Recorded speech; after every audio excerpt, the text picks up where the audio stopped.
The Sealed Kunai. Prologue. Naruto, age 4. Come on Gigi. Let me be a ninja already. Hiruzen Sarutobi, the Sandaime Hokage, massaged his temples as he looked down at the little blonde boy who had a determined look on his face.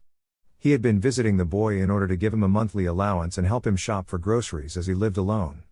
It might be odd that a little boy like this lives alone, instead of with his parents or in an orphanage, but the little boy held within him a massive little deterrent that kept most from wanting to care for him. Naruto Uzumaki held within him the ultimate bijou, the Kyuubi no Yoko. The same demon that had attacked and nearly annihilated Konohagakure no Sato, the village in which this story takes place. Naruto, I can't let you enter the academy. Naruto's face scrunched up, trying to decipher why, but Gigi, you told me other kids ninja as young as me training as ninja, why can't I? Hiruzen did have to admit to that nugget of truth. Clans in Konoha such as the Uchiha and the Hyuga trained their children from around the time they could walk to become shinobi. Kakashi Hatake had graduated from the academy at the age of 5 and even been promoted to Chunin at the age of 6, same for other prodigious ninjas such as Itachi Uchiha. Hiruzen knew it was somewhat hypocritical of him to deny Naruto the same chance that they received.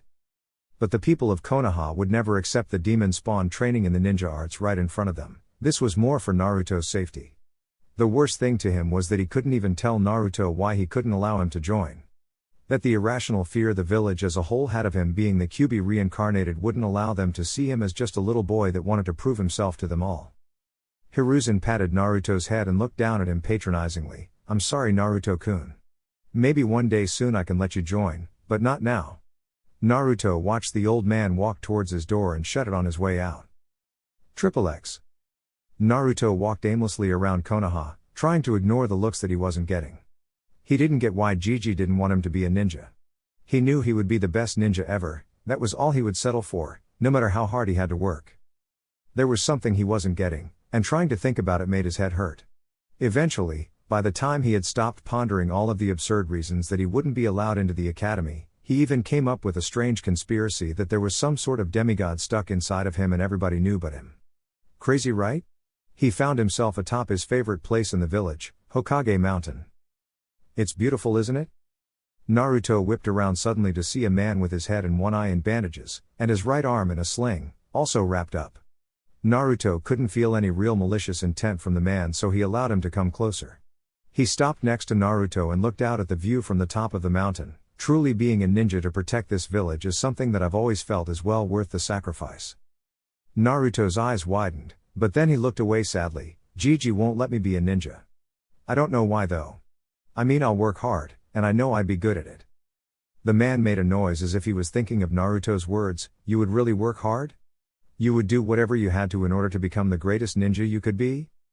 Naruto grinned widely at the man. Not just the best ninja I can be, the best ninja ever. Databayo. The man had a small smirk upon his lips. Well then, I think I'd like to take a hand in training the greatest ninja ever. How would you like to be a ninja for me? Naruto's grin could have split his face as he latched onto the man excitedly. Thank you, thank you. I can really be a ninja? The man held Naruto off of him. Little boy, the first thing a ninja should know is to never show emotion. I can understand your excitement, but when we begin training I do not want to see that from you. Do you understand? Naruto cowed himself and nodded. Anyo, I don't even know your name. The man turned and motioned Naruto to follow. You may call me Danzo. XXX. Naruto, age 7. Underground the sounds of contact were made. The sounds of physical combat were common in this place. Sparring was intense and brutal to condition the ninja to field conditions. An unnamed teen hit the ground hard, groaning as his eyes flicked in and out of consciousness. The blood caking his face was just another sign of the intensity of the session. Standing over him was a blonde boy sighing in relief at the conclusion of the spar. Takeshi. You hit way too hard. The blonde slowly walked away from the room, checking himself over. He scratched at his fists, flaking off the dead skin covered in dried blood. He checked his mouth and sighed before digging into the back of his mouth and pulling out a molar, dropping it on the ground as he walked away. He didn't care too much about it. It wouldn't be the first time he lost teeth down here, and they always grew back. Thank you, Furball. As the boy clad in black practice clothing entered the hall, he came face to face with the man responsible for training him. Ah, Danzo Gigi. Good to see you. Danzo frowned at Naruto's disrespect. Boy, if you weren't so damn good at what you do, then I'd have you go back through emotional conditioning again. Naruto gave him a cheeky grin, but that's just it. You know I'm too damn good to waste going to do that crap, and besides, you know I can turn it on the second the mission starts. I can be as blank as everybody else when you say go. Danzo let a ghost of a smile appear on his face. He remembered putting Naruto through the paces to rid himself of his emotions. No matter how bad he had Naruto beaten and conditioned, he would still keep a spark of his old personality, even after several months of that treatment that had broken everyone else Danzo had trained for decades until that point.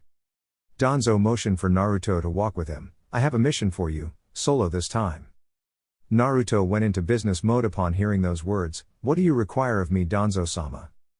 Danzo would never openly admit it, but he did rather like the fact that Naruto could turn his ninja mode on and off at the blink of an eye. It made training a bunch of emotionless tools more bearable if one of them had enough self-awareness to actually speak to him with even a hint of cordiality. They weren't necessarily close. Naruto was well aware of the fact that Danzo saw him as nothing more than a tool, a weapon to be brandished to protect Konohagakure, but people have shown that they can value objects and tools above many things in this world, plus Naruto's childish streak got a kick out of making Danzo twitch. You've got to enjoy the little things. This one is probably going to be suicide for anyone else other than you. Even you will find it rough going, I would say. Naruto nodded as a sign of his hearing the advice. If this even hints at going under, you get yourself out of there, failed mission or not. A shimmer of his eye revealed from Naruto to Danzo that he was affected by those words. Danzo just couldn't tell if it was because he gave the very rare order for him to retreat if necessary, or if it was because he was offended for suggesting that Naruto might fail this mission. Naruto looked up to Danzo, icy blue eyes lacking the solid feeling they were full of just moments ago. Your orders, Danzo-sama. Danzo smiled. I think that he might just be the greatest weapon I have ever had. Training Naruto had not been even a chore. When it came time to learn how to fight, how to kill, how to win, Naruto had shown himself a quick study. Danzo relied on Naruto for more of the higher class missions that he knew many of his other operatives couldn't handle, because the kid seemingly didn't accept anything short than a successful mission. That made him invaluable, and he'll only continue to grow in strength. I would probably rely on him before I thought of backing one of Sarutobi's soft elites. Oh my old friend. How did you let this gem of a shinobi go? Danzo continued his briefing as he and Naruto had arrived at the armory. You will be infiltrating Ta-no Kuni. There have been reports of a new hidden village based out of that nation rising to prominence. Naruto quickly changed from simple practice clothes to gear reminiscent of Anbu armor, clicking the chest protection shut. Hi Danzo-sama. Danzo continued. You will find the location of this village and if possible get inside and keep tabs on what you can see and find.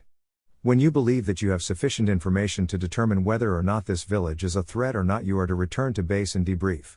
You may leave on your own mark, this will be a long-standing assignment.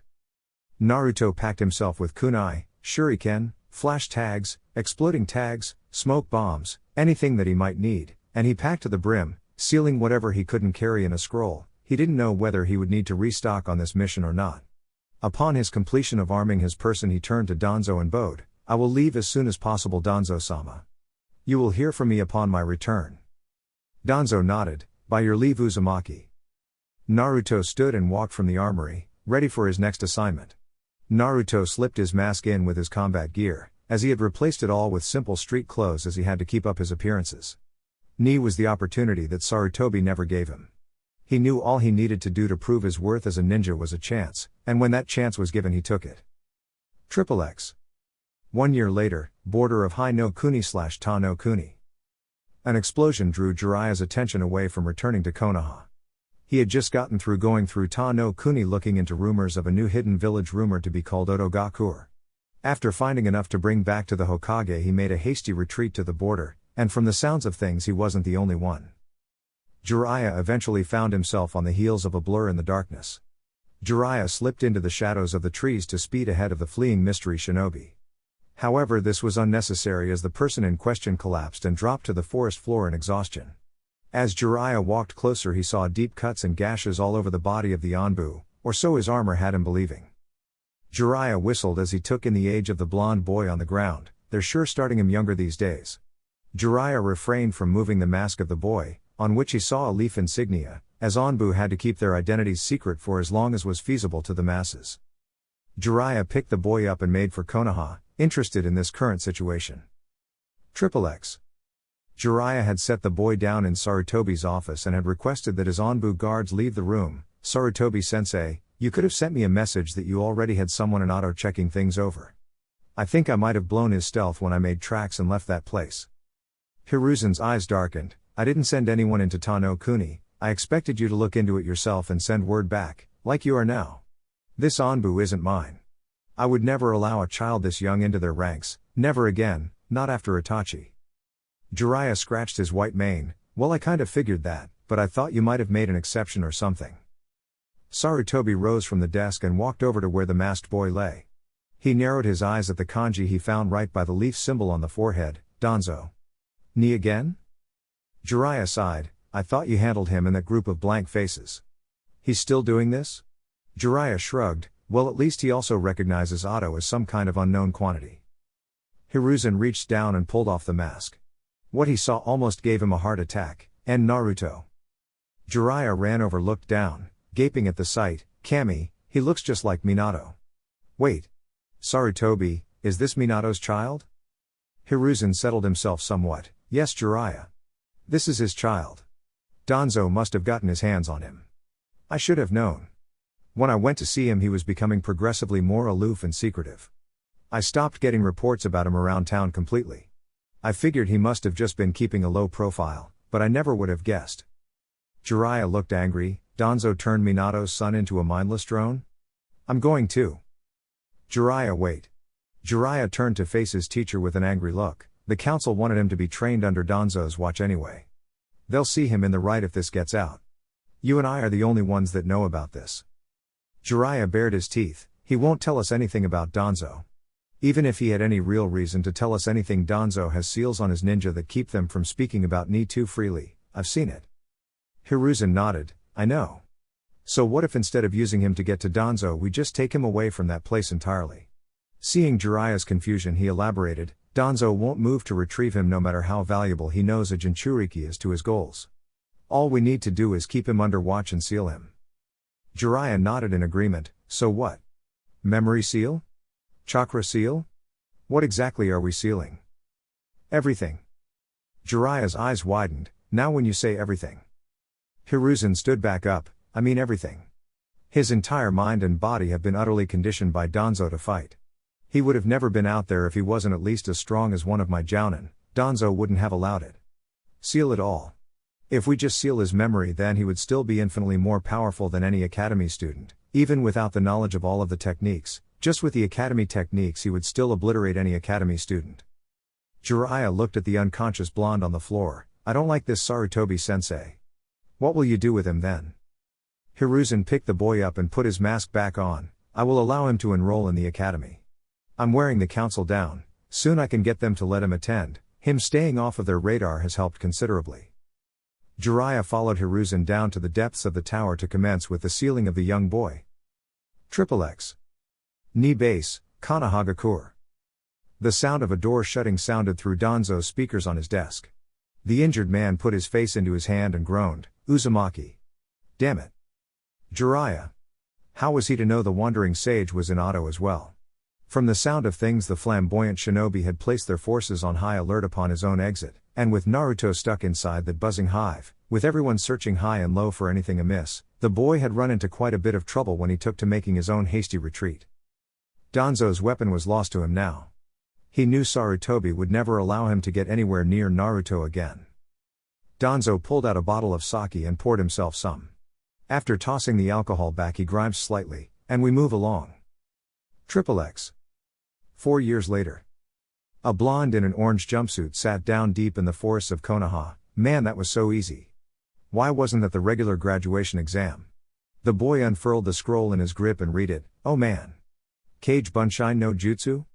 Bunshine. My worst technique. He sighed and put on a cocky grin. Right then. Let's get started. XXX. Hours later. Iruka Umino, Chunin, and teacher in Kanahagakure's Ninja Academy, stood in astonishment. Naruto Uzumaki, the dead last of his class, the failure. He had just witnessed the boy in question call upon an almost endless horde of Kage Bunshine to beat his former teacher's aide Mizuki into a bloody pulp. Naruto stood over the groaning man, smiling at Iruka sheepishly. Whoops. I guess I went a little overboard, huh? Iruka smiled and called Naruto over to him. I've got something for you, Naruto. Close your eyes. Naruto did as he was told and felt his goggles shift on his forehead. Okay, go ahead and open them. Naruto opened his eyes and saw his smiling instructor, Sans Hidi 8, holding his goggles. Congratulations, Naruto. You graduate. XXX. 6 months later, forests outside of Konohagakure. Naruto was smashed back by Gaara in his monstrous form. Naruto sailed through branches until he landed against a tree and slumped against it. Naruto grunted in pain as he sat up to look at the insane Suna ninja. Gaara had a maniacal grin on his half-demonic face. You are weak, Uzumaki. You lack power. Sasuke landed on Naruto's branch, looking worse off than Naruto himself was with strange black markings on the right side of his body. Naruto, get out of here. Get Sakura and run, I'll handle this guy. Naruto went to speak when Sasuke clenched his fists. If I can't win here, then I'll never be strong enough to defeat him. I will have reached my limits. Naruto looked at Sakura, pinned to a tree trunk with Gaara's sand slowly crushing her. Naruto stood up and wiped the blood from his lip. He looked down at Sasuke. Don't worry, Sasuke. I won't lose here.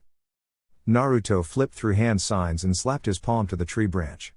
A puff of smoke revealed a small orange toad. Hey there, I'm Gamakichi. Got any sweets? Naruto flipped out. I can't believe this crap. What's with you stupid toads? I can never get a useful one. This is really not the time for this. The small toad jumped onto Naruto's head and gave him a raspberry. So you're an amphibian hater, huh? Gaara had had enough of this. All the time spent allowed him to fully turn into his mini Shukaku form, Suna Shuriken. Naruto saw the spinning discs of sand coming his way and cradled Gamakichi with his body, taking the hits. He flew back and hit another branch. Gamakichi looked at him in concern as Gaara cackled. You see, Uzumaki. Only when you fight for yourself can you truly be strong. I'll wait for you to realize this and leave your friends here to die so you can escape. Naruto wordlessly placed Gamakichi down and turned to face Gaara. The look in his eyes irked Gaara, who sent another salvo of sand shuriken at Naruto, hitting him dead on and sending him back again. Naruto stood up almost immediately. What is this feeling? I feel stronger. Like that didn't hurt at all. Sasuke looked at Naruto as he saw Naruto's strength returning to him. As a burst of visible blue chakra erupted from Naruto, the blonde's look of confusion and awe at himself turned to a wail of pain as he clutched his head and dropped to the ground screaming. XXX. Naruto's mindscape. The Kyuubi no Yoko was bored. Bored. It had been bored for years. Ever since Naruto's memories and skills had been sealed away, there wasn't any action for it to watch, or even partake in as Naruto was wont to do from time to time. When the boy finally made his return during his month of training with Jiraiya, he was noting like the Naruto that had earned his respect in his childhood. This Naruto was loud and brash, with no true talents to back it up with. The old Naruto wasn't nearly as loud, and while he had his moments of being a loudmouth, he always had the talent to go with it and the drive to do better. The seal had handicapped him and his thinking for 4 years. The Kyuubi really couldn't even say that the new Naruto had potential. The old one had potential, and he had started achieving it, then it was taken away, and no one can have potential twice in their lifetime. As it pondered how exactly it was going to break out of its rotting prison, many markings appeared on the outside of the Kyuubi's cage. At first it was confused, until it remembered the exact same patterns appearing 4 years ago right before everything turned to shit. Oh, it's about time. Took you long enough, Ningen. Focusing its chakra into a line, it pushed it out from the bars of the cage slowly so as to not upset the Shiki Fuujin. Finally the chakra made contact with the walls and began to cover the lines, following them straight to the source. As the Kyuubi watched the lines turn red and rush off down the halls of Naruto's mind, it allowed itself a triumphant smirk on its vulpine features. Welcome back, kid. XXX. Temari had seen the Uchiha fight Gaara. He had done well until he ran out of chakra and began getting decimated by Gaara until his orange-wearing teammate came onto the scene. Then he ended up getting beaten down too. During his beating, however, he began to gain energy, taking Gaara's shots and walking right through them. He exploded with raw chakra, and Temari had never seen anything like that before. Chakra visible to the naked eye, so much that it seemed strange to the boy himself. As he began getting a handle on the situation, he collapsed, screaming and holding his head all the while. As he lay on the tree branch, a strange mark appeared on his head, forcing lines to branch out over his entire body, covering him from head to toe. Tamari shook in place on her branch. They're all freaks. Every last one. The line suddenly turned red as a massive pressure filled the immediate area. It didn't feel evil, malicious, angry, or anything. It just felt like Naruto. Just magnified 100 times. The lines faded away from the down blonde. All attention turned to him as he groaned and stirred on his belly. He quickly snapped to his feet and looked around his own body, flexing his fists and shaking out his legs. The only noticeable change in his base appearance was the scar going down his eye, a battle scar that wasn't existent a moment ago. He had an angry sneer on his face before he shook his head pitifully. Kami, I suck. I'm as weak as a kitten like this. What happened to me? I'm confused. Sasuke looked up at Naruto. It was the same kid that had been there a second ago, and yet it wasn't. He looked like Naruto, but he didn't move like Naruto. He moved like he was coiled and waiting to strike, as if he expected an attack coming from anywhere. His eyes were the same bright blue like Naruto, but now they had more in them than just the infinite brightness they usually held. It was still there, but there was more that Sasuke couldn't quite see. He was as calm as they came. You wouldn't even know that he was preparing to get into a fight from looking at him, and he looked out at Gaara without fear, anger, interest or anything, and he accentuated this by sighing and speaking his next words, "All right Gaara. I don't know what the hell is going on with me right now. I have an idea, but I need some damn answers, but to do that I need to go back to Konoha. I need to go back and end this invasion and you're in my way, so. It's time to get you out of the way." Chapter 2, Naruto's Real Ninja Handbook. Naruto's head was splitting. The rush of memories returning to him in that instance gave him the mother of all migraines, and the dueling memories of his time in Ni and the memories that he assured himself were implanted somehow weren't helping at all either. After hearing the confidence in Naruto's voice ring out in the forest, Sasuke spoke up, "Naruto. What happened to you? What's going on?" Naruto looked down at Sasuke with one eye and back up at Gaara. "You know, I'm not entirely sure myself. Right now, I feel like crap, but compared to the way I've been feeling for the last 4 years I feel amazing. It's hard to explain." He grunted, "It's not important right now. I have to beat his ass, hustle back to Konoha and find someone, like Danzo or something, that can explain all of this to me. So here's what we're going to do. I'm going to attack him, and you aren't. Now commencing operation, beat Gaara's ass." Sasuke had a myriad of questions running through his head at this point. What happened to the Dobi? Who is Danzo?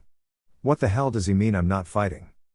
Gaara heard his voice speaking to Sasuke the entire time and cackled to Naruto across the trees, "You aren't strong enough, Uzumaki. Leave them behind and run. Nothing has changed, you still don't fight for yourself." Gaara flung more sand shuriken at Naruto, who scoffed and grabbed Sasuke by the back of his collar and ducked and weaved out of the way of the projectiles. After he had gotten through them all, he dropped Sasuke back on the branch and scoffed, "Pathetic. I'm slow as dirt. Did my muscles atrophy or something? I became a ninja anyway, which means I should be conditioned like a Genin. I should have kept my speed at least."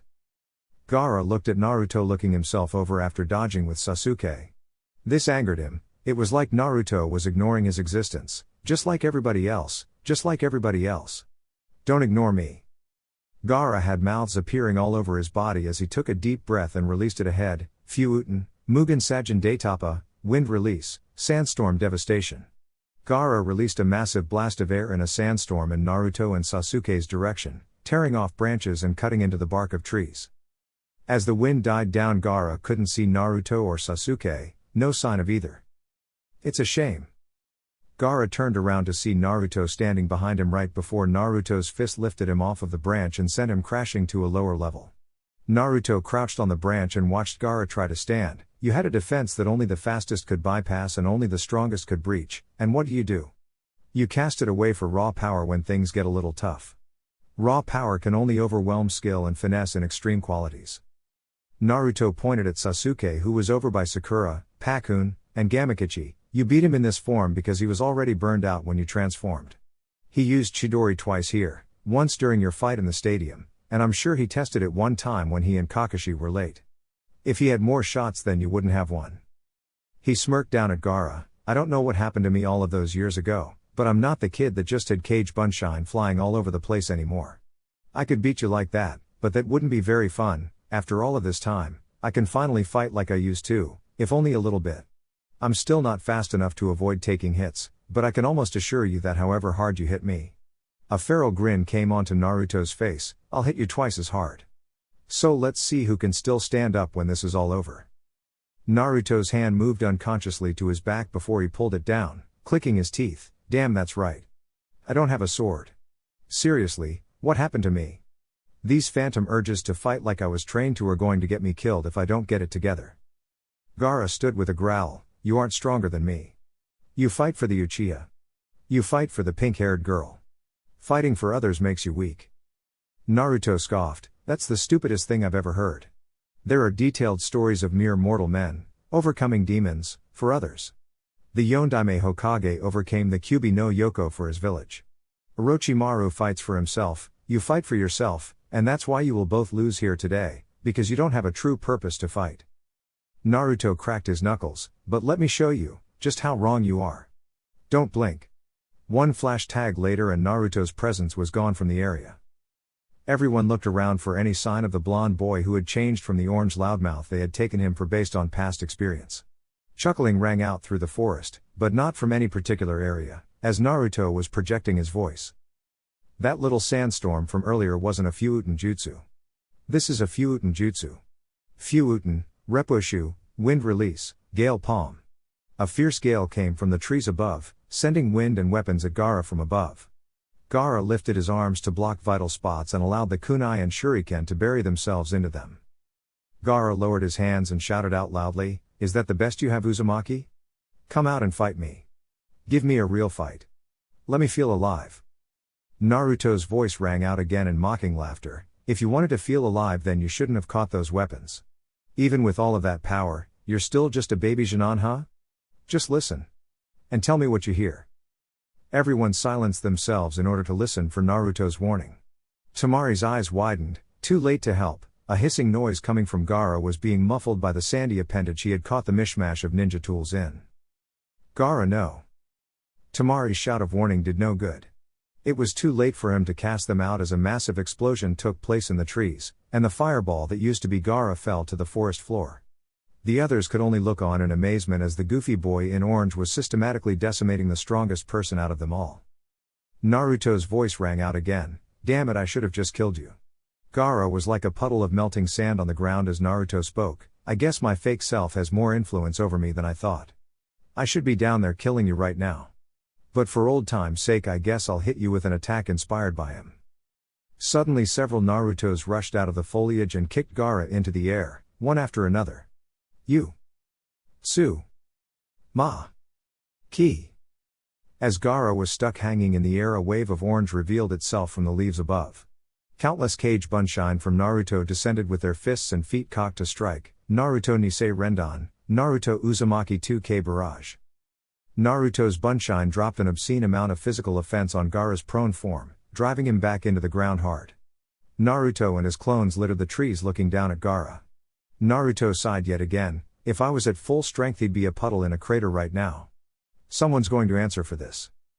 Gaara looked up at the masses of Naruto Bunshine looking down on him.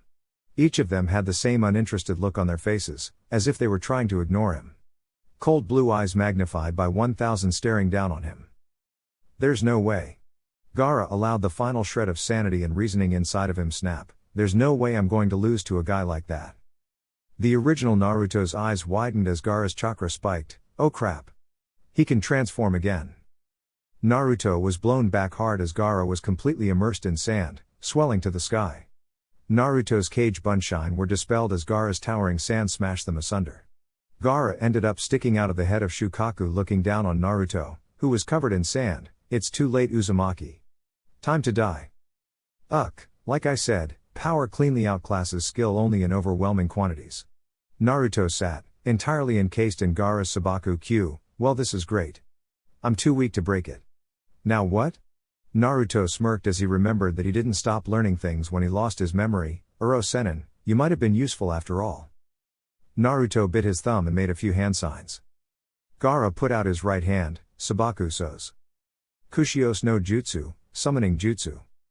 In a massive burst of smoke, Naruto found himself seated atop the head of Gamabunta smirking out at Gaara. You didn't think it would be that easy, did you? Naruto looked down at Gamabunta. Hey there, boss Toad. You want to help me out and take this jerk down with me? He's a little too big for me to handle alone at this time. Gamabunta directed his gaze up at Naruto. Something feels different about this Gaki.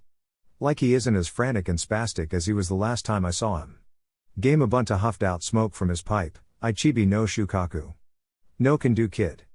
Why would I want to go out of my way to fight a guy like that? Naruto deadpanned the giant Tota look. I thought summons were supposed to help their summoners fight in situations like this. Naruto pointed out at Gaara/Shukaku, look at that thing. If you don't help me then I'll end up a bloody smear on the bottom of its foot for sure. Gamabunta laughed, tough. We haven't even had a drink yet. I can't accept you as my summoner until we share a drink together. Naruto glared down at him, you'd better be the one supplying then. Because my Genin ass can't afford enough liquor to get you even slightly buzzed. Gamakichi then appeared and landed on Naruto's head. I'll help him out, Pops. I like this kid. Gamabunta looked at the smaller toad in surprise. Gamakichi? What on earth are you doing here? Gamakichi looked at his father sheepishly. I just wanted to come out and see the outside world, you know. He pointed over at Gaara/Shukaku, and then that guy tried to bully me. Our boy here kept me alive and started kicking that guy's butt, but then he cheated and got all big, and now here we are. Gamabunta glared out at the sand spirit. Alright then, Gaki. You helped out my son, I appreciate that. You're alright with me. You have my support in this fight, but we're still having that drink later, you hear? Naruto stood up and nodded, his face hardening as he looked out at Gaara. Gamakichi, you're going to want to get off of my head for this next part. Gamakichi got off of Naruto's head as Gamabunta drew his tanto and held it at the ready. Whenever you're ready, Boss Toad. Give him hell. Gamabunta launched forward and dug his sword into Shukaku's arm. With one mighty heave he lopped it off, dropping it uselessly onto the ground before he jumped back to his distance and stared at his opponent. Gamabunta huffed in exhaustion, that almost took everything I had, and all I took was his arm. Naruto smirked down at Gamabunta, wow, and I thought I was out of shape. I've been out of full commission for 4 years, what's your excuse? Gamabunta eyed the boy, watch it brat or I'll squash you. The smile disappeared from Naruto's face as he looked back out at their mutual foe, kill me later, we still have a problem. Gaara looked at Naruto excitedly, interesting. Interesting Naruto Uzumaki. I like this is a fantastic battle. Gaara brought his hands into the ram seal, Tanuki Nari no Jutsu, feigning sleep technique. Shukaku's star-shaped pupils spun wildly and he yelled to the sky, I'm free. Naruto kept an impassive face, he just made this a lot more difficult, didn't he? Gamabunta nodded with the boy on his head, and why wouldn't he? Alright, let's try something here. Shukaku inhaled deeply, Fuuten, Rinku Dan, wind release, drilling air bullet. He launched a massive air ball at Gamabunta who prepared his own attack, Suten, Tepodama, water release, liquid bullet. Naruto flew through his own hand signs, let's give you a boost Boss Toad, Fuuten, Daitapa, wind release, great breakthrough. Naruto let out a massive crushing wind that sped up Gamabunta's water bullet, forcing it to obliterate Shukaku's attack on contact. It continued on to collide with the demon itself, knocking it off balance and sending it to the ground. XXX. Sasuke was watching the fight with envy. Naruto had seemingly hit some metal switch in his head and now Gaara couldn't even touch him. What kind of power is this? This Naruto is completely different from the one I've been working with for so long. Tamari was completely overwhelmed. She had left to find Kankuro after Gaara had fully transformed and returned, thinking that Gaara had killed Naruto and moved along towards Konoha. She wanted to bypass him entirely and avoid his killing spree. When she returned she was shocked to see that Naruto was not only still fighting, not only forcing Gaara into a full possession, he was winning. She and Kankuro had to check to make sure they weren't dreaming. This boy. He isn't normal. How can he keep pace with Gaara? XXX. Naruto looked down at Gamabunta, so how do we end this? Gamabunta was impressed by Naruto boosting his attack. He knew it would have been a stalemate otherwise, this really isn't the same kid from last week. Gamabunta remembered that Naruto had asked him a question, we need to wake up the host. The boy on his head, you need to wake him up. Naruto frowned and grunted, killing him would be easier. Way easier, we can just pepper him with big attacks until Gaara's a big red blotch on his forehead. He's totally exposed. Gamabunta chuckled, that's ruthless Gaki. It's an idea that would give us more problems than answers though I'm afraid. Killing the medium in the midst of a full possession could end up with the demon being freed. It already has a form to go with its soul so it wouldn't need the host in that instance. The blonde nodded. Okay, so wake him up it is then. He furrowed his brow in thought, but all of my attacks that I could launch from here can kill him. I need you to get in close so that I can wake him. Gamabunta looked at his hands. These webbed hands of mine aren't much for grabbing a hold of things. How do you suggest I get him? Naruto scoffed. I said get close, I didn't say grab him. I can reach him myself, don't you worry. Gamabunta prepared to charge, as Shukaku reached an upright position once more. Naruto closed his eyes to get in touch with his inner demon. XXX. Naruto's Mindscape. Naruto appeared in the sewer of his mindscape in front of the Kyuubi's prison. Naruto looked around and shook his head. Kami, this place is a dump. I didn't leave this place looking like this. Demonic laughter rang out from behind the bars in front of him. No you didn't, Ningen. Whoever placed the seal on you messed with your mental functioning and reverted your mind into a dump, as you can plainly see. Naruto nodded. So will it get better? Because this is seriously depressing. Wait, seal? There was a seal on me? Yes, kid, if your mind goes back to the way it was before 4 years ago, then your mindscape will return to its former state. The Kyuubi turned serious at this point. There was a seal placed on you after your disastrous mission to Otogakur. I can't tell you who did it because I was unconscious from using so much chakra to heal your wounds and keep you going until you reached the border. I woke up here. Again. Needless to say, I wasn't too happy. Naruto laughed slightly. So that's why you were so pissed off when I showed up here last time. You tried to freaking eat me, you know. Why didn't you say anything? Kyuubi huffed and sat down on its haunches, letting its snout touch the floor. First of all, would your other self who had been taught to mistrust me, believe me in the first place? If I had tried to tell you about it, I would have been harmed by the seal, as would you. It was a memory seal. Whoever placed it on you placed many others on with you that coincided with one another. You forcibly broke one, the chakra restrictor, and allowed me to force a chain reaction with the rest of your mental seals to free your mind. Naruto smiled at the massive kitsune. Well, I guess I owe you one soon then. But right now, could you give me a shot of your chakra for old time's sake? I need to smack down your comrade Shukaku without killing his host. The ground in Naruto's mind rumbled as the Kyuubi jumped to its feet, tails waving behind it excitedly. Really? You need my help again after so long? Alright then, kid. Why not? I just wish I could experience the fight through your eyes and other senses like I used to. Naruto smirked as the red chakra engulfed his body. Well, after we survive this, I'll set up my mind the way it used to be so you can. It's the least I can do. I missed being so badass. Naruto slowly faded from his mindscape as the Kyuubi lay back down on the ground. I did too, kid, I did too. XXX. Naruto's eyes shot open as his body filled with the Kyuubi's chakra. Almost simultaneously, Gamabunta charged at Shukaku. As the two massive creatures got closer, they both shot off their projectile attacks again. Naruto judged the distance just as the smoke from the collision of attacks rose. This is close enough, I guess. Naruto crouched deeply and propelled himself high over Gamabunta's head, leaping over the explosion and posturing himself above Shukaku's head. Naruto hovered overhead for a second before forcing wind chakra out through his hands, accelerating his descent. This is going to be amazing. Naruto fell at high speed, aiming for Gaara, who was stuck sleeping on Shukaku's head. Wake up, you pasty bastard. Naruto delivered a double stomp right to the top of Gaara's head, driving him completely through the Shukaku figure, forcing it to collapse on itself as they crashed to the ground amid a deafening roar as the sand crashed around the trees.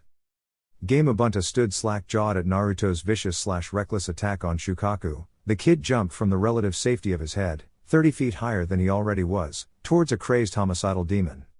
The more amazing thing was that it actually worked.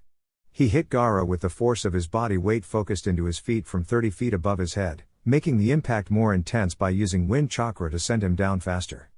After the attack, he softened his landing considerably after he destroyed the Shukaku as he landed in sand that had been tenderized by his previous attack. Gamabunta was broken from his musing by his son. I like that kid, Pops. He's insane.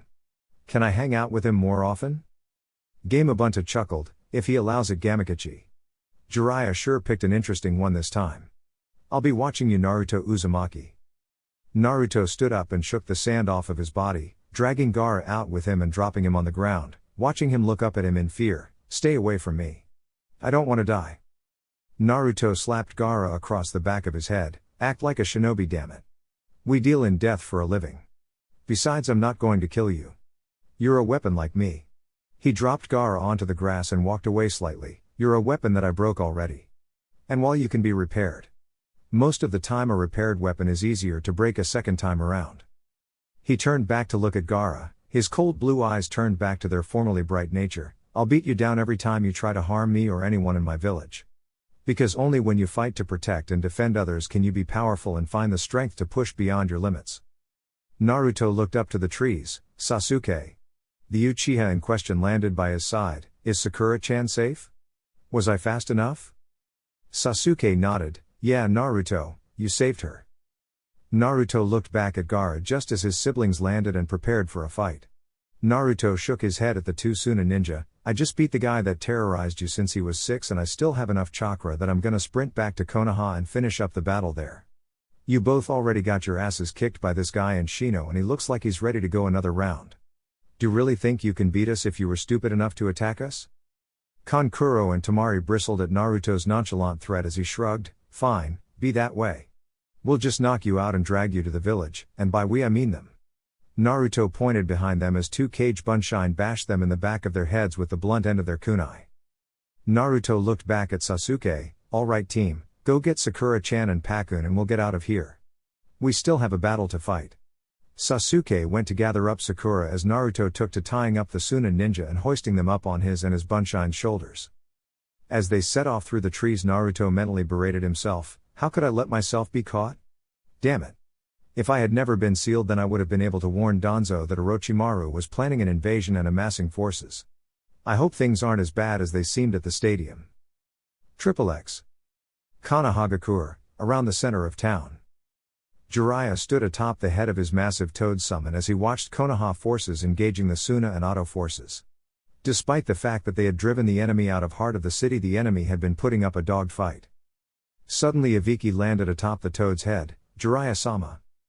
Jiraiya put up his telescope and turned to face him. Ibiki, report. Jiraiya-sama, our forces were caught in several ambushes as they chased the enemy forces out of the village. They ended up getting caught in a crossfire by some of Otogakure's ninja they had held back. Jiraiya groaned. They would win, but such an unnecessary loss of life was unsettling. Just as he was about to try and switch the topic, he saw Ibiki smile, but when they were closing in on our forces they ended up getting sacked by a lone ninja of Konoha, wearing bright orange if they saw correctly. He was moving too fast for some of them to catch. Jiraiya's eyes widened. There's only one kid I know that is colorblind enough to run around this place in orange. Ibiki nodded. At the same time a Kage Bunshin of Uzumaki and Sasuke Uchiha arrived at the hospital with their female teammate. And on the other side of town he delivered the children of the Kazekage to a makeshift POW site, in good condition too. Ibiki scratched under his bandana. I saw how good the kid could be during his fight with the Hyuga, but I never would have guessed that he was good enough to take down a squad like that. Ibiki, you shouldn't talk about me like I'm not there. They both whipped around to see Naruto tapping his foot impatiently. Although I guess you didn't know I was here. Geez, if I was an assassin you'd both be dead. Jiraiya looked at Naruto oddly. He couldn't sense his usual restless aura, and he had snuck up on him. Gaki, what happened to your jacket? And what's with that scar on your face? Naruto had ditched his orange jumpsuit jacket and left himself in his black t-shirt. I tossed that bulky piece of crap so I could move faster to get here without much trouble. And I got this scar years ago. Someone put a bunch of seals on me that did a lot of stuff to me. Hiding that scar must have been one. Naruto saw Jiraiya flinch when he spoke about the seals. We can talk about that later. We will talk about that later. Databayo. Ibiki gasped as he looked out over the buildings and saw Orochimaru being whisked away by the Sound 4. Naruto growled and crouched down like a track runner, preparing to take off in hot pursuit until Jiraiya grabbed his collar. You're not fresh, kid. You can't take Orochimaru and his entire force of bodyguards alone. Naruto looked at him blankly. I'm not alone. You should be as strong as he is, right? And Ibiki can help me beat his entourage and help you. If he's running away, then that means he knows he lost today and he might be hurt. We can turn his retreat into a rout and finish this here. Jiraiya was about to respond just as a cloaked Anbu landed on the toad, bowing to Jiraiya. Jiraiya-sama, it's about Sandaime-sama. Jiraiya grinned widely. So Sarutobi-sensei sent the old snake back to his hole, did he? The Anbu flinched under his mask. Hokage-sama was killed in combat against Orochimaru. The three other ninjas stood in stunned silence atop the toad as the sounds of battle still rang out into the air. Naruto looked to Jiraiya, who looked down at him. That's enough death for one day, kid. It's time to regroup. and mourn. Naruto said nothing and followed Jiraiya back to the Chunin exam stadium. He could get his answers later, he had nothing but time. Now belonged to the entire village as a whole. Chapter 3, The Root of the Issue. Naruto was far more ornery than usual as he partook in the usual D-rank missions that Genin teams like Team 7 got. While part of him knew that this was truly necessary at this point in time, seeing as how the village was getting over the damage incurred during the invasion of Otto and Suna, the part of him that was locked away at the age of 8 that was used to missions that could end with him being killed, and the brash childish part of him that resurfaced after his memory had been sealed and longed for missions with potential for action like that. With the knowledge of his sealing, Naruto was able to sort out what memories were fake and which were his own. It helped that the genjutsu seal that was placed on him to change his appearance was broken, revealing the numerous battle scars that littered his body from his time in Ni. It really helped having a visible association to certain memories. His first night in his apartment after the invasion was for the most part spent in front of a mirror repeating the line, "Oh, I remember getting that one," over and over throughout the evening. Over the course of the next 2 weeks he had to adjust to just being a normal Genin with a true elite's mindset. Toro was lucky that she hadn't tried to run away since the invasion, or Naruto might have killed her retrieving her. Accidentally, of course. His rapport with his team, whatever he might have had, shifted tumultuously after the Chunin exams. Naruto's thoughts on Sakura had changed to a clearer line of thought. The girl thought he was useless for the most part, and while compared to how he was supposed to be she was right. It stood to reason that even grossly handicapped as he had still been vastly superior to her when it came to the ninja arts. While he may have been a goofy annoyance while he had been a Genin, he had still been nothing but pleasant to the girl and had given his all at every corner. Her habit of fawning over the Uchiha and downplaying anything Naruto accomplished grated on his nerves at this point. Naruto ruthlessly crushed his mental facilities that she was a good person, and that he had romantic interest in her because when it came to him she was a bitch. She was his teammate. That didn't really mean they had to be close, he just had to tolerate her and work with her to accomplish his mission. He didn't see anything pleasant about trying to associate with her outside of missions. Sasuke had taken to the habit of staring at him and trying to verbally provoke him when he offered any input into their missions. Sasuke had been feeling inadequate after seeing how Naruto not only saved him from Gaara, he had dispatched Gaara handily without too much effort, captured the Kazekage's children swiftly thereafter, and headed back to Konoha and routed an auto ambush against a Konoha squadron. This led to now.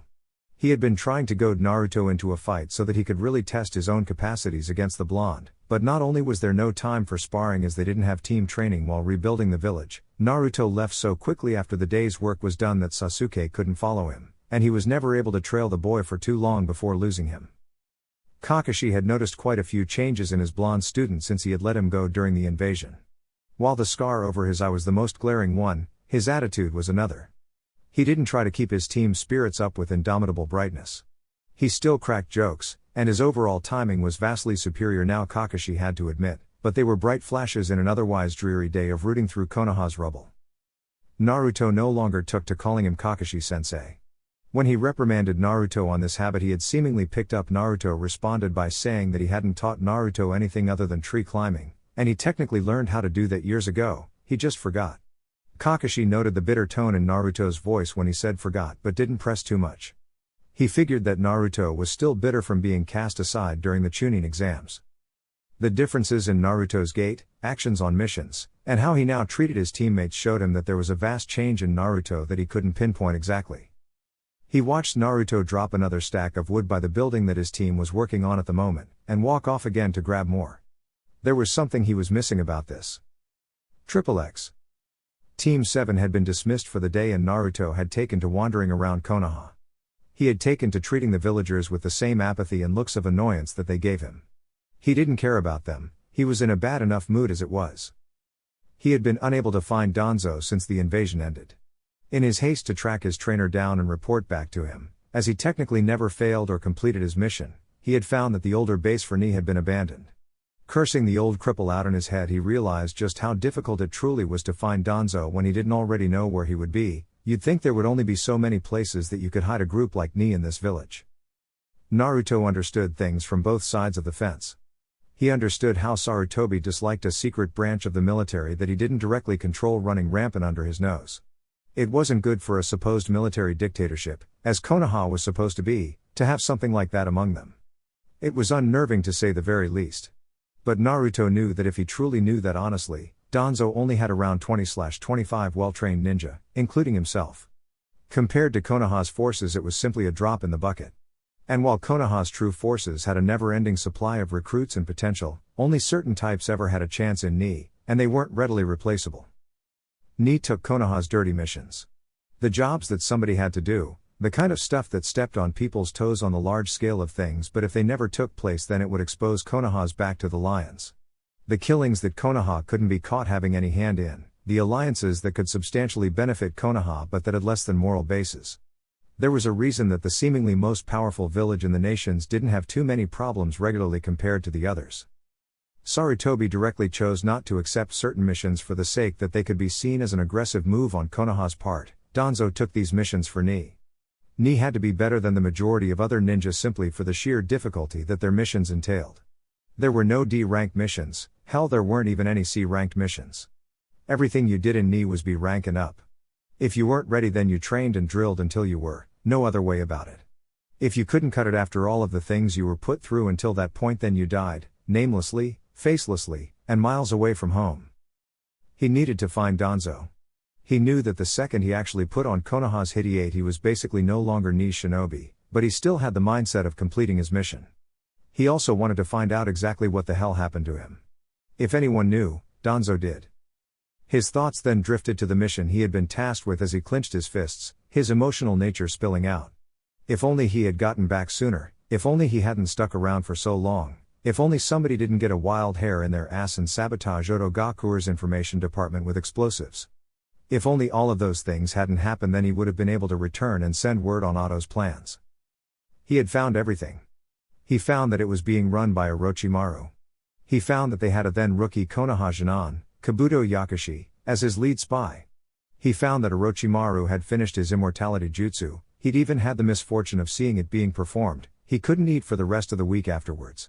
He even knew Orochimaru's main ambition for coming, and when he saw the markings on Sasuke during the fight with Gaara he mentally kicked a pothole into his ass. Naruto's eyes panned around the village as he walked, all of the people taking part in the restoration of their homes. If he had broken the seal on himself even a day sooner, how much loss of life could have been diverted? How many lives need not have been lost? Could the Sandaime have been able to take the proper precautions to acutely prepare for Orochimaru accordingly? He looked up at the Hokage monument as his thoughts drifted to the third face from the left. He had gotten much closer to the old man after he had been sealed. His mind had almost reverted back to its 4-year-old state and he reached out to the only person he really knew. Even trying to bury his emotions, he still felt a faint sting at his eyes that he had to push back. He had to put his thoughts on the back burner for now, as he saw Jiraiya leaning against a fence looking at him. Naruto strode up to his side and spoke coolly, "So what do you need from a lowly little Jinan like me, Uro-sennin?" Jiraiya pushed himself off of the wall. "I want you to come with me to find someone." Naruto raised his eyebrow. "Aren't you the Hokage now?" Jiraiya let out a short laugh. "Those old goats wanted me to take up the spot, but I have too much on my plate to just do so like that." Naruto headed past him towards his apartment. "Then I'm not going. I'm not some escort or bodyguard, I'm a shinobi. If this isn't an order from my higher-ups then I'm not volunteering for this. I can spend my time better by helping to rebuild, getting back to my old level of skill, and finding out who put those goddamn seals on me." Jiraiya caught up with him quickly and placed a hand on his shoulder. "Well, the other Jinan can help rebuild. And I was going to teach you a jutsu that makes Chidori look like child's play. And those seals, I might know something about that." Naruto looked at him. "Okay, you've got me on the rebuilding. And did you hear what I said? I need to get back to my old skill level. I don't need a jutsu, I have enough of those, I just can't use them right now. I need to get back to my old speed and strength first and foremost. I felt weak like an infant and moved like a snail during the invasion." Naruto's eyes shone as he absorbed the last of what Jiraiya said. "And you're damn right you know something about my seals. You're telling me whether I choose to go or not. You're just lucky that it would probably be easier to just go with you, that and I'm bored around here." Jiraiya grinned at him. "Well, let's go and get you packed. We'll leave immediately." Naruto pulled out 4 scrolls. "I already have everything here. I always keep supplies for a long mission on me at all times, you never know when you'll get called away." He placed them back into the pockets of his jacket. "This big, bright piece of crap is good for something, I suppose." Jiraiya laughed loudly. "If you hate it then why wear it?"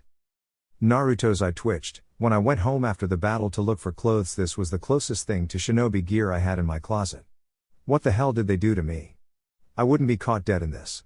How did I live for as long as I did wearing this eyesore? Jiraiya laughed again, getting his chuckles out of seeing the boy tear himself down. Jiraiya reached into his pocket and placed some bills in Naruto's hand. I'll tell you what, Gaki. I'll give you 2 hours to go and get yourself outfitted. Meet me at the main gate then and we'll take off. Naruto let a smile cross his face as he turned to head back towards the market district. He waved back at Jiraiya and pocketed the cash. XXX. Naruto wandered through the market district looking around. While the Naruto that had become a Genin would simply enter a shop and hope he didn't get ripped off, this Naruto was sick of being broke all of the time and was running through his head all of the shinobi shops that had done it to him. That place did it, that place did it, that place won't even let me in to do it. Naruto had gotten his tools from old scavenging habits. It amazed him how many tools were wasted by ninja just during training even back when he was little. He cultivated his pack rat habit back when he was first being trained by Danzo, storing all of the usable things he could find for himself as a sort of surplus and handing the broken and unusable stuff to Ni's armory to be melted down and remade. Apparently he continued that little habit when he had been sealed as well, because he still had tons of weapons sitting inside one of his closets in the apartment. Naruto stopped at a rather plain-looking shop, and having no memory of ever being in there, he opted to give it a shot. XXX. Tenten yawned as she sat at the counter of the weapons shop her family owned. She wasn't having a good overall month. She had gotten destroyed in the preliminary rounds of the Chunin exam by that Suna Kunoichi Tamari and was forced out of contention. She had decided to help her teammate Neji train for the final exam for the month in between tests and had even gone to the competition to watch him mop up the competition. Things don't always work out like that, huh? She then had to watch him be utterly beaten by the unassuming blonde kid that was on the same team as the Uchiha, the dead last of the class under hers. He cut down his juken and not only got up from Neji's best techniques and shrugged them off, he reopened his tenketsu after they had been sealed off. He even had enough strength afterwards to run around the stadium in celebration after he won. Then she ended up being put under a genjutsu that engulfed the stadium and missed the invasion of Otto and Suna. After the invasion was over, she spent more time at her family's shop, seeing as her sensei was spending a lot of time at the hospital with her green-clad teammate Rock Lee due to his grievous injuries, but it wasn't busy, seeing as how there weren't a lot of ninja that needed to stock up for missions, as they were helping with the reconstruction, so here she sat, bored. Yep, not a good month overall, one could say. The bell to the store rang, signifying a potential customer. Hello, welcome to. As Tenten's eyes drifted to the door, she saw the very same blonde kid that had beaten her teammate looking around her shop. Hey! Naruto turned to face her curiously. Realization spread over his face. Oh, hi there. Tenten, right?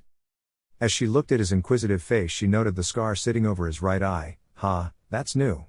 She pointed out at him accusingly. You're the kid that beat Neji. The tone of her voice stated it like he had committed some kind of crime. Naruto tilted his eyebrow. My name is Naruto, and don't look so shocked. Was I supposed to let him win or something? Tenten was taken aback by his calm answer. She was conditioned from seeing him throughout the exams to expect a loud, hot-headed response. It's not that, it's just that you really weren't expected to win then. Damn idiot persona. It just had to wreck his standing in the eyes of the many. Oh well, he liked to be surprising anyway. Naruto sighed, and that is why you have to learn to expect the worst in most cases, because then you can only be pleasantly surprised. Naruto remembered Danzo or other elder Ni operatives saying that to him a lot back in the day, then they would usually hit him or something. Stupid emotional conditioning. Tenten noticed the scar over his eye and found herself curious. How did you get that scar? Did you get it during the invasion? Naruto waved off her question. It's a long story that I'm not even sure of and that you wouldn't believe if I told you. Don't worry about it. Do you sell shinobi clothes here? She nodded and pointed over in the correct direction. Naruto thanked her and went on over.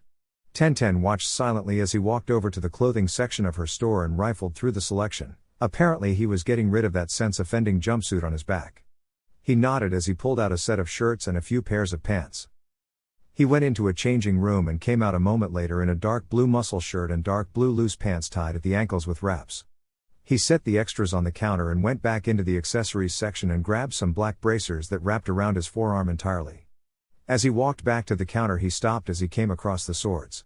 He stared long and hard for a moment until he pulled down an ninjato and unsheathed it, looking it over and testing the balance before shrugging and walking back to the counter with a grin. He set the sword down and looked up. Do you have something to secure this on my back? Tenten nodded and reached down behind the counter to grab a strap for him to use. So how much is all of this? He seemingly gave her a appraising look as she tallied it up. Tenten looked over what he bought and looked at him. That will all come to 68,500 Rio. Tenten watched him switch moods apparently as he cringed jokingly and pull out his wallet and money he had in his pocket. He brightened up after hearing the price of his new equipment. Naruto chuckled as he gave her the necessary funds. This'll clean me out, but it's necessary. He strapped on the sword and placed the bracers on his forearms. Tenten watched him finish outfitting himself and huffed, do you even know how to use that sword on your back? Naruto shifted the ninjato into a comfortable position on his back. I'm an old hand at it. It's time for me to get back into practice with Kenjutsu. I was no slouch, I should say, I might be rusty if anything. Naruto quickly drew his sword for a few test slashes and shifted through a few regulation onbu stances before resheathing it. I think I'll be fine. Tenten's eyes gleamed for a second. You wouldn't happen to be interested in a spar, would you? Naruto smiled. Yeah, sure, why not? I don't have anyone to practice with anyway. I have to leave right now, thought. I might look you up when I get back. Tenten smiled at him as he moved towards the door. I think I'd like that, Naruto. Naruto stopped at the door and turned around. I left the jumpsuit in the back. Feel free to burn it at your leisure, like on your break or something. I still have a closet full of them to get rid of. Bye, Tenten. Tenten waved goodbye as he left the store. She furrowed her brow in thought. How can a guy change like that in 2 weeks? XXX. Jiraiya noticed a familiar mop of blonde hair heading towards the main gate. As he got closer he whistled at Naruto's appearance, looking dapper kid. Naruto looked up at him and grinned. It's easier to get girls if you don't blind them when they look at you. Jiraiya patted him on the back as they began walking through the gate. Well said, Gaki. As they walked on, Naruto eventually sighed and looked up at Jiraiya through half-lidded eyes. All right, we're far enough from Konoha that if I don't like what you have to say I can kill you and no one can stop me. Tell me what you know about my seal. Jiraiya tried to be funny. Well, the Shiki Fuujin is meant to hold back the Kyuubi. Naruto gripped his sword as he glared at him. Don't be an ass about this, I'm serious. What happened to me? Jiraiya sighed. Okay, but if I tell you this then you have to wait until I'm through explaining before you try to gut me, deal? Naruto kept up his glare but nodded. Jiraiya began, alright, you know your little trip to Tano Kuni? I'm the one that found you. I was there too investigating rumors on Otogakur. When I left I decided to torch their files, stuff on Orochimaru's bloodline research, jutsu development, things like that. Naruto's eyes widened. He unsheathed his sword and took a swing at Jiraiya in anger, forcing the man to jump back. Hey brat. I said wait until I was done. Naruto pointed at him angrily. You dumb old bastard. You were the one that turned the heat onto me. Don't you know the first thing about infiltration? Never let the enemy know you were there. Jiraiya rubbed the back of his head sheepishly. Hey, in my defense I didn't know you were there. Naruto growled menacingly. That was the whole point. Jiraiya got back on track as Naruto sheathed his sword. Anyway, when I got you back me and Sarutobi-sensei found that you were a part of a group of ninja led by a man high up in Konoha's politics. Naruto nodded. Yeah, led by Danzo. Jiraiya pulled a double take to look at Naruto. You're admitting it exists. Wait. You're talking about it. Naruto sighed. Yes, Uro-sennin. I swear, I kept telling Danzo it was the second worst kept secret, almost as bad as me being the Kyuubi Jinchuriki. The fact that Sarutobi Gigi and you both knew about it proved that. And Danzo never put any seals on me. I was too much of a high-profile figure to make into a mindless drone. I mean, at first he tried, but he quit after a while. Jiraiya looked at him oddly. Wait, so you always had your sense of self? You weren't a mindless drone? He just trained you? Naruto looked up at the man. Yeah. And anyway, I couldn't tell you anything currently relevant about Ni even if I wanted to anyway, seeing as how I haven't been there in 4 years. The old cripple probably cut his losses and let me go. It's all he could have done. Trying to get me back and break the seal might have been too risky. Jiraiya looked down. We never had to seal him. He's right. As long as we kept a tight watch on him he couldn't have gone back to Danzo. Jiraiya gulped. So about the sealing. Listen Naruto, when me and Sarutobi-sensei sealed you we thought you. Naruto's blue eyes snapped up at Jiraiya's face. You and Sarutobi-sensei? You and the old man were the ones that sealed me? Naruto didn't wait for a response. You asshole. You could have waited for me to wake up and explain what was going on to both of you. Instead, you left me with the mindset of a 4-year-old? I was mentally behind everybody else by 4 years.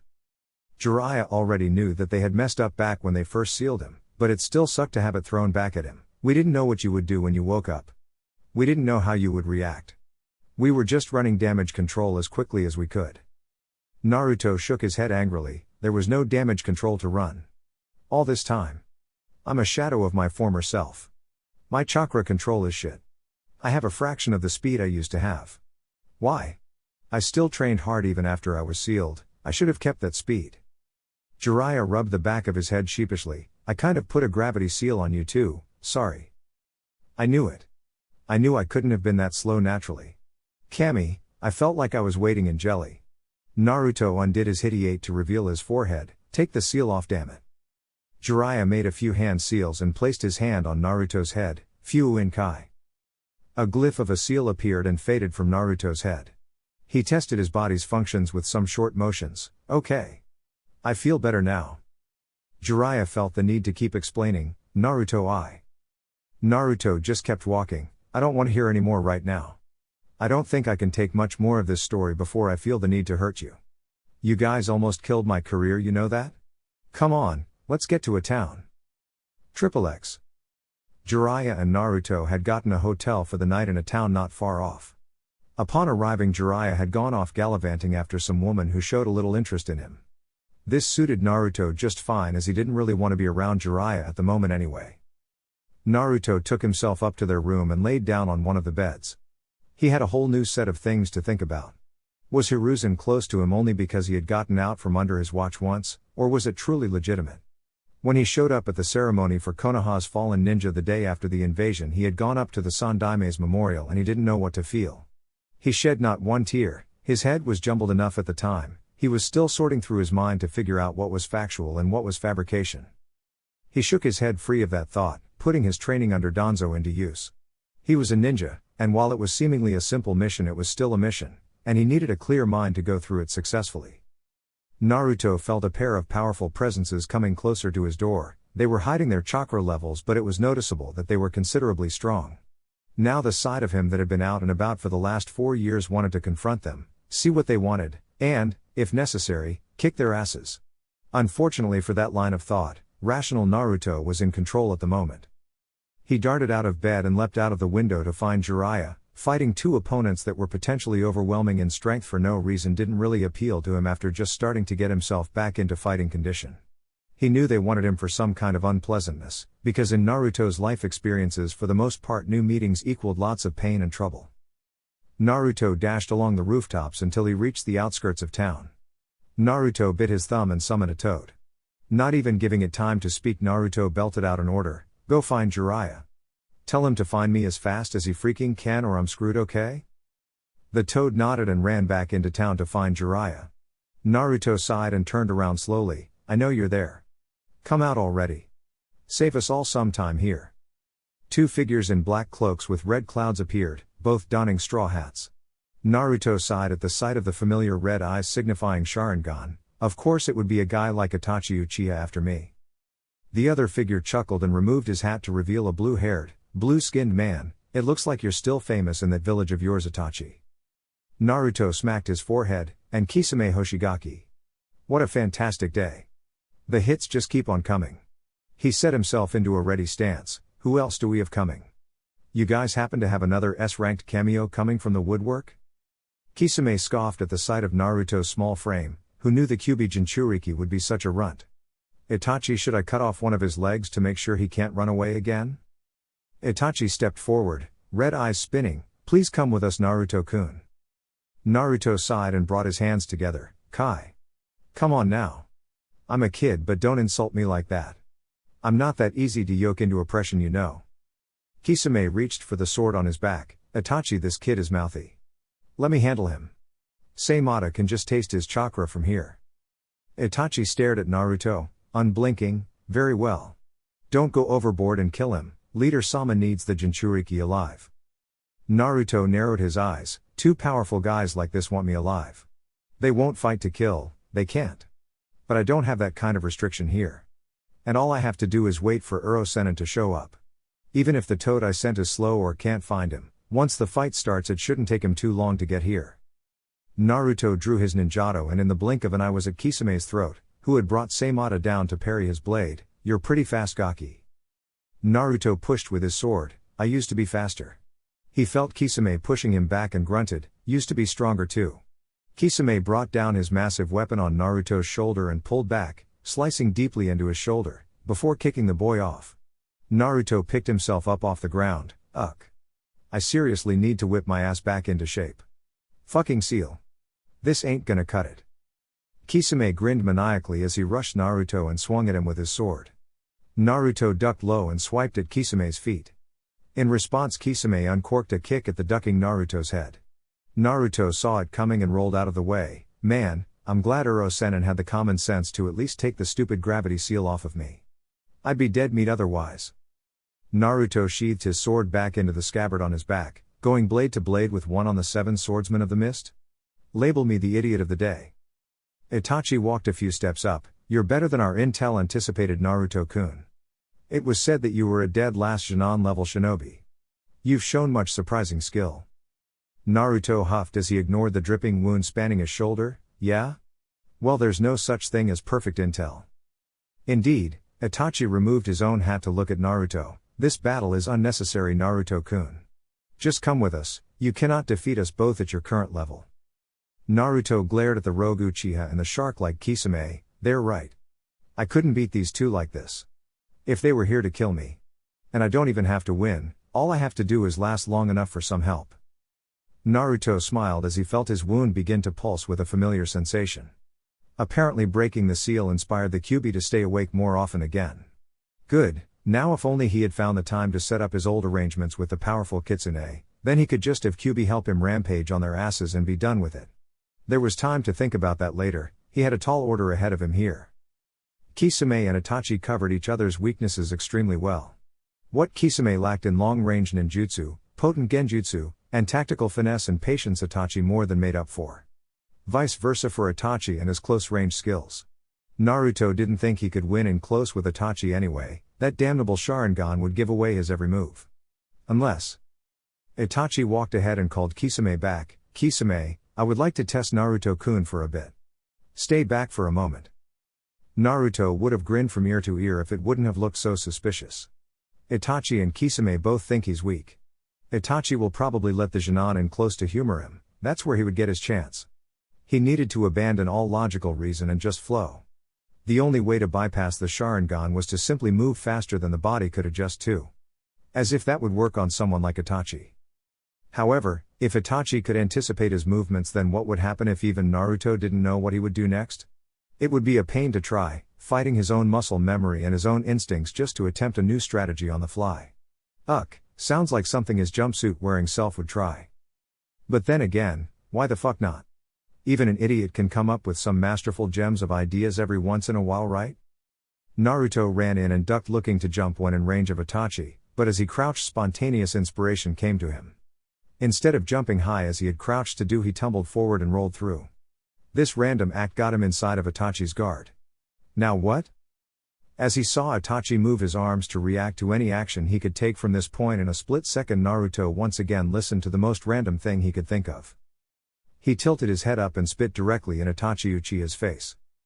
Now at this time, if he wasn't 1. Already in a fight that he knew wasn't going to be pleasant if it dragged out, and that's if he actually believed he had a snowball's chance in hell of actually winning said fight in the first place. 2. Flying by the seat of his pants too fast to take into account what he was actually doing. After all, if he wasn't a bloody mess on the ground yet, that had to count for something, right? And 3. Primarily trained to not show any emotion or feeling in combat against any enemy, even if pressed with insurmountable odds, and Itachi Uchiha was damn insurmountable for a handicapped former knee operative 4 years out of the game. If it weren't for all of that, then he might have had the logical inclination to shit his pants when he saw that Lugi make contact right on Itachi's left brow. And it worked too, because from the look on Itachi's face he damn sure never saw that as a viable option against him in the middle of a fight.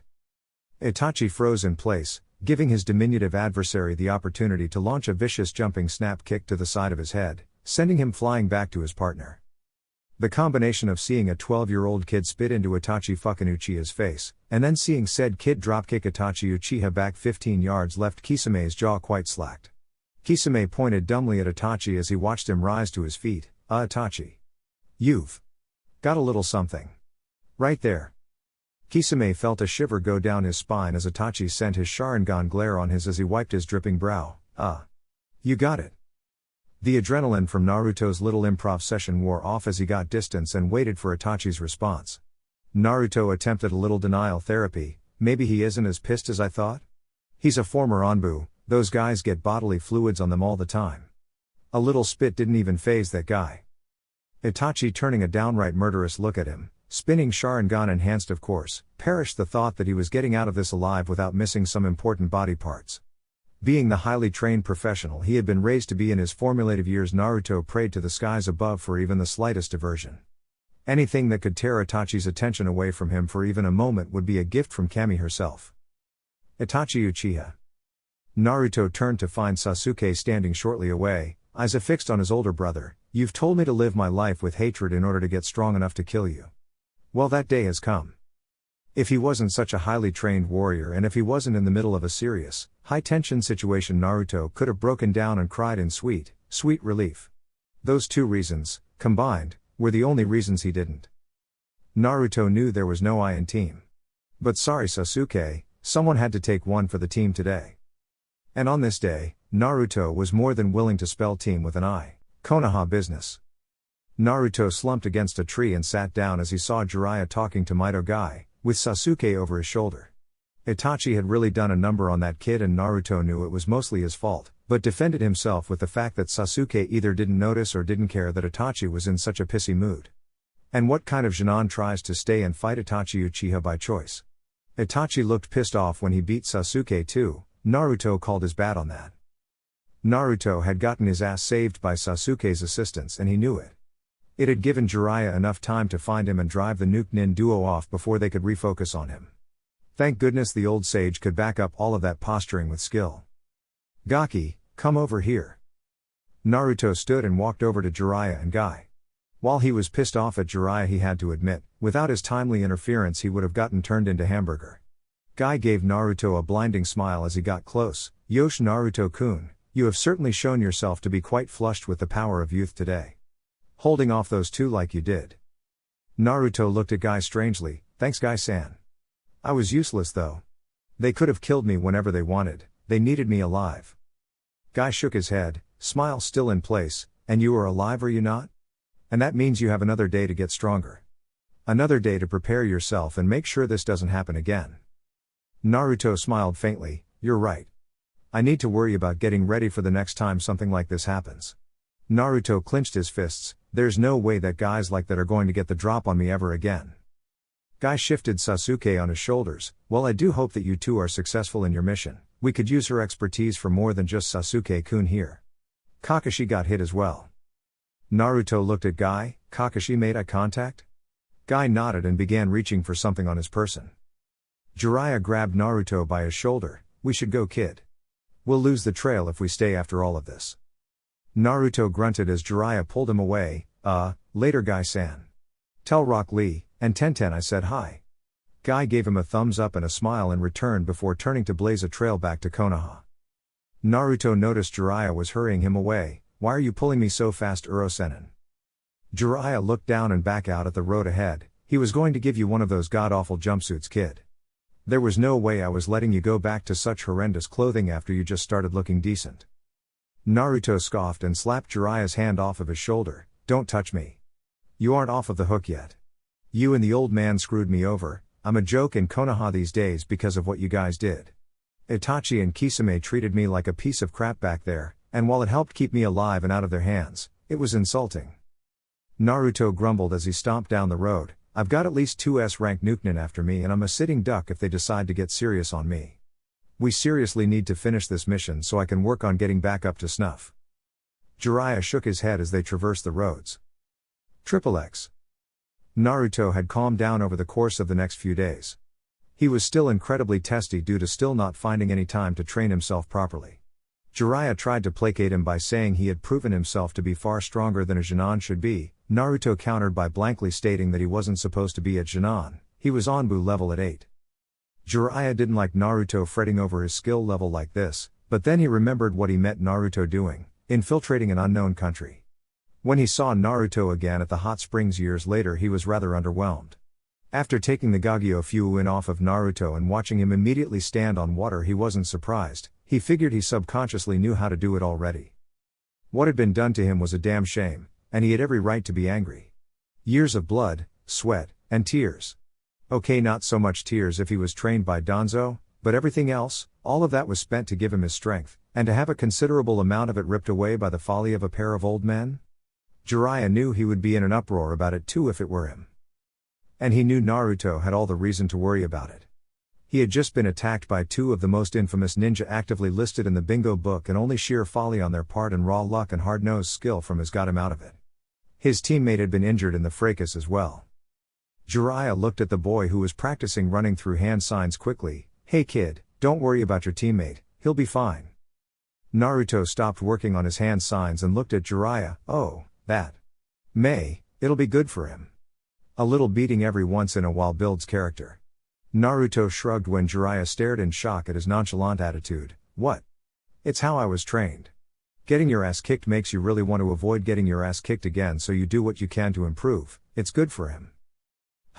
Well yeah, that does make sense. Jiraiya nodded in agreement to Naruto's logic. Alright then, let's go find Tsunade. Naruto almost stumbled. Tsunade? As in your old teammate, best damn medic ninja ever, gambles like shit, Tsunade? Jiraiya chuckled at his description of her. Yeah, that's the one kid. Though, I think you should refrain from using that last one in front of her unless you want to end up a smear on a wall. Jiraiya pulled out a picture of her and handed it to Naruto. Where to find her and bring her back to the village. Naruto put the picture in one of his pockets and kept up with making hand signs that looked like a blur. Jiraiya saw him resume his task. Hey kid, how about I give you that jutsu now? I guarantee you don't know it, and it could be useful to you. You can even train with it while walking like you are right now. Naruto thought for a moment. Sure, why not? It's not like I can go out of my way to handle any other kind of training while we're out here. Jiraiya grinned. Good choice kid. I promise you won't regret it. We'll start when I can get the necessary supplies. XXX. Naruto and Jiraiya came upon a town where a festival was taking place. Jiraiya suggested he take this time to relax and they would pick up with the search soon while he would go and get some information on where she was. Naruto agreed and ditched Jiraiya before the latter could try and mooch off of his money. Naruto spent a few hours going through the town, cheating in partaking in some games and winning some prizes, getting a bite to eat. He had to admit, he may have lost a step or two in battle, but he was having more fun now than he would have been having in Ni if he was still one of them. That was one thing he had inherited from his old self and learned to love since he broke the seal, the value of a good time. He eventually got worried about the white-haired pervert he had been taking company with and set out to find him. It didn't take long for him to hear his rather distinctive laugh booming from a nearby tavern. Naruto entered to find Jiraiya with alcoholic beverage in hand and pleasurable company on both sides, one of which was hanging off of him. Hey Naruto. Come over here and take a load off. Naruto shrugged and walked over, sitting down to the woman on Jiraiya's left, a brunette with hair going down her back. So Jiraiya-sama, who's the little cutie here with you? Naruto raised his eyebrow. Cutie? Yeah right. I can't get a girl in Konoha to even so much as look at me with anything less than a sneer when I speak to them. Naruto let out a bitter chuckle that was missed by everyone else. Jiraiya grinned. This is my student Naruto Uzumaki. Naruto, say hello to Tokoko and Tsukina. Naruto waved and let out a small hello. Tokoko, the girl he had been sitting next to that wasn't on Jiraiya, leaned on him, wrapping her arms around his neck. Naruto figured she must have been around 5 years older than him. He's so cute, Jiraiya-sama. He heard the girl let out a gasp as she touched the scar on his face. How did you get something like this? You're so young. Naruto shrugged. Life is hard. It's just a scar. It's nothing important, just a reminder to duck next time. He was a good sport about it as he let her trace the mark over his eye. Naruto and Jiraiya stayed and talked with the women until a few hours after nightfall.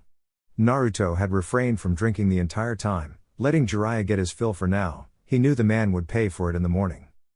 Naruto waited until Jiraiya was blackout drunk, which took way longer than Naruto figured it should have been. What the hell was his alcohol to blood ratio?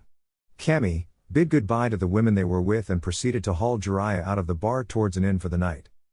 As he got a certain distance down the road, Jiraiya seemingly got a second wind and rose from Naruto's shoulders. Why, you're a strong gaki. That was quite a ways to haul dead weight like me. Naruto looked up at Jiraiya, who had seemingly shrugged off the effects of an entire day's worth of binge drinking. You should be laying face up choking on puke right now.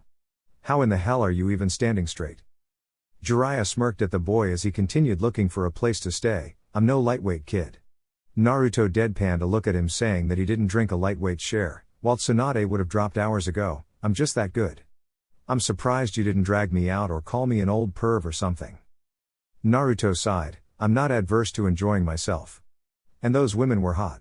Besides, you said we were relaxing today. Even a brainless ceiling asshole like you needs to rest, and that's obviously how you take the edge off, so why should I have interrupted you? Jiraiya chuckled. You sure are different these days, gaki. I think Tokoko liked you. That damn scar is going to get you all sorts of pity sex when you get older. Naruto snorted. It's just because she doesn't know who I am. If we were in Konoha, I'd have been shoved to the back burner there, and you know it. Jiraiya hummed in response. Maybe you should get your head off of that pink-haired girl then? There are plenty of other women that won't try to give you brain damage. He expected him to start ranting about how he'd never betray Sakura-chan, or how she was just complicated or something. What Naruto said made him almost fall in the street. So true. Well, you were the one who did it. Jiraiya looked over at the calm expression on his face. What? Naruto looked at him with a cocked brow, hiding his slight glare. The first thing I thought of her when I had time to think about my team again was, what the hell was my other self smoking to think she was any good for me? My dumbass, childish self was the one that was attracted to her, therefore it's your fault. However, I don't interact with any other girls, my age or otherwise, not before you sealed me and sure as hell not after. They all got used to the me that was terrible at everything. Naruto looked up at the moon. All the kunoichi my age all think I suck, or they can't stand me. All of the civilians fawn all over Uchiha team, or are too weak to be able to put up with my life, and the ones that don't, all hate me anyway. I think Danzo might have been onto something when he told me to get rid of my emotions, because knowing you'll never get laid out of love kind of sucks, Uro-senin. Naruto scratched his chin and thought.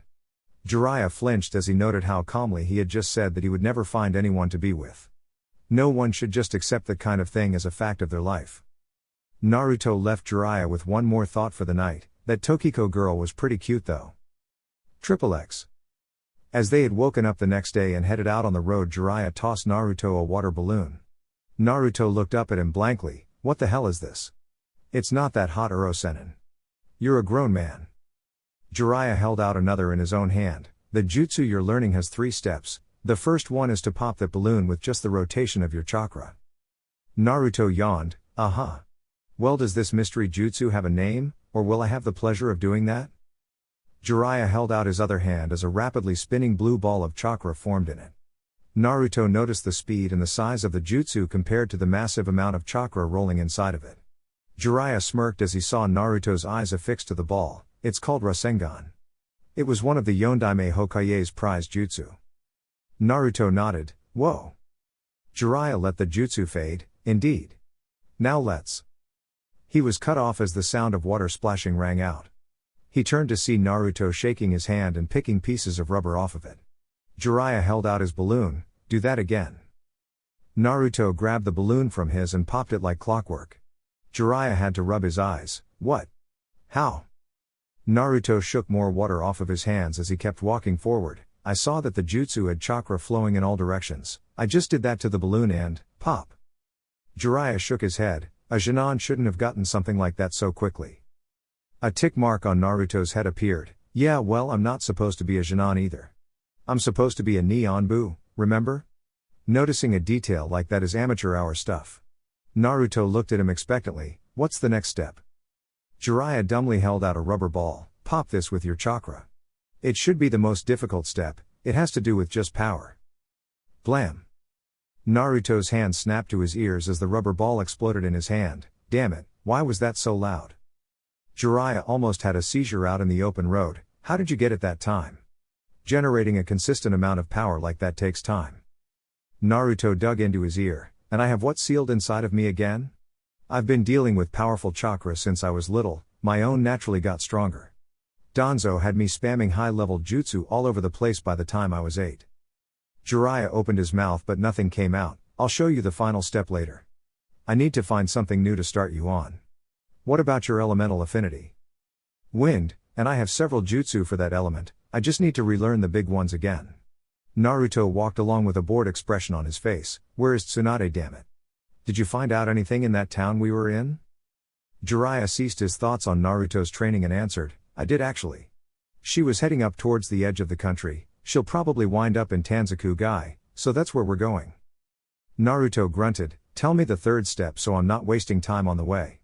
If I can't get my conditioning in, then I'll have to work with this jutsu until we get somewhere where I can actually work on it. Jiraiya sighed and blew up a balloon. The next step is to mix the first 2 steps in this balloon. Naruto looked at the balloon in Jiraiya's hand. So what am I doing? Jiraiya lifted his other hand and formed a Rasengan for Naruto to see.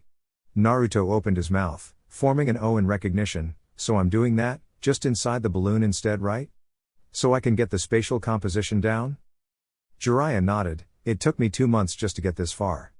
It hasn't even been an hour yet for him. Kid, what were you like before you were sealed? Thinking about something like that terrifies me. Naruto attempted Jiraiya's instructions. Jiraiya actually breathed a sigh of relief when Naruto's balloon popped. If the kid got Rasengan in one day, then he would have had a fit. Naruto received the pack of balloons from Jiraiya and took out another to blow up. Well, it looks like this will keep me busy for a while. XXX. What happened here? Jiraiya and Naruto looked at what used to be the famous castle of Tanzaku-gai. It was nothing but rubble at this point. Jiraiya and Naruto walked over to the scene and looked around. While Naruto kicked at the rubble under his feet, Jiraiya noticed holes in the wall nearby, a sign of his wayward teammate. Jiraiya jerked Naruto by his arm to lead him away. Come on, kid, we're close, very close. After searching the town all day, they stopped at a tavern for a little meal before retiring for the night. Jiraiya stopped as he walked inside. Tsunade? A blonde woman with a jewel-looking mark on her forehead looked up in shock. Jiraiya? What are you doing here? Jiraiya and Naruto walked over to her table where there was a black-haired woman holding a small pig. Well, we just stopped here for a bite to eat. Imagine meeting you here of all places. Naruto took a seat alongside Jiraiya and looked out at the 2 women. Tsunade. So this is the last of the Sannin. Looks like I've met the full set. Lucky me. Tsunade's eyes drifted over to him. So who's the brat, Jiraiya? Naruto's eye twitched. Yep. Lucky, lucky, lucky. Jiraiya looked at Naruto, who was wearing an unreadable expression, minus the twitching. This is Naruto Uzumaki, my new apprentice. Naruto's eyebrows shot up. Apprentice? Since when? Jiraiya smirked at the boy. Since you signed the Toad contract before the invasion, kid. Congratulations. Naruto grumbled and placed his face on his hands. Great. The guy that locked away my strength and skill wants to make amends and teach me how to fight again. Jiraiya looked confused. Kid, don't you want me to do that? Naruto slammed his palms on the table. I'll tell you what I want. I want to go home so I can get my shit together and get strong again. I want to yell at you and beat you to a pulp. I want something or someone to cling to, because I think I'm starting to lose it with all of the shit running through my mind. Naruto was standing now, but I can't have those things, not for a bunch of reasons. I can work on one of those things now though. Naruto pointed at Tsunade. You. We're going back to Konoha. Time to go home. Tsunade was stunned silent by the sheer fact that some kid just ordered her to do something of that magnitude, and he didn't even blink. Jiraiya palmed his forehead. Smooth kid. Really subtle stuff there. Naruto glared at Jiraiya. You can shut up too. I'm still pissed at you, damn it. Jiraiya groaned. When won't you be pissed at me? Naruto smirked. When I can do everything I used to be able to do and then some. Naruto looked back at Tsunade. So let's go. Come on. Tsunade flipped the table over angrily. Who the hell do you think you are, runt? Where do you think you can get off telling me to go back to that place? Naruto didn't bat an eye. I think I'm the unfortunate bastard tasked with dragging your sorry alcoholic ass home, and I don't fail missions. Naruto kicked his chair backwards. You can come with us, or I can beat your ass and drag you back myself. Tsunade pointed to the door and stomped outside. Naruto followed briskly. Jiraiya groaned as he stood to leave as well. Come on, Shizune. Someone needs to sweep that kid's remains off the street after Tsunade is done with him. XXX. Naruto stood across from Tsunade in the middle of the street. He looked around. You know, this really isn't the place for something like this, unless you like paying for property damage. But don't you have enough debts? Shut up and get ready to face the music, you brat. Tsunade lifted her index finger, one finger. That's all I need for a runt like you. Naruto smirked. I thought I was rusty after 4 years. Well, when was the last time she was even in a fight? Sometimes life cracks a window for you. Well, she just opened the goddamn front door for me. Jiraiya and Shizune walked out. Tsunade let it go. We can talk about this. Tsunade glared over at Jiraiya. Shut up, Jiraiya. He has this coming. Brats like this need to know their place. Naruto glared over at Jiraiya also. Yeah, shut up, Uro-senin. Old ladies like this need to learn how to deal with their problems before they turn old and gray instead of just running away. Tsunade growled at Naruto. Give me your best shot, brat. You won't get another one. Naruto's eyes went cold as his face went blank. If I do this right, then one shot is all I'll really need. His eyes narrowed. You'd better hope I miss. A slight shiver went down Jiraiya's spine as he saw the look in Naruto's eyes. Tsunade? You might want to use more than. Tsunade snapped at him again. I said shut up, Jiraiya. Naruto kept his stone-cold eyes leveled on her. Looks like the crabby old lady needs an attitude adjustment. Yelling at her old friends like that. Tsunade had enough of Naruto's mouth and charged at him. Naruto's body tensed as he counted the steps until she was in range. Shouldn't a Sannin be faster than this? I guess she really is rusty. Tsunade attempted a backhand swipe, but Naruto swatted it away, leaving her guard wide open. Tsunade was shocked as Naruto moved far faster than she expected a kid his age to be able to, ending up with him sinking a fist into her ribs. Jiraiya had to let a small smile come on his face as he saw Shizune's jaw drop. Shizune's grip on the pet pig, Tuntun, almost squashed the poor thing as he saw a child get the first shot on Tsunade in a fight. Jiraiya-sama, how can that Jinan land a blow like that on Tsunade-sama? He hit first. Jiraiya shook his head. Just because he's a Jinan doesn't mean he has to fight like a Jinan, does it? Tsunade ran green glowing hands over her torso and glared at Naruto, who had simply reset himself in his stance. So you can move with some quickness? You're still a brat. I still only need one finger. She won't even acknowledge when someone is a threat. This is going to work out better than the fight with Itachi. Naruto formed a cross seal and formed several cage bunshine. You got disoriented by just one of me, how are you going to handle 8? Scatter. Naruto's clones blurred around the street, looking more like an angry hive of bees rather than a group of boys. Tsunade's eyes kept themselves on all possible threats. She ended up blocking a few preemptive strikes with just one finger, per her boast, and kept looking for a prime target to hit. The sounds of something swirling made Tsunade turn her head to see Naruto forming a blue ball that Tsunade could label from a mile away. Realizing just how damaging that move could be, she chopped at the ground with her finger, disrupting his footing and forcing him to break the attack and fall down. Tsunade looked over at Jiraiya. Jiraiya, what were you thinking?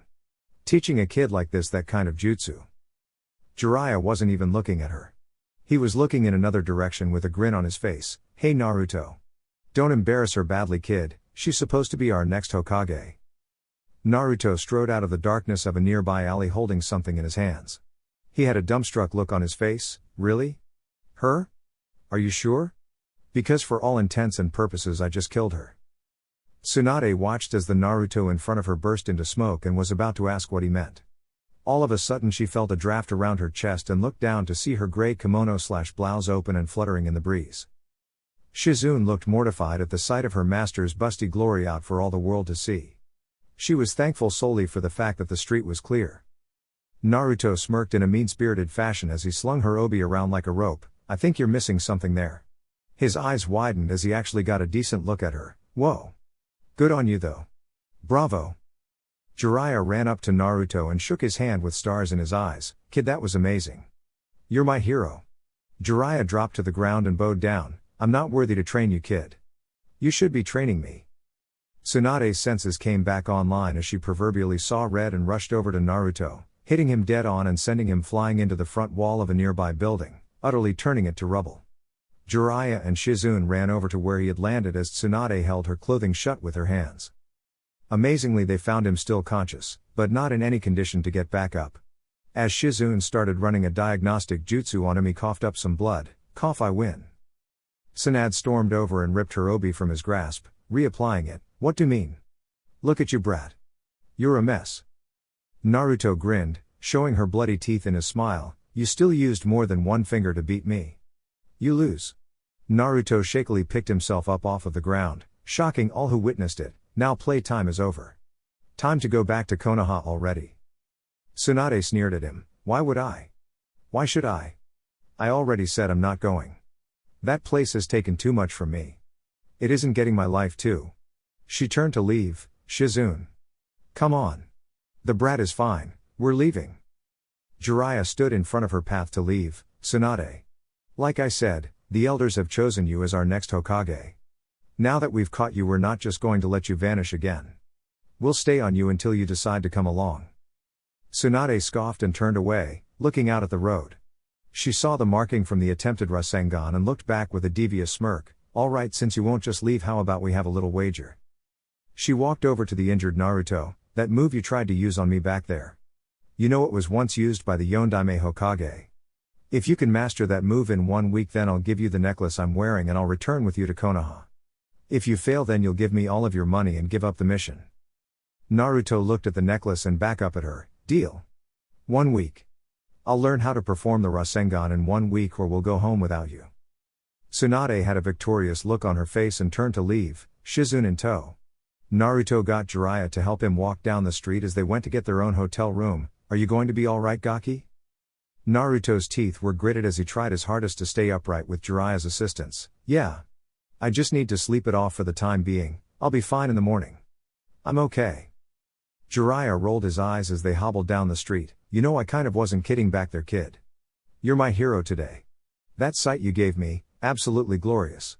I've wanted to see that again for over 15 years and I finally have.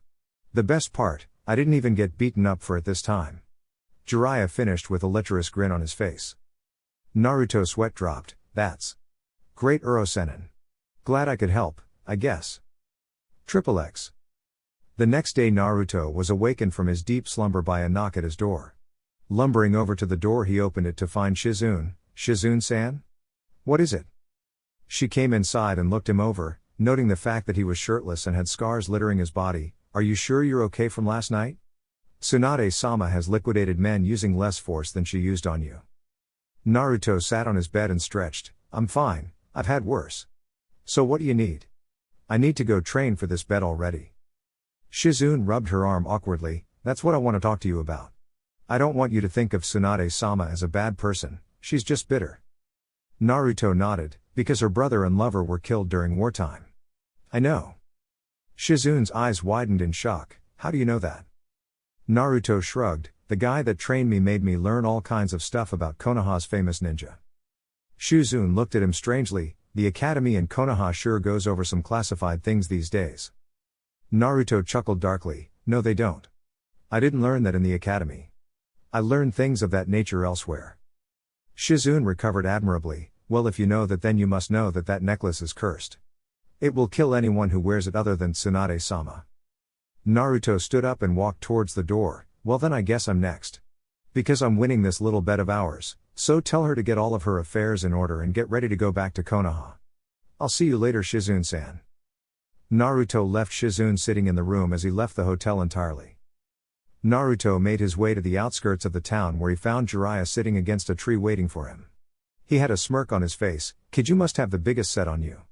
You made a bet like that with Tsunade. Naruto smirked at him. Well, I have a week to train my body back up to normal.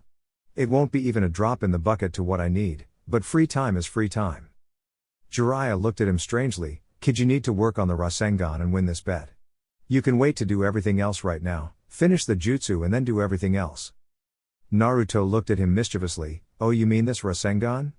Naruto formed the perfect blue ball in his hand and pushed it against the tree Jiraiya was sitting against, forcing it to explode in a shower of bark and wood chips. Jiraiya looked at him stunned. You finished it? Naruto grinned widely. Deception is just another tool of the game. When I fought her last night, I used it as a distraction.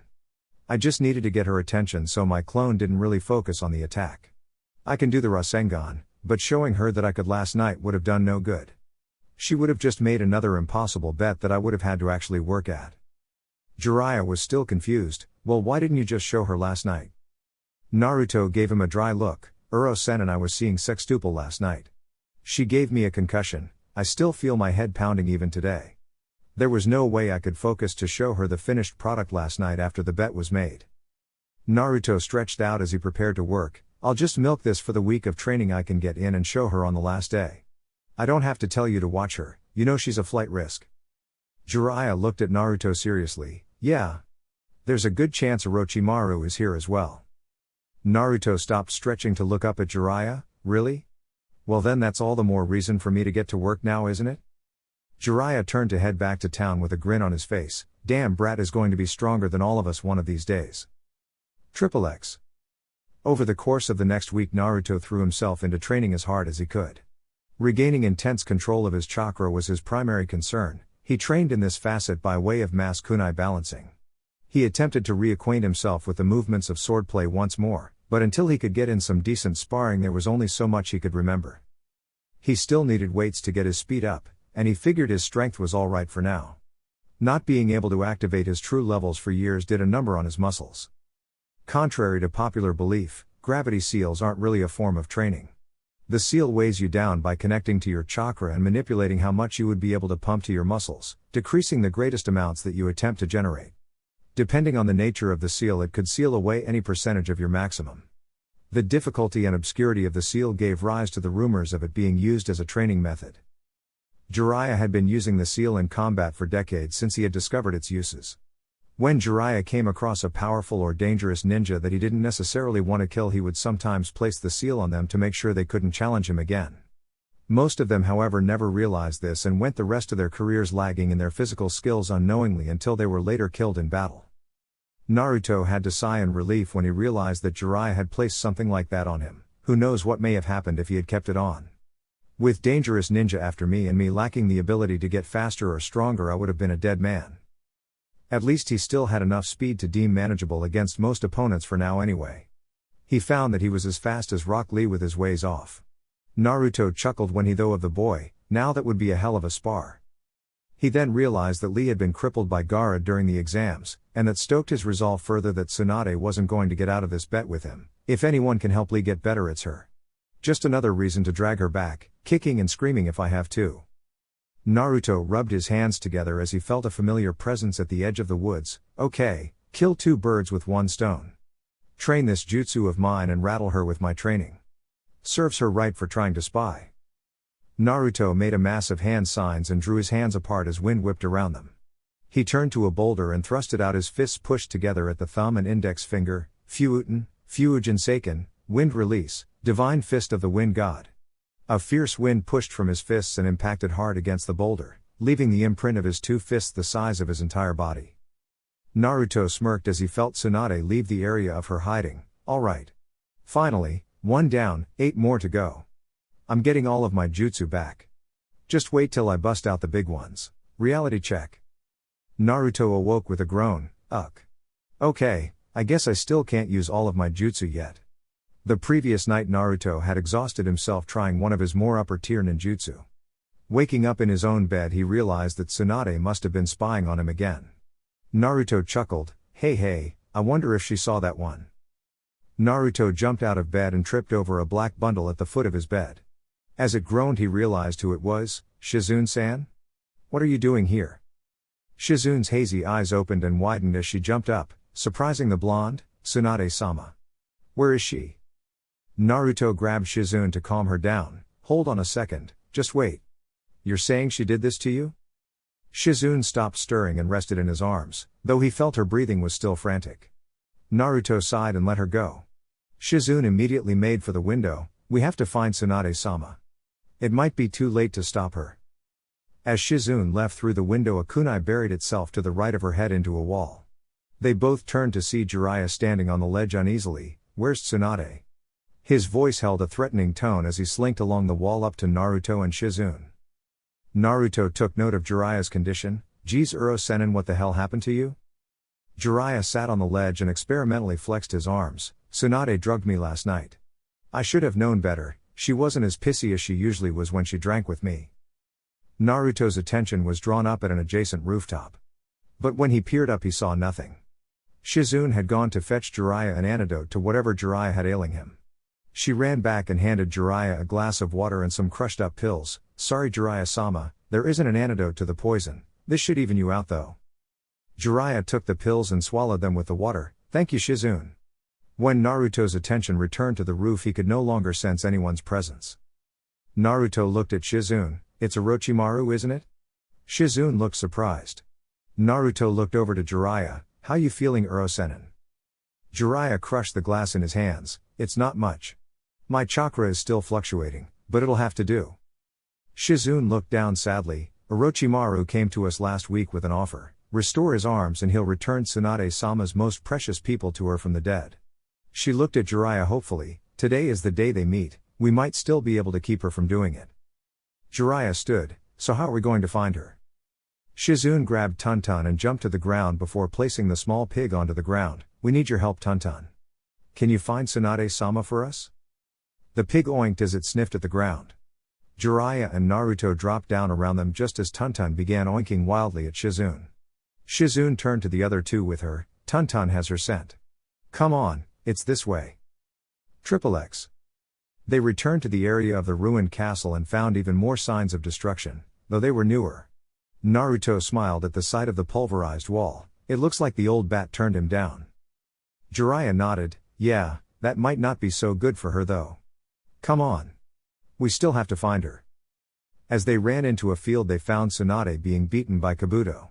Shizune shouted for her mistress as she ran over to her side. Tsunade-sama.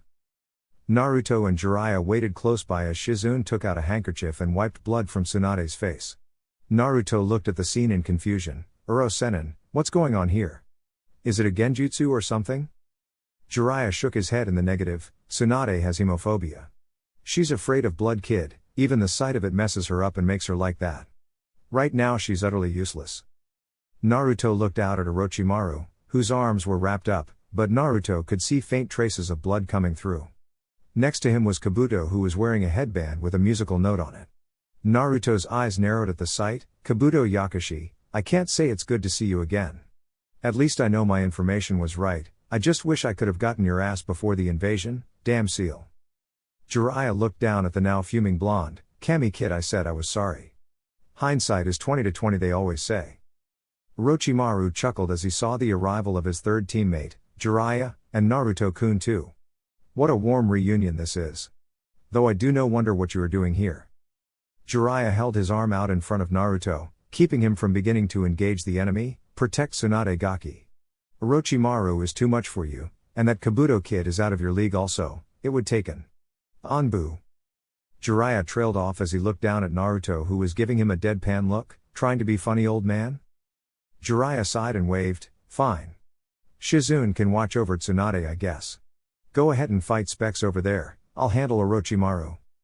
Orochimaru heard this and chuckled. You'll handle me Jiraiya? You were always the weakest of the Sannin, even handicapped you can't beat me. And sending your little blonde against Kabuto here, you must not like him too much. Jiraiya looked back at Shizune. Can you keep an eye on Tsunade? Me and the Gaki will handle the snake and his flunky. Shizune nodded and returned to trying to calm Tsunade down. You ready brat? Jiraiya looked over at Naruto who smiled up at him angrily. This one's for Sarutobi-sensei. Naruto snorted. You can make it for the old man if you want. This one's for the heavy douche sitching those 5 souped up cursed seal assholes on me when he chased me out of Auto. That son of a bitch with the bones wasn't a joke, I've still got a gripe with him. Kabuto now. Kabuto pulled the bandages off of one of Orochimaru's arms and ran his own blood down the summoning tattoo on it. Kushios no Jutsu, summoning jutsu. Kabuto and Orochimaru then stood atop 3 rampaging snakes, heading towards Naruto and Jiraiya. Jiraiya went to summon himself, and in a small puff of smoke Gamakachi was revealed. Oh, hey. Good to see you again. Naruto's sweat dropped. Seriously? I could do better than that. Come on, this is serious. Gaki. Room. Naruto moved back as Jiraiya made a set of hand signs and slammed his hands on the ground. Doton, Yomi Numa, Earth Release, Swamp of the Underworld. The ground in front of him turned into a dark murky substance, trapping the snakes within, disabling their movement. Jiraiya audibly cursed, damn it. It isn't very deep at all. I must still be under the effects of Tsunade's drug. Naruto shook his head. Man Uro-sennin, you sure do suck today. Come on, We don't need any help right now anyway. Naruto turned to Gamakichi, go over to the lady in black and the blonde woman and stay put. This won't be a nice battle. Gamakichi hopped off as the battle stalemated. Jiraiya and Naruto both launched out at their chosen opponents, who broke off to confront them separately.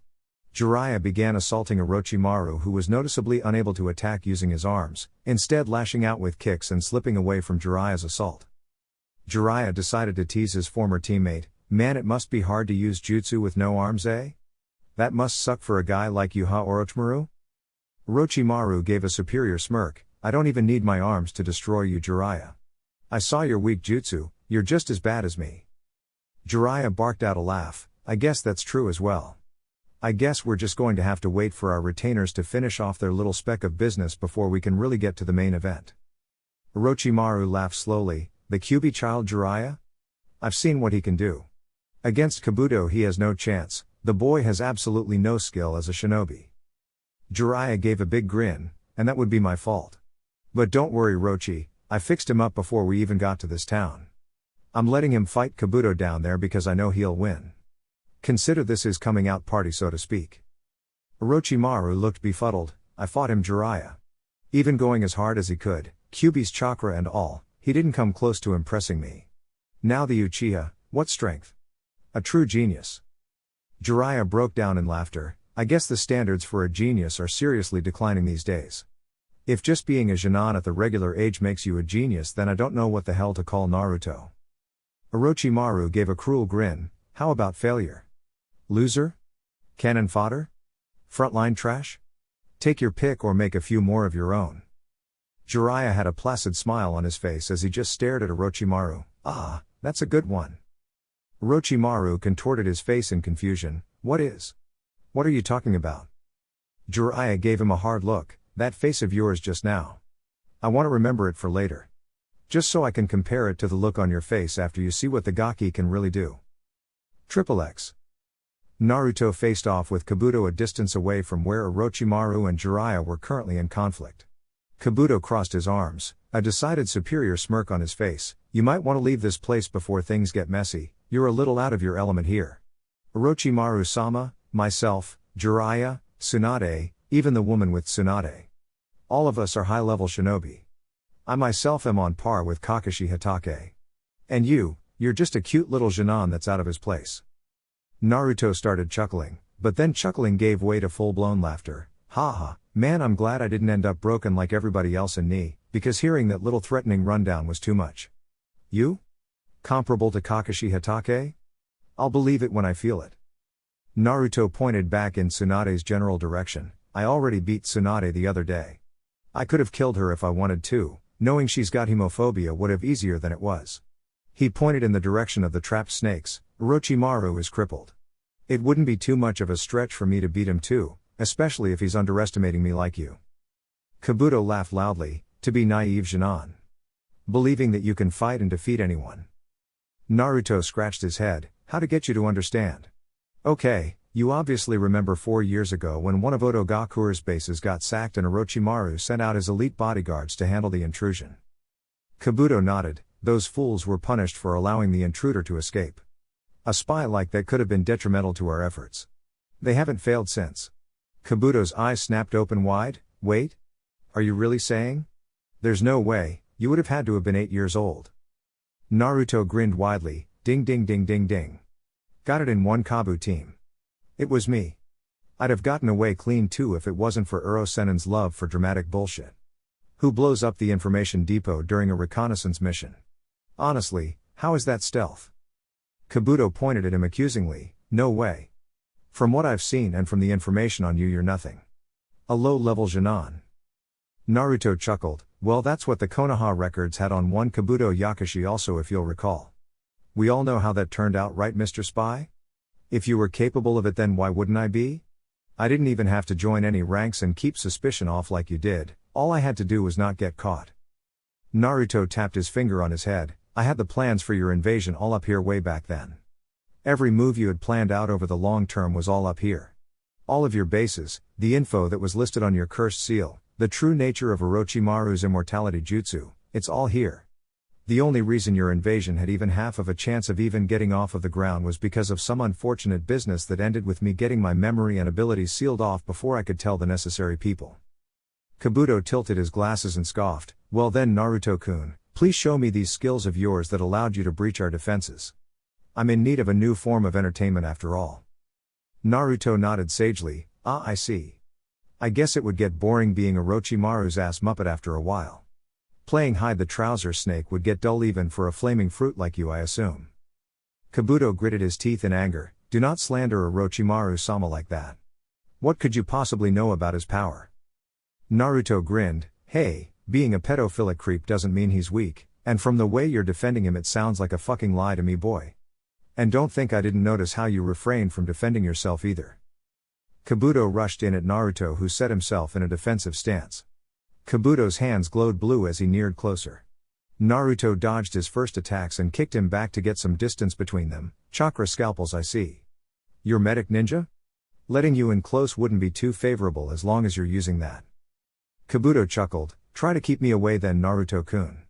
Kabuto rushed back in and engaged Naruto close up once more. Naruto ducked out of the way of Kabuto's attack, choosing to slip under and around his punches rather than block, lest his muscle tendons and other internal things in his arms be cut.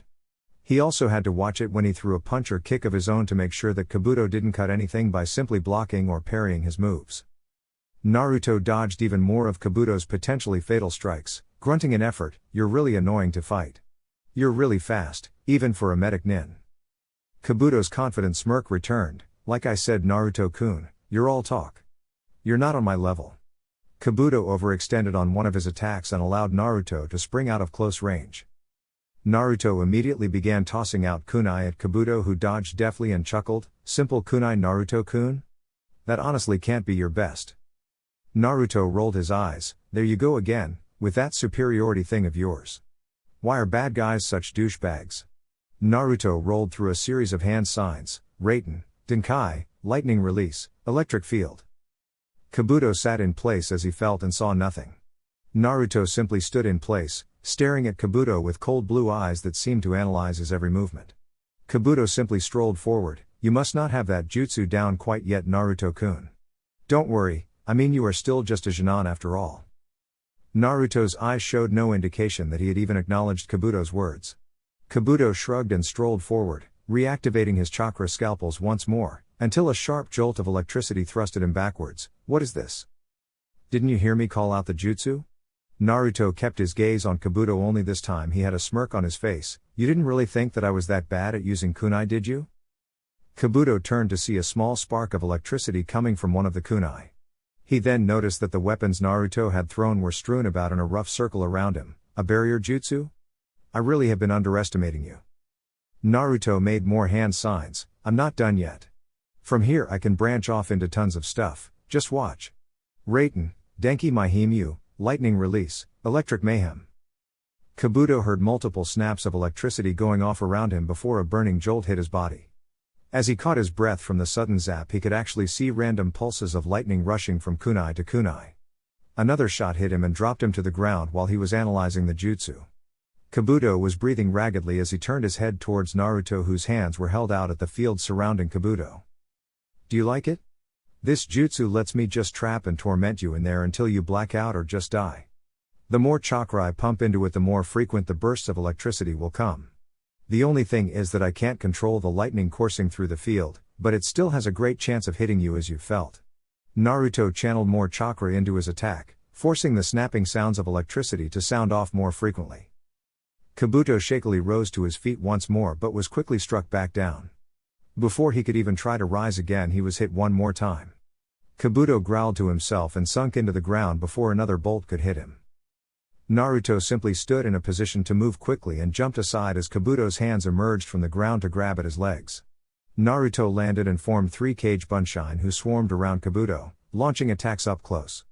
Kabuto had somehow recovered enough from being electrocuted to fend off and dispel the bunshine without too much trouble. Kabuto looked at Naruto, who was once more giving him a cold stare. That was a pretty effective jutsu, Naruto-kun. If I couldn't dig my way out, I don't know how I would have escaped it. Kabuto's hands glowed green as he ran them over his torso to heal himself. You're quite a troublesome opponent. Naruto tapped his foot impatiently while Kabuto healed. Well, while you're doing that. Naruto made more hand signs and thrusted his fists out at Kabuto. Fuuten, Fuujin Seiken, Wind Release, Divine Fist of the Wind God.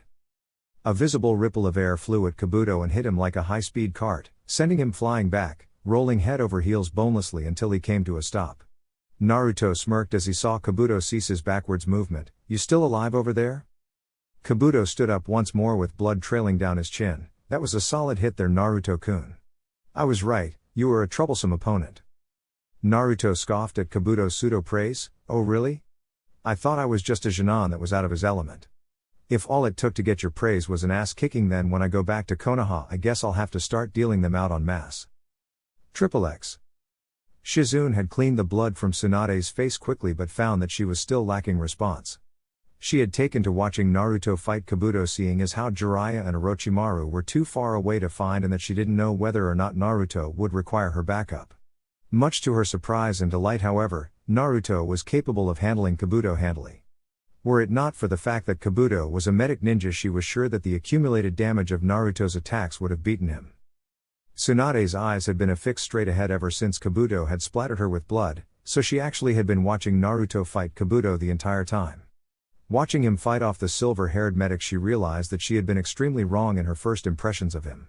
He shot his mouth off when they first met, not because he was too confident in his own abilities, but because he found her pathetic. He truly did. Someone with such a famous name, such a famous lineage, and such talent and legend known around the elemental nations was so bitter and disenfranchised. So much so that she let her skills fade enough for someone like himself to get the better of her. That shouldn't have happened, no matter how dangerous he was. When she had seen him train for the entire week, she had been amazed. His attempt to use a range of high-level techniques was something she had never seen from a boy so young.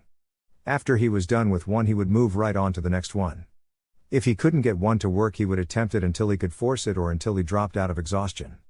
The spark she could see in his blue eyes while he trained was the antithesis of what could be found in them in battle.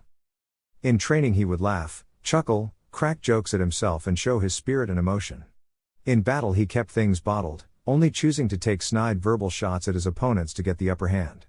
She had to rub her eyes a few times as she watched him train, because his actions in training reminded her so much of her deceased younger brother Nawaki. Gamakichi hopped on her shoulder and looked out at the fight excitedly. Man, my bro is kicking ass out there. She unconsciously clenched her fist around her necklace as the battle carried on. Maybe, just one more time, she could believe in someone. XXX. Kabuto pulled out a hooked kunai. As enlightening as our little skirmish has been, Naruto-kun, it's time I put an end to this. Orochimaru-sama is a busy man, we all have work to do. Naruto nodded and pointed back at Tsunade. Yep, I agree.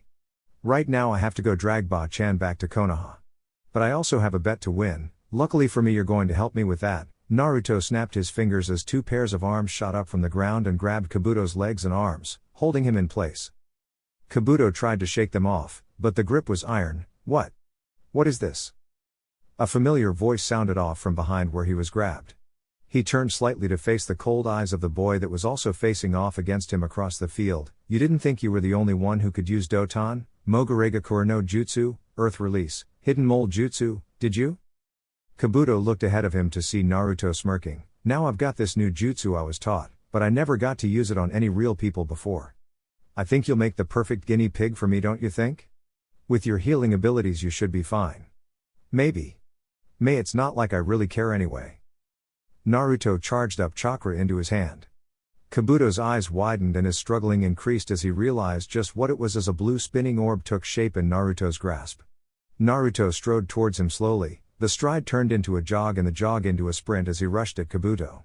He thrusted the attack out and into the exposed body of Kabuto, Rasengan.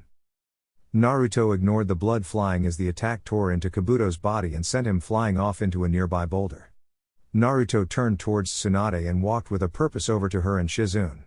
When he got close, a goofy grin appeared on his face. I do believe you owe me that necklace of yours, Ba-chan. XXX. Orochimaru's jaw dropped low as he had just seen Naruto handily dispatch his right-hand man. A clicking sound brought him back into awareness as he saw Jiraiya holding a camera. Ah, that's a good one. Orochimaru gritted his teeth. Such power. He's too dangerous to leave alive. I have to kill him here before he gets too strong. Orochimaru flew off of the snakes at Naruto. Jiraiya tried stopping him but was tossed aside. Tsunade's drug had yet to wear off. As he launched himself at Naruto, his sword, Kusanagi, emerged from his mouth. Naruto's back was turned to the murderous Sannin as he closed in, sword out and about. As he was talking to Tsunade, his senses went off and he drew his sword, turning around in the nick of time just to block Orochimaru's strike. Naruto's eyes widened as he realized just who he was crossing blades with. Orochimaru team, nice to see you again. He noticed the arms of Orochimaru. The old man really did a number on you back in Konoha, didn't he? Orochimaru hissed at the boy as he pushed against him. Just die, boy. You'll ruin my plans for the future. He pulled back and began slashing at Naruto, who held up his defenses, slowly backing up due to his surprising strength. Naruto tried to strike back, but Orochimaru showed traits reminiscent of his summons as he dodged Naruto's attacks. Naruto had to take great care as he slipped around Orochimaru's strikes. Even a scratch from the legendary weapon could poison him, a tactic that Naruto had to somewhat respect, a good way to ensure victory for sure. And Orochimaru knew how to use it, even from his mouth. As the clang of steel on steel went on, Orochimaru landed a kick to his body, sending him flying back next to Tsunade. Naruto gave her a reassuring grin. Don't worry, Ba-chan. I'll get rid of this guy and then I'll be dragging you back to Konoha, just sit tight. Tsunade gasped at the sight of the blonde's grinning face. He looks just like Nawaki. She took notice of Orochimaru hovering over him. Orochimaru thrusted downwards with his sword. Naruto barely blocked the point of the sword with the flat of his own. Naruto struggled against Orochimaru as the murderous intent in Orochimaru's eyes blazed. Suddenly a fist was implanted into Orochimaru's face, sending him flying a few feet back. Naruto blinked as he was pulled to his feet by the woman who was just on the ground watching him. Ba-chan? Tsunade was staring out intently at Orochimaru. Are you okay, brat? Naruto nodded dumbly. Yeah, Ba-chan, I'm just fine. She smirked at him in response. Good, because I owe you a serious beatdown for all of this Ba-chan crap you're spouting. Realization then covered her face. Oh yeah. She took off her necklace and placed it on Naruto. You win, kid. You've beaten me fair and square and I'm an honest woman. Orochimaru stood up and cracked his jaw back into place as he glared out at Tsunade. Tsunade, what do you think you're doing? Why would you put your life at risk just to assist a brat like that? Tsunade cracked her knuckles. I would risk my life because I am Tsunade Senju, granddaughter of the Shodai Hokage, grandniece of the Nidaime Hokage, and as of today I am the Godime Hokage of Konohagakure no Sato. Naruto and Shizune appeared at her side. You tell him, Ba-chan. Now let's kick his ass and go home already. Orochimaru-sama. Kabuto landed by his side and drew more blood down Orochimaru's summon tattoo to call upon another summon. Naruto blanched as he saw Kabuto still moving. What? I ripped him apart. He should be dead. Naruto. Naruto rushed off to Jiraiya's side to summon for him. Bring out Gamabunta. Naruto nodded and summoned for him and Jiraiya. Tsunade followed suit and summoned her own boss creature. As three massive puffs of smoke went up across the landscape, the smoke cleared to reveal a massive snake, slug, and toad, all looking at one another. Gamabunta let out a puff of smoke from his pipe. Well, if it isn't Manda and Katsuyu. How long's it been since I've seen you two? Jiraiya looked down from where he and Naruto were standing on his head. Bunta, we need your help for this one. So are you in? Gamabunta let out another puff from his pipe. Sure, why not? I guess now I can finally get that snakeskin wallet I've been wanting. Naruto smirked. What would a giant toad want with a snakeskin wallet anyway? Naruto looked over at Kabuto standing on Manda next to Orochimaru. I swear that Rasengan should have killed him. I hit him dead on, I splattered his innards all over my face and everything. Jiraiya looked at Naruto momentarily. If he's anything like his master, then he's a bastard to kill. Don't worry, kid, we're settling up right now. Tsunade looked out at Orochimaru from atop Katsuyu. This is at Orochimaru. After this there will be one less Sannin in the world. Orochimaru simply chuckled while Manda hissed under him. Orochimaru. What do you think you're doing summoning me out here? Kabuto tried to calm the massive snake down. Manda, we just. Silence, whelp. I won't bother speaking to a flunky like you. Manda turned angry eyes to the top of his head. When this is over I'll be expecting over 100 sacrifices. Orochimaru smirked. Of course. Nothing less for you, Manda. Kabuto let out a breath he didn't know he was holding. Thank goodness. If Manda knew Orochimaru-sama couldn't use jutsu, he might just eat us. Jiraiya patted Naruto on the head. Alright kid, it's deadly serious now. Stay out of things unless I say otherwise. Even if you think you see an opening, it's probably a feint. Naruto snorted and slapped Jiraiya's hand from his head. I'm aware of the level of this fight, Uro-sennin. And I'm also not stupid enough to fall for any half-assed feints. As far as I'm concerned, I'm your trump card if anything. Jiraiya looked at Naruto in a confused manner. How so, Gaki? Naruto smirked. Think about it. Orochimaru can't use his arms to use jutsu, Kabuto and Shizune don't really have any long-range jutsu, you and I are the only ones that can fire stuff from a distance, and I can make an ungodly amount of cage bunshine, making tons of cannon fodder / potential attackers. I'm your ace in the hole here. Jiraiya chuckled. Well, I guess that's one thing about you that didn't change, you always want to be in the fight. Naruto scratched his head. Yeah, I guess it's in my blood or something. Jiraiya patted Gamabunta on the head. Let's go, Bunta. Gamabunta drew his tanto and rushed at Manda, who slithered away rapidly, surprising Naruto. Damn. That big-ass snake is ridiculously fast. Manda moved to Gamabunta's blind spot and attempted to bite down on him, poisonous fangs glistening in the sunlight. Gamabunta jumped aside in time to dodge the strike and hopped away. Katsuyu moved in and launched acid from her mouth at Manda. Once again showing deceptive speed, Manda slipped away and rushed Gamabunta. The boss toad lifted his sword to block Manda's bite, but with a swing of his tail he knocked the sword out of Gamabunta's webbed hands. Katsuyu launched more acid out at Manda, but he dodged before it could hit. Manda rushed over to Katsuyu and began constricting her. Tsunade noticed her boss summon in dire straits. Katsuyu, separate. The massive slug did as commanded and broke off into tons of smaller forms, disorienting Manda, who had been wrapped around her at the time. Jiraiya and Gamabunta decided to take advantage of the momentary advantage given to them. Gamabunta jumped back to gain some space while Jiraiya on his head went through hand signs. Gamabunta. Give me some oil. Gamabunta spat out a glob of oil as Jiraiya held his fingers to his mouth to make a fireball. Kaden, Gamayu Enden, fire release, toad oil flame bullet. The massive fire stream that followed engulfed Manda, seemingly melting his figure, however it revealed to simply be a snakeskin. Manda then burst from the ground behind Gamabunta. Naruto, who had been sitting back the entire time, saw this and whipped through hand signs. Fuuten, Fuujin Seiken, wind release, divine fist of the wind god. Naruto shot out a double-fisted punch at Manda, who recoiled with the markings of fists on his face. Manda hissed as he coiled himself up, the stinging mark still evident. Little fucking brat. Jiraiya grinned at the shot Naruto had taken at the powerful summon until he blinked. Wait. Where's Tsunade? Right on cue, Tsunade flew at Manda, holding Gamabunta's tanto and slammed the blade through his mouth, pinning him to the ground. Naruto's eyes widened at the feat of strength. Uro-sennin, remind me to never pull the crap that I tried when I first met Ba-chan ever again. Jiraiya patted his head. Well, first of all, calling her Ba-chan is just asking for it. Naruto scoffed. That's pushing it. If I won't stop calling you Uro-sennin, then how can she stop me from calling her Ba-chan? Super strength beatdown be damned. Tsunade ran up Manda's body and began pummeling Orochimaru while Kabuto's attention was held by Shizune. Naruto's sweat dropped at the sight of the snake Sannin taking such a beating. Why, you think we should jump in or something? Jiraiya had his telescope out with a stupid grin on his face. Nah. Tsunade's got it, kid. Naruto's eye twitched as the fight persisted. No, I mean for Orochimaru. His facial structure has to be liquidated by now. Kami, let it be known that the guy can take one hell of a punch if nothing else. He can't even get up a guard to block. That sucks. Tsunade sent him flying with one last massive shot. Kabuto rushed to his side and picked him up. Orochimaru glared out at Tsunade. Damn you, Tsunade, my plans have failed for now.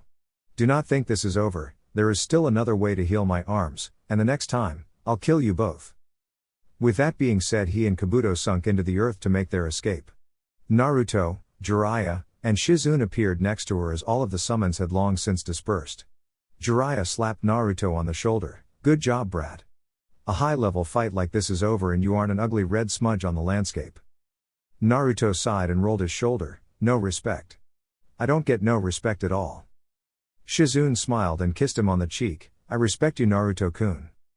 Naruto chuckled in disbelief and shook his head with a slight smile on his face, and that somehow made this day of bullshit somewhat worth it. Thank you, Shizune-chan. Tsunade smirked as she walked over to Naruto. Well then, brat. You won the bet, got the necklace, and now we're going back to Konoha. What are we going to do now? Naruto stood still in thought for a moment before turning on his heel and heading back to town. He waved over his shoulder as he walked away. We just got through fighting Orochimaru and I've been training nonstop for about a week. I'm going to go sleep like the dead, you guys can go do whatever the hell you want. The amassed adults had a chuckle as they heard Naruto grumbling about Kabuto's blood being all in his clothes. Tsunade shook her head at his retreating figure. He's going to be a fine man one day. And perhaps a fine Hokage too. Jiraiya put a hand on her shoulder. You don't know the half of it. A lecherous grin came upon his face. Now that that's all done, a woman like you can't be seen in clothes with blood all over them. That's a travesty. It should be a dress or nothing. Luckily for you I happen to have no dress back in my room. Naruto could only shake his head as the sounds of a solid thwack followed by Jiraiya flying overhead towards town rang out. Wrath of the Maelstrom. The walk back to Konoha had been entirely uneventful, and this is what terrified Jiraiya more than anything else. Naruto had said no more than 5 sentences to him over the course of the trip home. And whenever he did it was simply business. He spoke to Tsunade and Shizune on a regular basis. He had gotten along quite well with Tsunade's dark-haired attendant, go figure. But whenever Jiraiya would try to jump into the conversations, Naruto would either end them, or simply box him out. Apparently he had been telling the truth and no just shooting the shit when they started. He would be professional because they were on a mission, and now that it was all but over, Jiraiya was starting to see just how Naruto was feeling about him.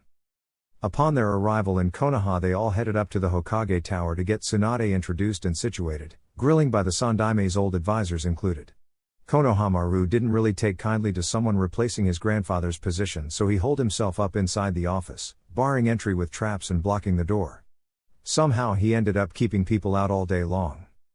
Upon being informed by Konohamaru's friends, Udon and Moegi, Naruto just walked up, Sparta kicked the heavy oaken door off of the hinges, sending all of the stuff behind it flying, walked through the office using the door to block all of Konohamaru's traps, and dragged the kid out by his collar. He chose to do this himself because he knew Tsunade would have done roughly the same thing if she really wanted to get into the office, and she might not have been so nice about it. Naruto took Konohamaru to the top of the Hokage Tower and sat him down to talk. So, what the hell is wrong with you, kid? Naruto got a tick mark on his head when Konohamaru clammed up and pulled his knees to his chest. Okay, you can either tell me and we can talk this out, or I'll just do like my trainer did for me when I was a kid and beat the crap out of you until you forget why you're all mopey in the first place. Konohamaru paled when a mild amount of killing intent began leaking out of Naruto. What happened to you, boss?